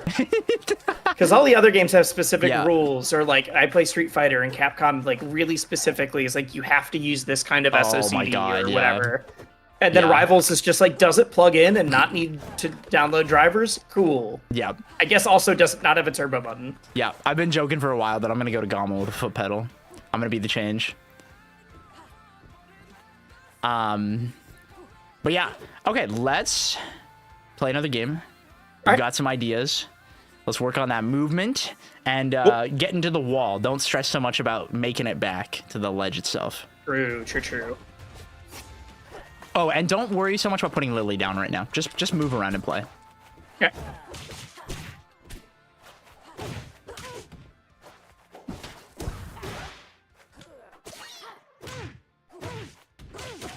Nice.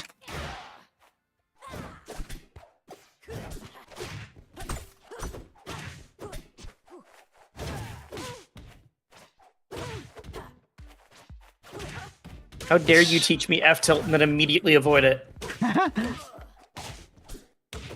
Ah. Yeah, terrible. Oh, look at that. There you go.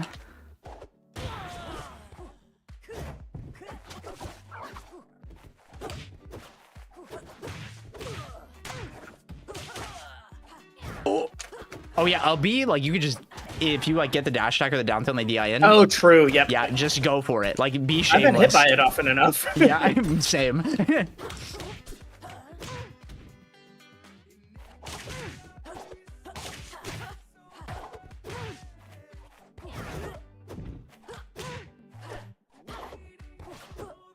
No, shoot.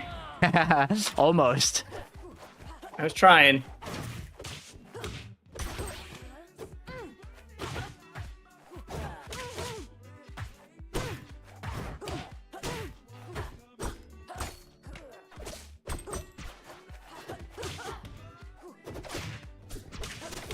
Nice.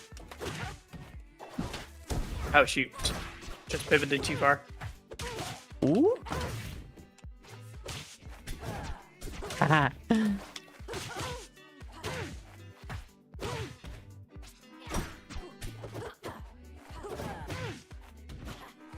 Oh my god, that hit me. That hits so high. It's so sick. That move is nasty.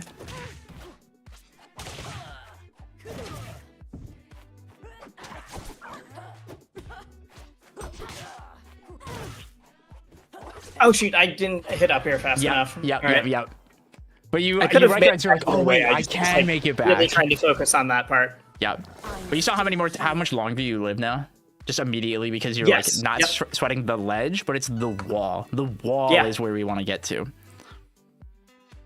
Dedicated floor hug button would be really funny. It does. That's the plan. That's the plan. Just on the foot pedal. That's the plan. Yeah. Yeah. If someone's got to make be the change, I'll do it. Hey, the Xbox makes an official foot pedal. I could use it.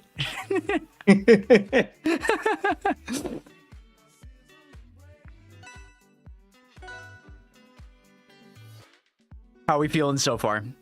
I'm feeling good. Yeah. Good. I'm just gonna ban randomly. Oh yeah. No, you're good.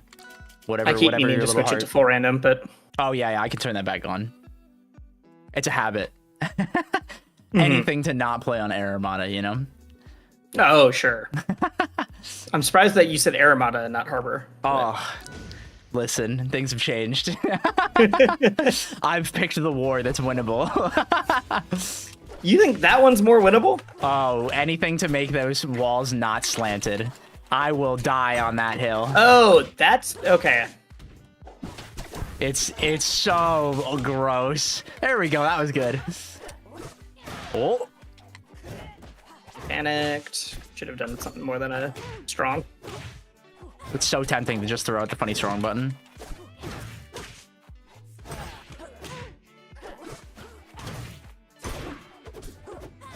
Go. Nice. You see there, it's just like I just cling to the wall and just wait for you because you can't hit me from that range.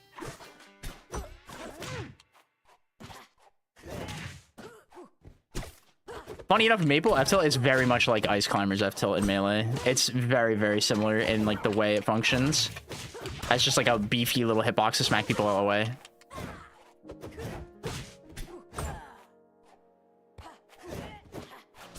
I panicked. I almost died. Yeah, you slipped right through, threaded the needle.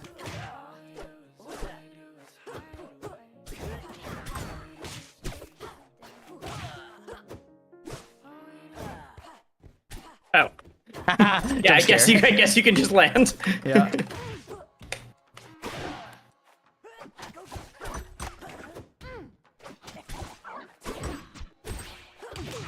Oh, I'm going this way. Oh, there we go.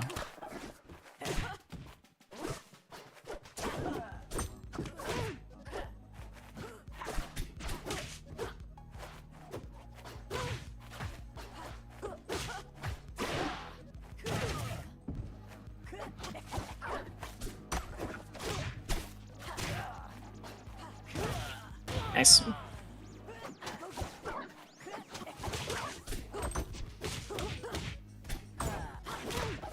Oh.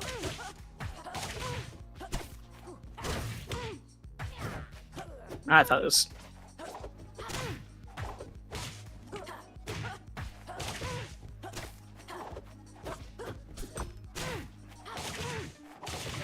I need to use jab more.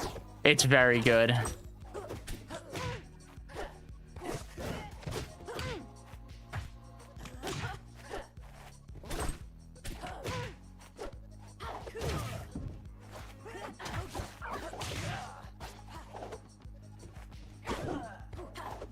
Did not realize I was that part of the left. Camera, yep. I do that all the time. The camera gets me so much in this game. It's just zoomed in enough where you're like, oops, I missed the ledge. Yeah, I will say, definitely happens more when I'm playing other characters. 100%. Because I'm just like, oh yeah, this, especially Maple, because she's so fast. That suddenly I'm like, oh shoot, I am all the way over here now.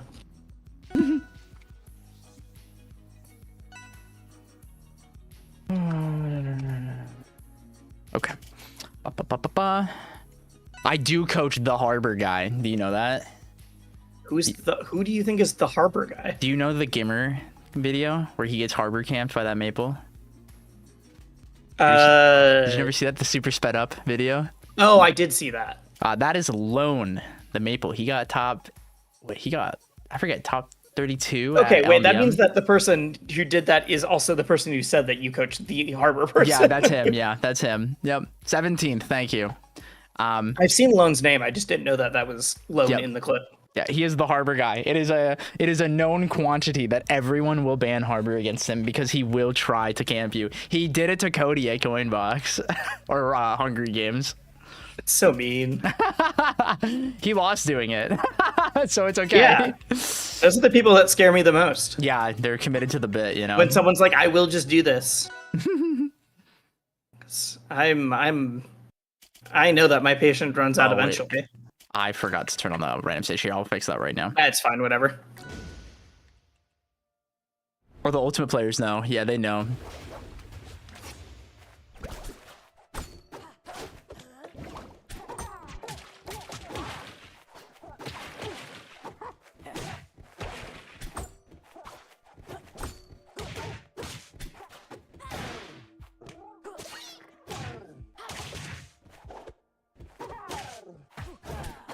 Ooh. Ah.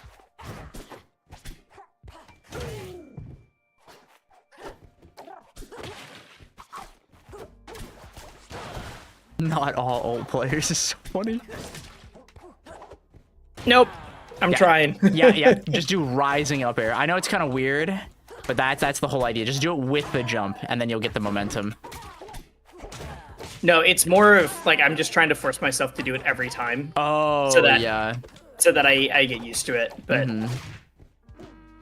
I don't know why I thought you didn't think we were gonna go all the way to ledge.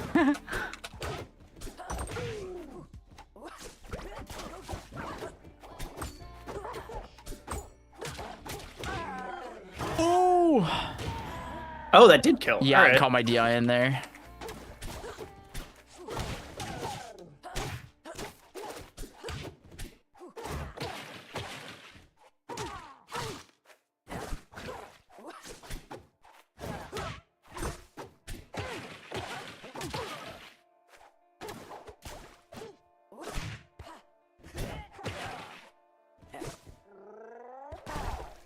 Oh, mistimed.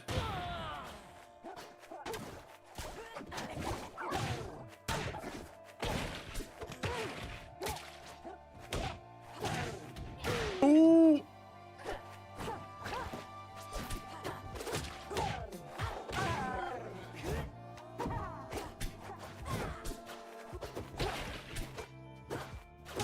Nice.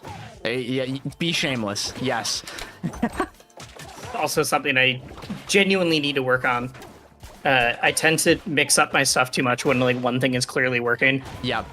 No, there is no shame in just doing the thing that works. I always like to say it, just don't fix what ain't broke, man. If the thing you're Yep. doing is hitting people, never assume that they will learn. Until they literally show you otherwise, you have no reason to believe that they will. That's always been a problem of mine. I've gotten better about it, but I would very routinely be the person to be like, why can't I can hold my own against good players, and then Yep. I'll get run over by someone who's just doing the same thing. It's like, yeah, it's because I'm mixing my stuff up then. and not them. Exactly. Yeah. No, there is a very important skill, and I've had to teach this to a lot of players, where it's like,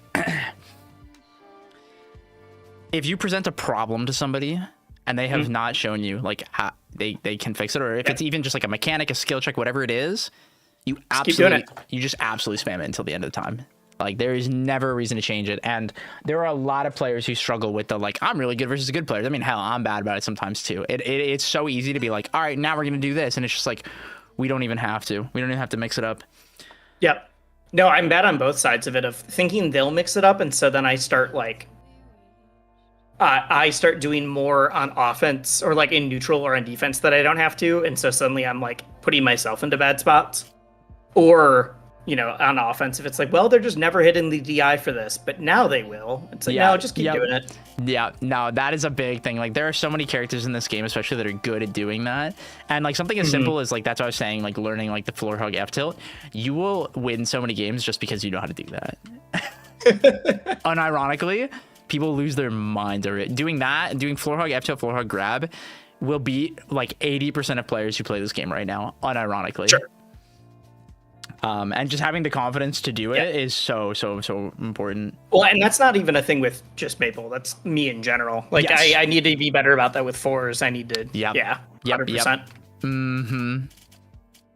Okay, my friend. Do you have any questions? Not really, but I've also been like just immediately asking. So Ooh, no, you're good. You're good. I just wanted to check. Let's Let's get a little silly then. I didn't turn it off again. Fuck. I went to, and then I just didn't. I don't know why. I literally was in the menu, and then I just didn't do it. Oh, man. Surely next time, both of us with ADHD will remember. Surely, surely.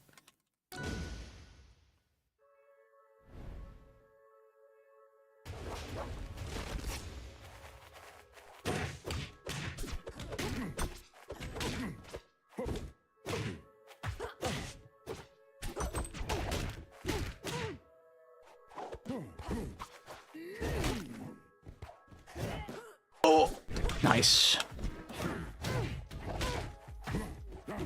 Also, for some reason, and I don't know if this is just a me thing, I feel like I miss more text with Maple.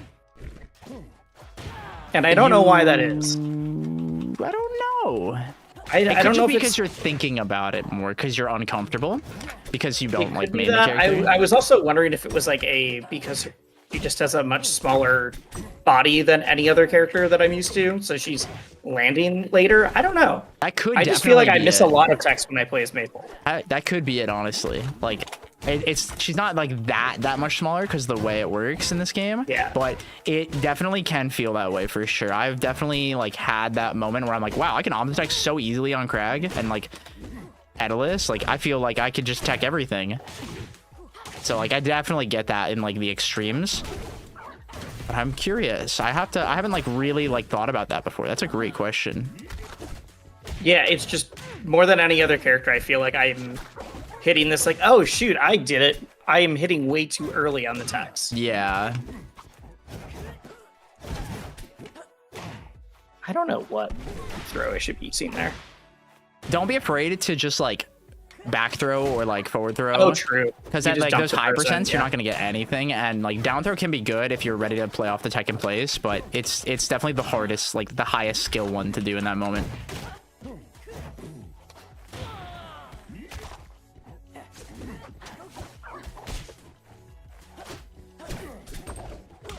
Nice.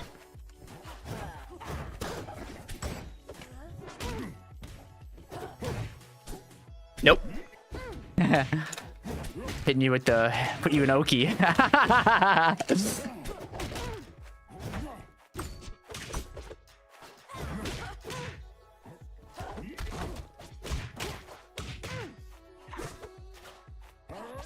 Nice, good.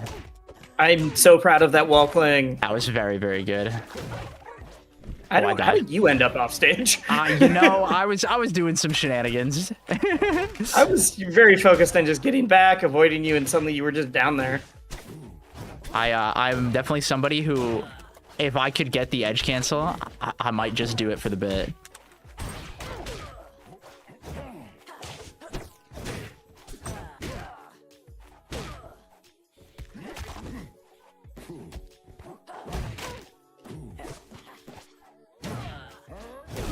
Yeah. I think that. So go ahead. I don't know if that would have covered roll back to ledge or not. Depends. I reacted, so like that's where the hard Oh, part. okay. Yeah. Sure. Makes sense. So now the funny thing we haven't talked about at all is tether. That is the Yes. enigma. Do you know how it like functions? I mean, yeah, you can go. You can either do neutral, which goes above them, or you can do left or right. Yeah. I know about like the 50-50 mix up at the top, which is not really a 50-50 right now because they're trying to fix it. Oh, they like sort of. It is a 50-50 now because now you can't SDI it during when Right. you get tethered to, but you can just SDI it any other time. Maybe they didn't fully lab it. I know a couple people who are very good maples at my local were saying that currently if you go through the other person, so you teleport to the other side, and then up air, it's like inescapable sometimes. That's so weird. I could definitely Like, see. they're like, yeah, I if could you're- definitely if see you're certain holding up- characters. Yeah. They're like, if you're holding up, like you still don't get out of the up air. It's like that doesn't seem like it would make sense, but I Interesting. trust you guys. Yeah. Lone, you should test that when you get a chance. And I know that like F tilt tether, Yeah. like Nair or whatever, but I don't know if I've ever done any of these No, because it I, feels so foreign to me still. It's the weirdest part about the character. It's like everything else besides like her recovery it's like, yeah, this is a Smash character. It's very influenced by like a lot of tools that are familiar. But tether confirms are very, very foreign. There are like percent charts that have been labbed of like when this stuff is true. Yeah. But like the best thing to kind of get a feel for is definitely like, especially those like higher percents, just having the confidence that like instead of like dashing after, it's just like hitting like the tilt or the throw or whatever it is, And then immediately buffering tether, yeah. and just buffering it out. Yeah, and that's a muscle memory thing that like even me, like I played a ton of MapleNet beta. That is just the one thing that shit does not click for me at all. It is so foreign to me that and it's the main reason I ended up not like playing her, is it's just so not conducive to the way that I play the game. That And I think just, that like, stuff is so cool. It's just not in is. my muscle memory. It's the same way Exactly. that like I could theoretically tell you like what raster is supposed to do at most spots, but I can't do it because it feels so backwards for my brain. Yeah, exactly. Cool. Okay, I'll have to lab that. Going to the other side is so bad. Yeah, the big thing with going to the other side is it has to be like a way higher percent for that to be true. That's the main issue. I don't know if they meant at a specific percent. It was very Yeah. strange. They were like, yeah, apparently if you go through the person. And it's like, Interesting. all right. Yeah, very, very interesting. Okay. Oh my god, I turned it. I'm going to turn it off. I did it. We did it, chat. there we I go. remembered. I looked at the screen. So we can do random stage. Yes. All right, gamer. Let's do a couple more. And then Okay. And then I think I will let you head back to your journey. Do you want to do a couple more with fours as well, or are you just thinking? If you want to, yeah, we could do some. I'm down to run some games against your force burn. It's like, obviously this is great. I don't know why I did that. This is good for like learning Maple, but that's probably going to show you more of like in a panic situation. I always make this bad decision. Yeah. I definitely have noticed a couple of your habits. Like one of the big ones that I've seen is like you tend to dash after hitting people a lot, and it ends up getting you hit a lot because it's not like an actual safe on hit moment. Wait, what do you mean I tend to dash after hitting people? So like when you hit me, you like dash forward or wave dash forward and then get stuffed because it's not actually safe on hit. Because I flew over. It's a percent where that move wasn't safe. It's like the most common way I've counter hit you.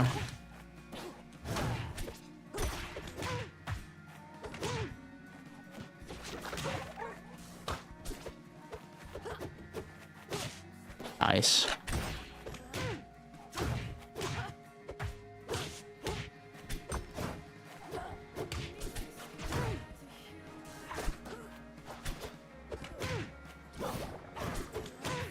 Nice CI.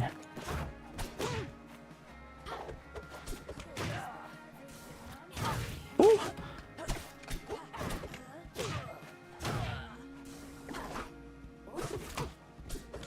No. Oh, I missed it. We're good. Woo. The I'm in danger moment. I just don't want that bubble there.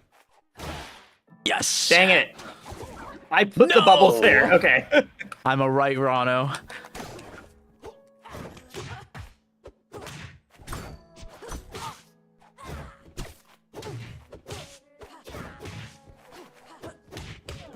Nice.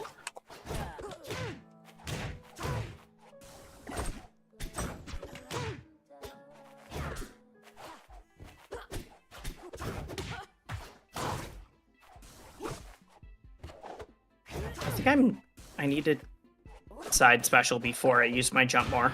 Yeah, 100%. Because like I said, it's like having that double jump adds the mix-up. Yeah. Oh my god, that's the best thing. It's like if I don't come down and get that too, you can just drift over, side B, and then get the wall cling, and then we play it out. Because then you get to wall tech, and then if you tech, you still have your jump too.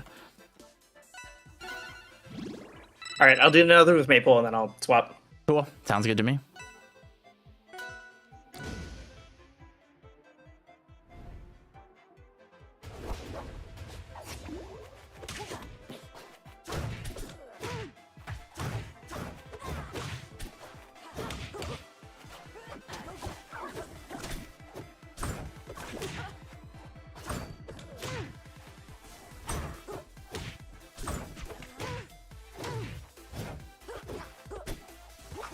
Ooh.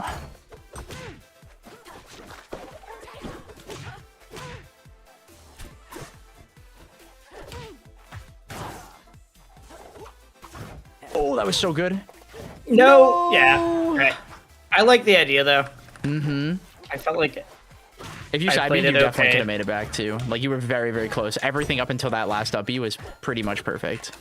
Oh my God, you yoinked me out of that. Oh, I'm not gonna get that. yeah. Rest in peace. I could feel it. I'm so bad at the bubble recoveries when I play Rano. Actually, now that I think about that, despite most characters, like weird recovery stuff is the things that I'm like, I don't know what I'm doing right now.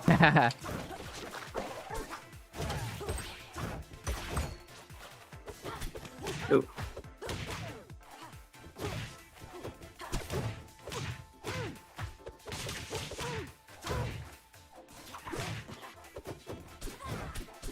You love smash attacking. Yeah. Ice climber brain. Ice Climber, but also Forest Cape 1. True. It is very good.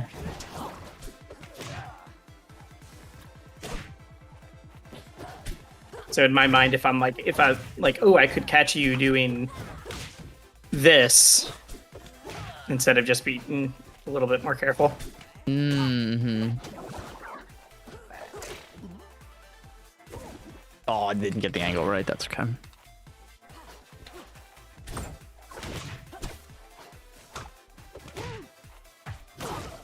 Yeah.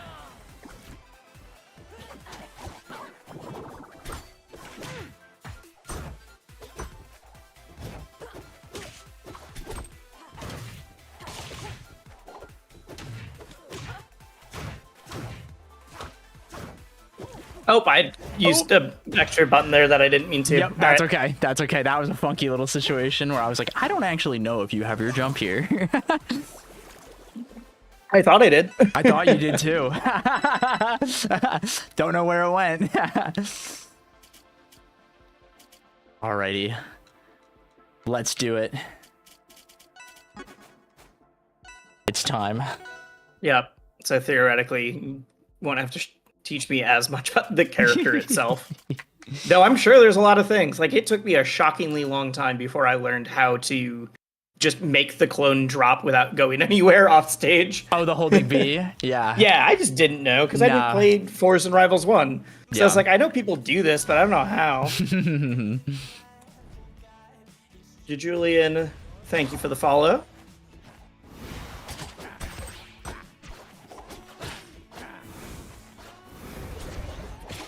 Nice.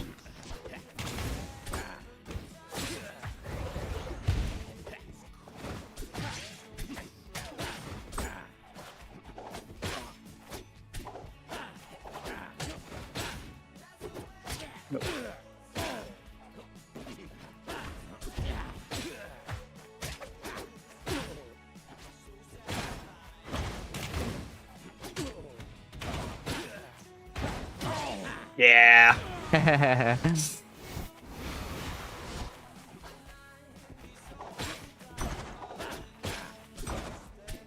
Ooh, that was really good spacing.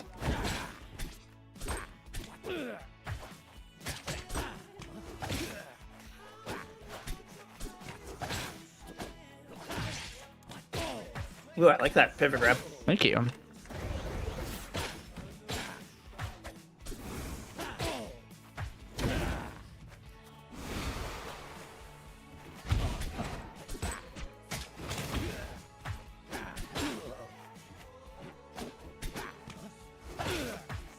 Ooh.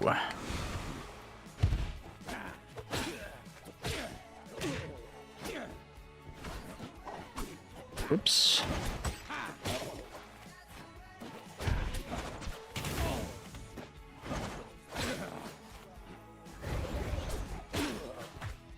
Really thought that was the clone. I was like, oh my god, you're in hit stun.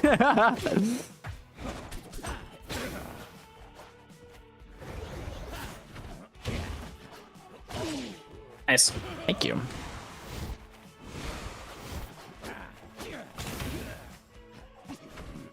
No. Maybe one of the dumber ways to grab ledge, but You know what? You got It it. worked.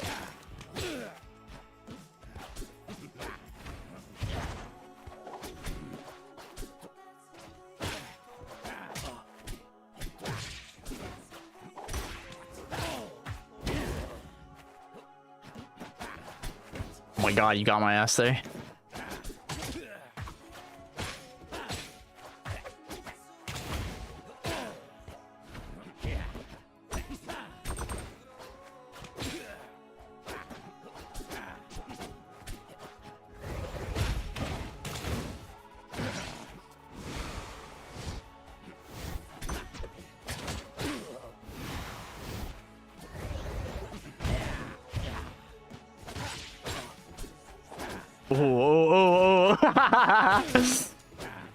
There, yeah. I was like, I'm pretty sure you're the one out in the middle of the stage.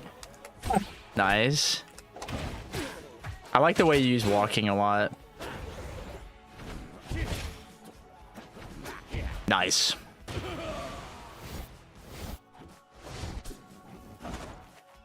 I almost. Oh shoot! Why did I DI that way? I delayed it just enough to be like, oh, no second swing, psych. I expected some sort of tilt or something. Yep. Yeah. Yep. Yeah. No, that mix up is really, really funny how much you can delay it. I didn't. I knew you could delay it. I didn't realize it that long. Yeah, especially when you like cook it. It's really funny. I would adjust to the down B change. Oh yeah, it goes. Yeah, so a lot of the Loxodons have been struggling. You know the change they added Yes. where you get hit out of it and lose it. Yeah, the same way if like you can get hit out of Forest Combust. Yeah. So you play Slox with 3 lava charges all game then? Yeah. No, Wait. it's just look at the Oh, yeah. situations that you end up in that in, man, and just like be mindful of like, did I put myself there and I shouldn't have? Because I think it's really tempting to like challenge a lot of situations when you have like 2 to 3 charges of magma, but recognizing when you shouldn't be doing that or don't have to is probably the best way to look at it right now. I saw somebody, I forget if it was into Discord or Twitter or something, but they were like, yeah, they were just salty about the change, and they said something about like they were mad that they're like I'm pissed that my combo breaker move doesn't work as a combo breaker anymore. I'm like, it never was supposed to be that. Yeah. No, that's Like, we've all been saying you, that it's a you joke. should use it for movement or to escape, but like they viewed a combo escape move as one they should be able to mash during a combo. Yeah. I was like, no, you shouldn't be able to do that. Yeah, especially like, and Docs put it best that it's like if you have full like 3 lava charge, like you just die. You just die. Yeah. It should be something that like you get rewarded for setting up to get it, or Yes, like a yeah. hard call out. Not this is like my maple F tilt.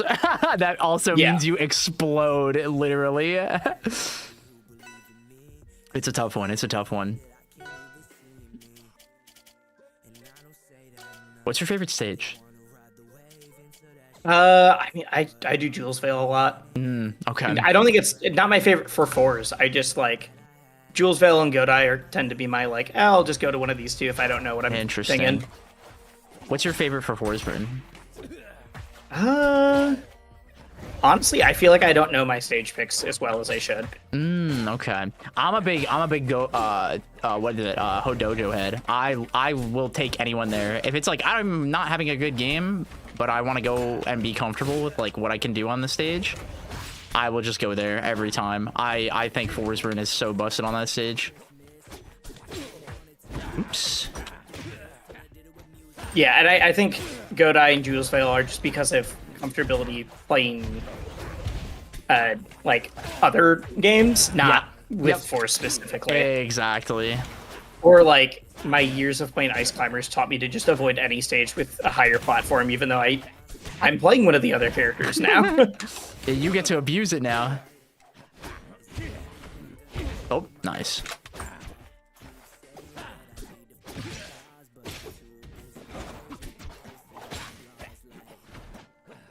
Oh, almost. What? Yeah. That was like the longest wait. Yeah. I've been saying this funny little phrase lately where like when you get to combo into F strong, I get to be politically correct Raster. Like nobody's gonna be mad that I do it, but it's pretty much the same thing Raster does to people. It's really funny. Oh, that was a really good grab. Oh, the platform just went away.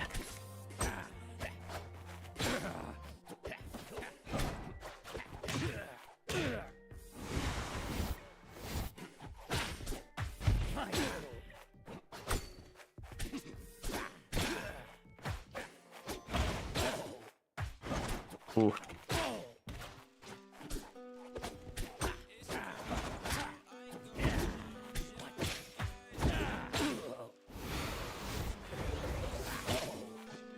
Ooh, that was clean. I have been working on the combust confirms because for so long I was shockingly bad at them. For like, hey, this is one of my best moves. I'm not good at it. I get it, honestly. It's so easy. It's like so simple that they're really easy to mess up. It's the same thing in Rivals 1. I was always like surprisingly bad at Ori Bash. Oh, dude, I could talk for hours about how everybody gaslit me into telling me that shit was bad, and I finally got both Bio and Penguin to play that character, and they changed the world with that. That is the best combo in any, like, up air bash, nair bash. It was one of those that, like, I've played a lot of different games where I've been like, oh, I'm not good, but like whatever. That was one of the only characters I ever played that I'm like, I feel like I should be carried, but I'm just not smart right now, and I can't do the thing. Yeah, it's a really easy character to Compared just do to like a little the too much. amount of years I've played other like mid tiers or low tiers, where I'm like, I play a character that I should be able to just destroy people for.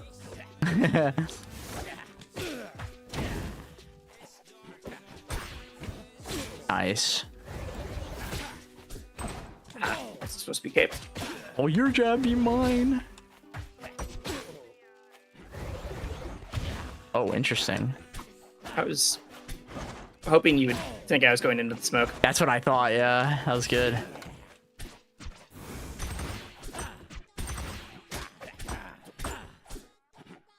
Oh.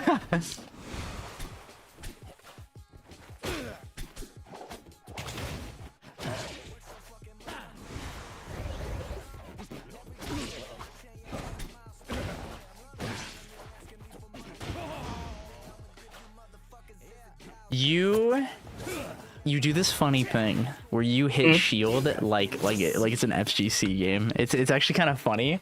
You're very like, I'm gonna do these little mix-ups on block like a lot, and I'm very, very pilled into, like, as someone who comes from like Smash 4 and Ultimate, where it's just like, Sure.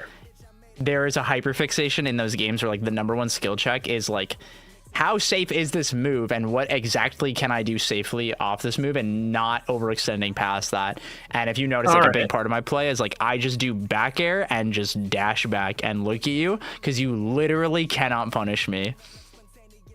And you're saying that instead of doing like dash back, I just am doing like something into shield? You'll sequence off of it into like another tilt, or like trying to get a second aerial, and it's like not being fully respectful of either how safe you actually already are, or overextending into not respecting my agency.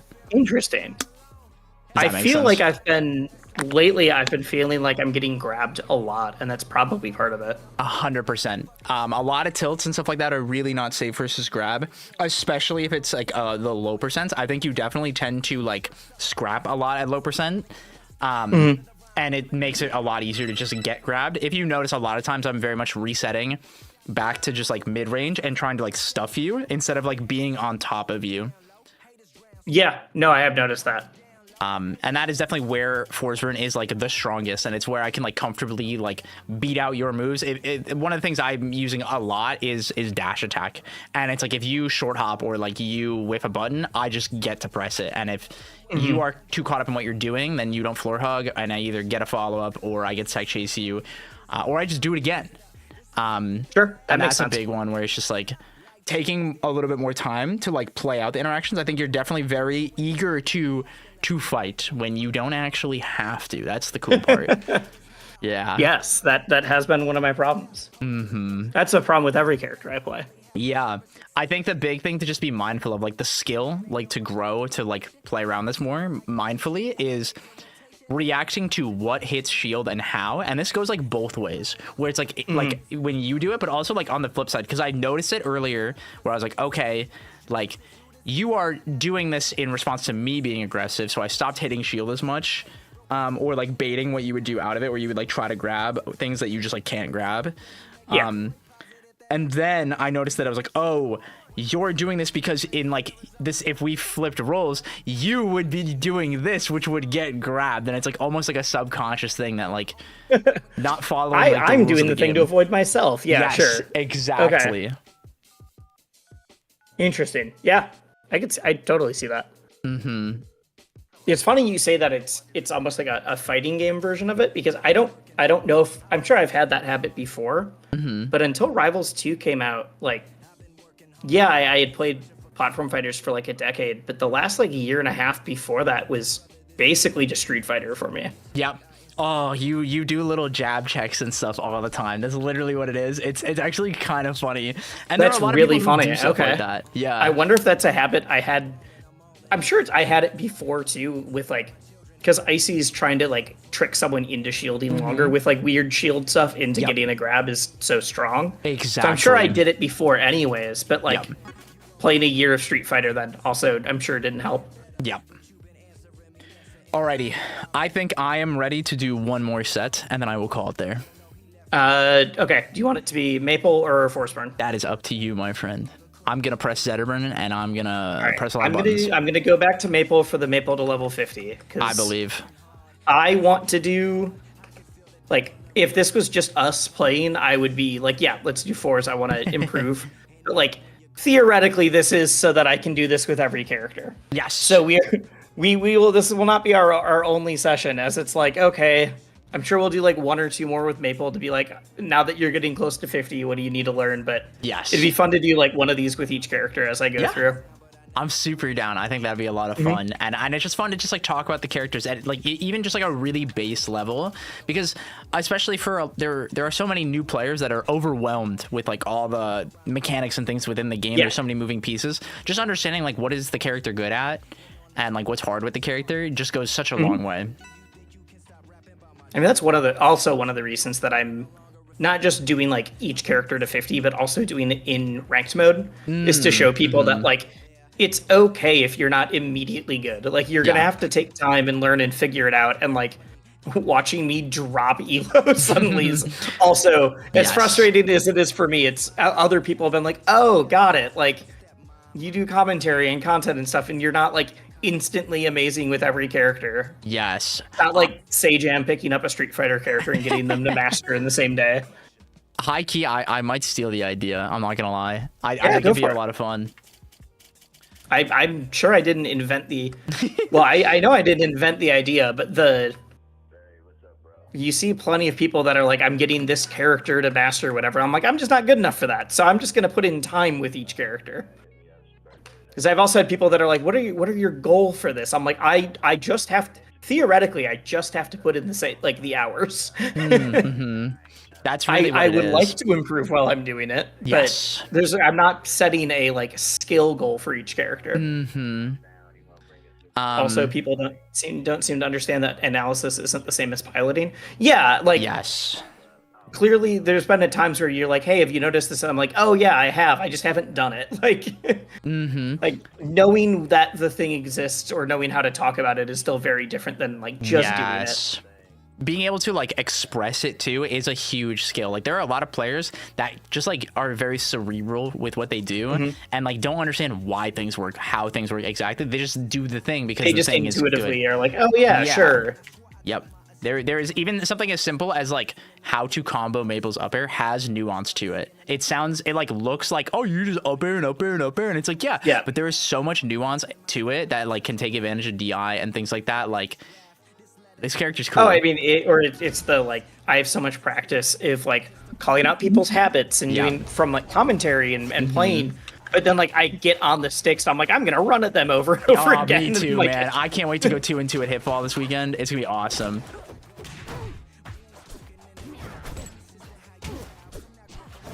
I'm now like second guessing every time I shield based on what you said. The best thing to do is instead of like overthinking like doing it, but it's like observing like what you're doing and feeling when you do it, because we still have to shield, right? Yep. You'll go 3-2 at least. I'm glad you guys have hope. I'm flattered. About the second one hit. Why did I? Okay, I tried to do like pivot F tilt to run stop, and instead I just did it the wrong way.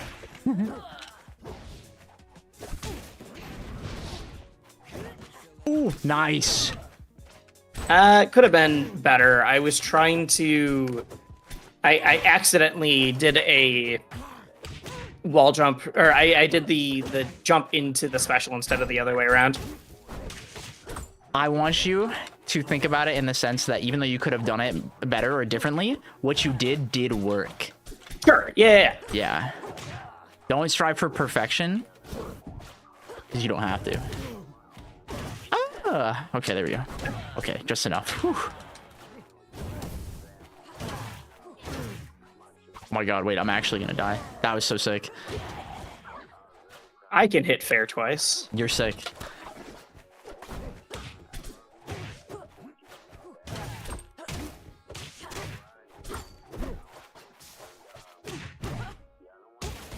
Yeah, I'm trying to think about, like, dashing back more. Yeah. Instead of just... Because you're right, I will hit someone and then I'll, like, shield as soon as I'm like, oh, well, the thing isn't there anymore. Yep. I'm not doing the safe thing, even though it's like, well, you could just use your movement and get back. There's so much value in, like, being aware of the agency that you have, where you don't need to, like, go and try to cover more options, but to just, like, play it out and be aware that she does have the tools to do that very comfortably.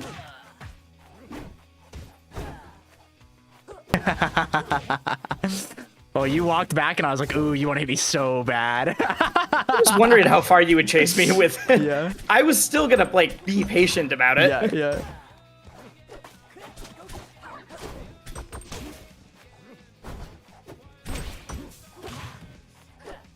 Oh, wait. I edge canceled the hit, son. Yeah.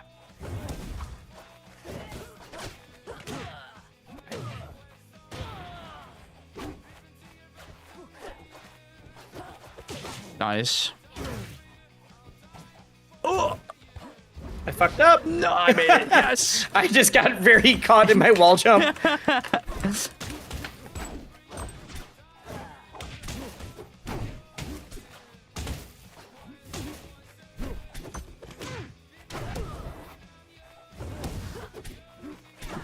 Are you gonna jump?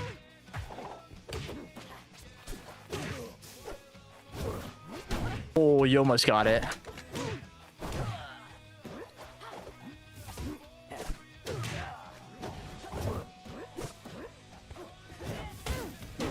I would have definitely died doing that earlier. Yeah. No, you're getting better at it. It's a lot harder to kill you.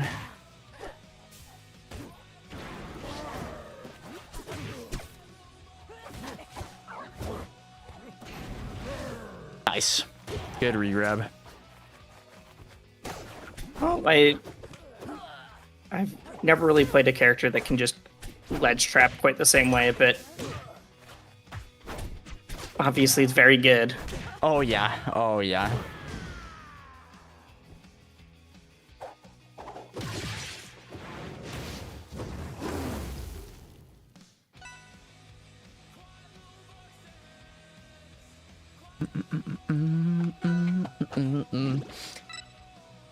All right, Wisely, all the marbles. You can do it.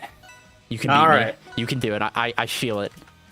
That definitely felt doable. That was a very winnable game. I think Yeah. so. Good pick. I just know this is what I ban against Maple. Real. Because, you know, it's harder to get her out of the Lily stuff. There's also just like giving someone this fast this much room to just run as an open space. I was about to do a third F tilt. I know. It would have been good too. Oh my god, it hit me. Ah, Terry, man. Okay, there. Oh, I thought I could tech and shield. All right.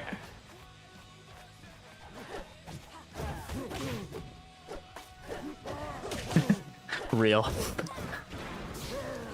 Nice up air. You almost were able to get some crazy stuff off that. Yeah, that felt like the start to something, and I just couldn't quite figure it out. Yeah, if you didn't hit fall there, you could have definitely comboed me off of it.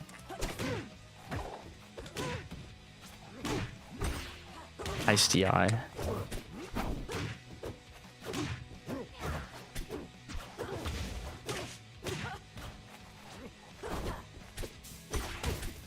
Nice. Oh, that was, you played that way better than earlier. Thank you.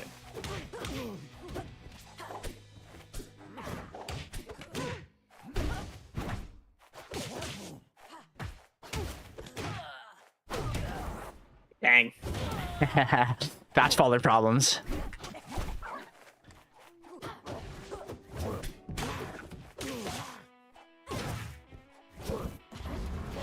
Yeah, I see where you grabbed. Yes, you're getting better at grabbing the ledge with her now too. That's not what I wanted to do. I don't know how I shined it. By the way, I'm just autopiloting to up throw, and I don't know why, because that's also not the throw for fours. A lot of maples will use up throw to try combo, but it's not the best in my opinion. I mean, she's just better at tech chasing. The whole thing you have to be careful about is like if they tech in place, they're really quickly actionable.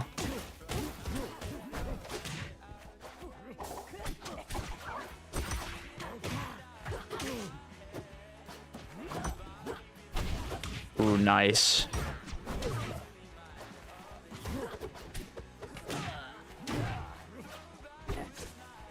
Oh, great movement right here. That was awesome.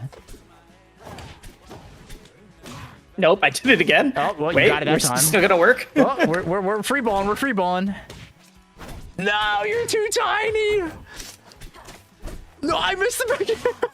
I'm throwing. Chat, don't look at me. Don't perceive me.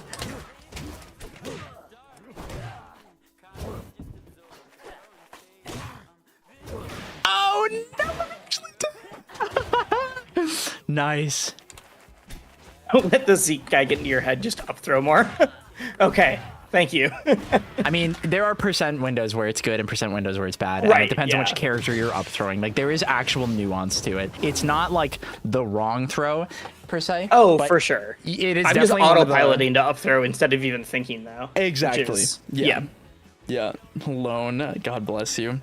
We have this whole running bit right now where like all the maples will like grab somebody at like 140 and then just like up throw and try to catch them. And I'm like, Dad, there's no unit. Guys, we could just like throw them off stage. Like we could down throw. Like, guys, like, what are we doing? And they are all like, no, but like, what if I hit him with the up air and he dies? And I'm like, guys, don't do this with me, man. Alrighty. Well, that was fun. I hope you enjoyed Yeah, that I had a and, great and time. learned from it. Mm-hmm. A lot more on the casual side from my usual coaching, but I think that was a good Oh, time. for sure. Yeah. If you ever this have any was definitely questions, not though, like. let me know. Yeah, I will. No, this was definitely not like super intensive. Like, I'm not coming to you with VODs of like, all right, here's Oh, what yeah. I did recently. Yeah. This is very different than a like typical coaching session for sure. Absolutely. All right, man. Well, thank you for letting me get to do this with you. I'm looking forward to not only getting to check in with you on the journey with Maple, but I look forward to what character you're gonna do next. Do you know who you're gonna do, or like how are you going about it? It's really just been who I'm feeling at the time. Okay. I specifically wanted to learn Maple because I thought she was fun. Okay. I also had realized that I basically just did all the fire characters without meaning to. That's so funny. Yeah, they are the good ones. Because of like who I had played before or who I mained or anything else. Yeah. No, that makes sense. They are pretty good and pretty fun, so I get it. Yeah. Like I could just finish getting Zetter to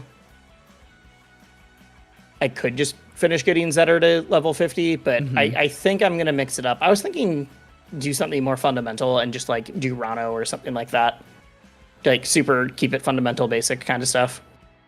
I would definitely do it soon because he's definitely getting changed. Oh yeah. Yep. It's either that or like go strictly the opposite direction and be like, I'm gonna do Edalus, who only plays how Edalus plays. Oh, God bless. Yeah, I know. Trust. I'm all about the vibes. A lot of the guys who I play with, it's just like some days it's a Forsburn day. Some days it's a Zetterburn day. Some days it's a Loxodon day, and it's just like follow those vibes and just let it be fun. Don't even worry about it.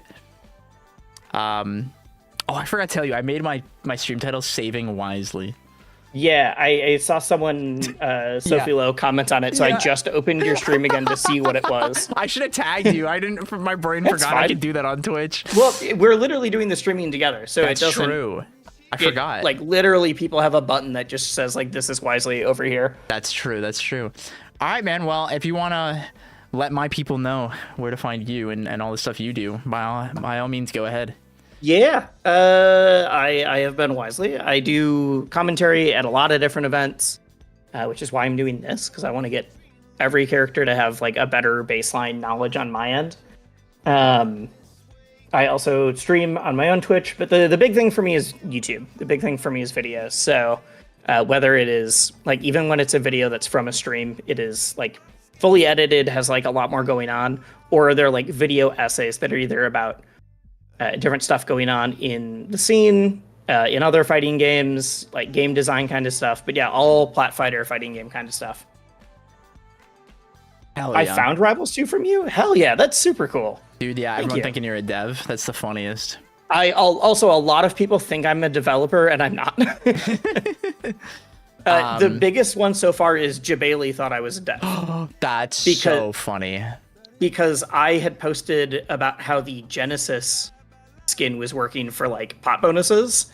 And I get a DM from Jabali because like we've already known each other. I've done comms at a couple of his events. Like I get a DM from Jabali that's like, "Hey, when are like you, Dan, and I gonna sit down to have a meeting about getting a skin for CEO?" I'm like, "Well, I'm down to be part of that, but also I don't think I'm gonna be any help at all. Like, that's not what I do." I love I'm that. like, I'm just a content creator and commentator. I'm sorry. Yep. No, I totally get that. That's so funny though. I always get a kick out of that when it's like someone from the outside that's just like, "Hey, you talk about this thing a lot. Surely you're involved." And you're just like, "I'm a guy. I'm just a guy." Well, it's also like, Jabali, you've hired me to do melee commentary before. Like, you know I do other stuff too. Me when I meet HBox for the 8th time. Yep. God bless. All right. Well, thank you so much, man. This is super fun. I look forward to our next little collab. Yeah, And, I we'll do hope it I again. get to cast with you sometime and we can just yell about I'd be super Rivals down. Aether together. Yep. Alrighty. Well, I'm going to head on out of here. Have a good one. Do it. Alrighty, friends. That was a fun little time. That was fun. Ceramic is done kicking my ass now. Yeah, is that how it is, Esme? Or I am done getting my ass kicked because hands are hurting. No, not the hands. Oh, you got to play Ceramic? Oh, it looks like she gave you a ton of advice. That is awesome. I'm very happy that you had a good little practice session together. That's fun. Okay. I kind of got to pee and I'm hungry. So like I might call it here and let's just raid somebody cuz my hands hurt. Let me find somebody to raid. I should have asked Wisely if he's going to keep streaming. Shit. Let me go check his stream. You want to go full screen? Come on. Wait. Did we get the Squirtle? Oh fuck, no we didn't, dude. Guys, we gotta get the fucking Squirtle done. I can't do this shit, man. Somebody help me. Somebody help me, man. Oh no, bro. I don't know what Pokemon this is. I don't know. It's just Scarlet Violet and it's a primary fairy type. I don't know any of these Pokemon. Somebody save me, please. I have no clue. It's smaller and it's shorter and weighs less than Iron Valiant. I don't know any of them. Surely someone here likes Pokemon. Banana, are you here? Please save us.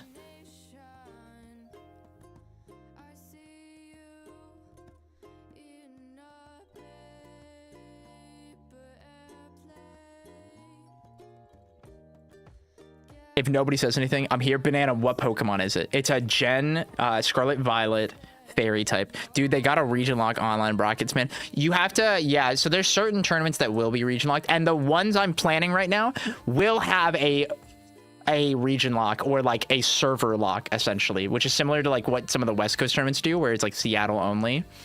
Yep, Yeah, Hatena, that's not a new enough Pokemon, I don't think. That's Gen 8. What gen is this? It's Gen 9. That's a Gen 8 Pokemon. Guess what? What's up, Outcast? Oh, wait, no, he's gonna say chicken butt! He's gonna say chicken butt! Fuck! I fell for it, dude! Regional is so lit. Hop on the best. Chicken butt. Fuck! He got me again. I'm 2 for 2, man. Get got. See me in RPS IRL, Outcast. I'll get you back, dog.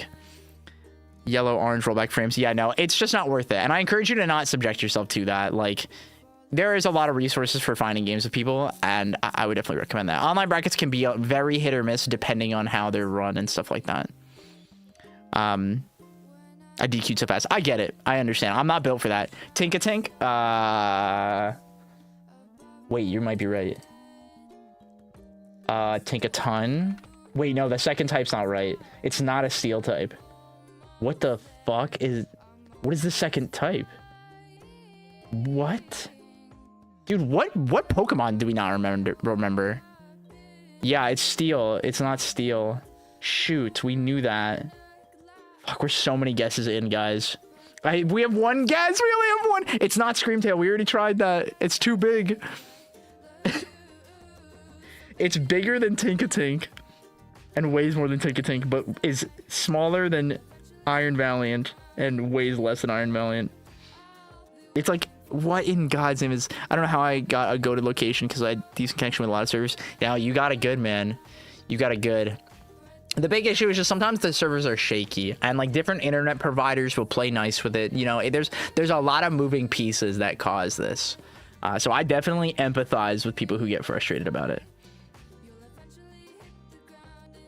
Yeah, I'm gonna crash out if we don't get this. This is gonna be the first one we lose. I'm gonna be so sad. We can't fail it. Banana, please. Banana, please. You gotta know this. Is there like a fairy flying Pokemon or something? Or like a fairy bug or something? Hair looks great. Hey, bestie, what's good? Thank you. I've been trying to really get my hair game up. I've been super lazy about it. Handsome lad. I try. I'm kind of bumming today, but you know what? We got a cool little Astro Boy shirt on. Heavy metal Astro Boy. I fuck with it. Tellus be my goat then. Tellus is pretty good. They have good internet. I had really, really good internet when I was living in Alberta with Tellus. All right, I think Dash Bun. I don't even... How do I... It's bigger. Oh, wait, that might be it. This is our last guess. Banana, do we think it's this? Could this be it? Chat, if I lose Squirtle daily, it's over. Like, the streams never come back on. I gotta get this. All right, I'm doing it. Yes! Yes!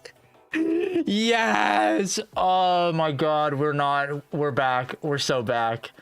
Holy moly, dude. We're so back. Let's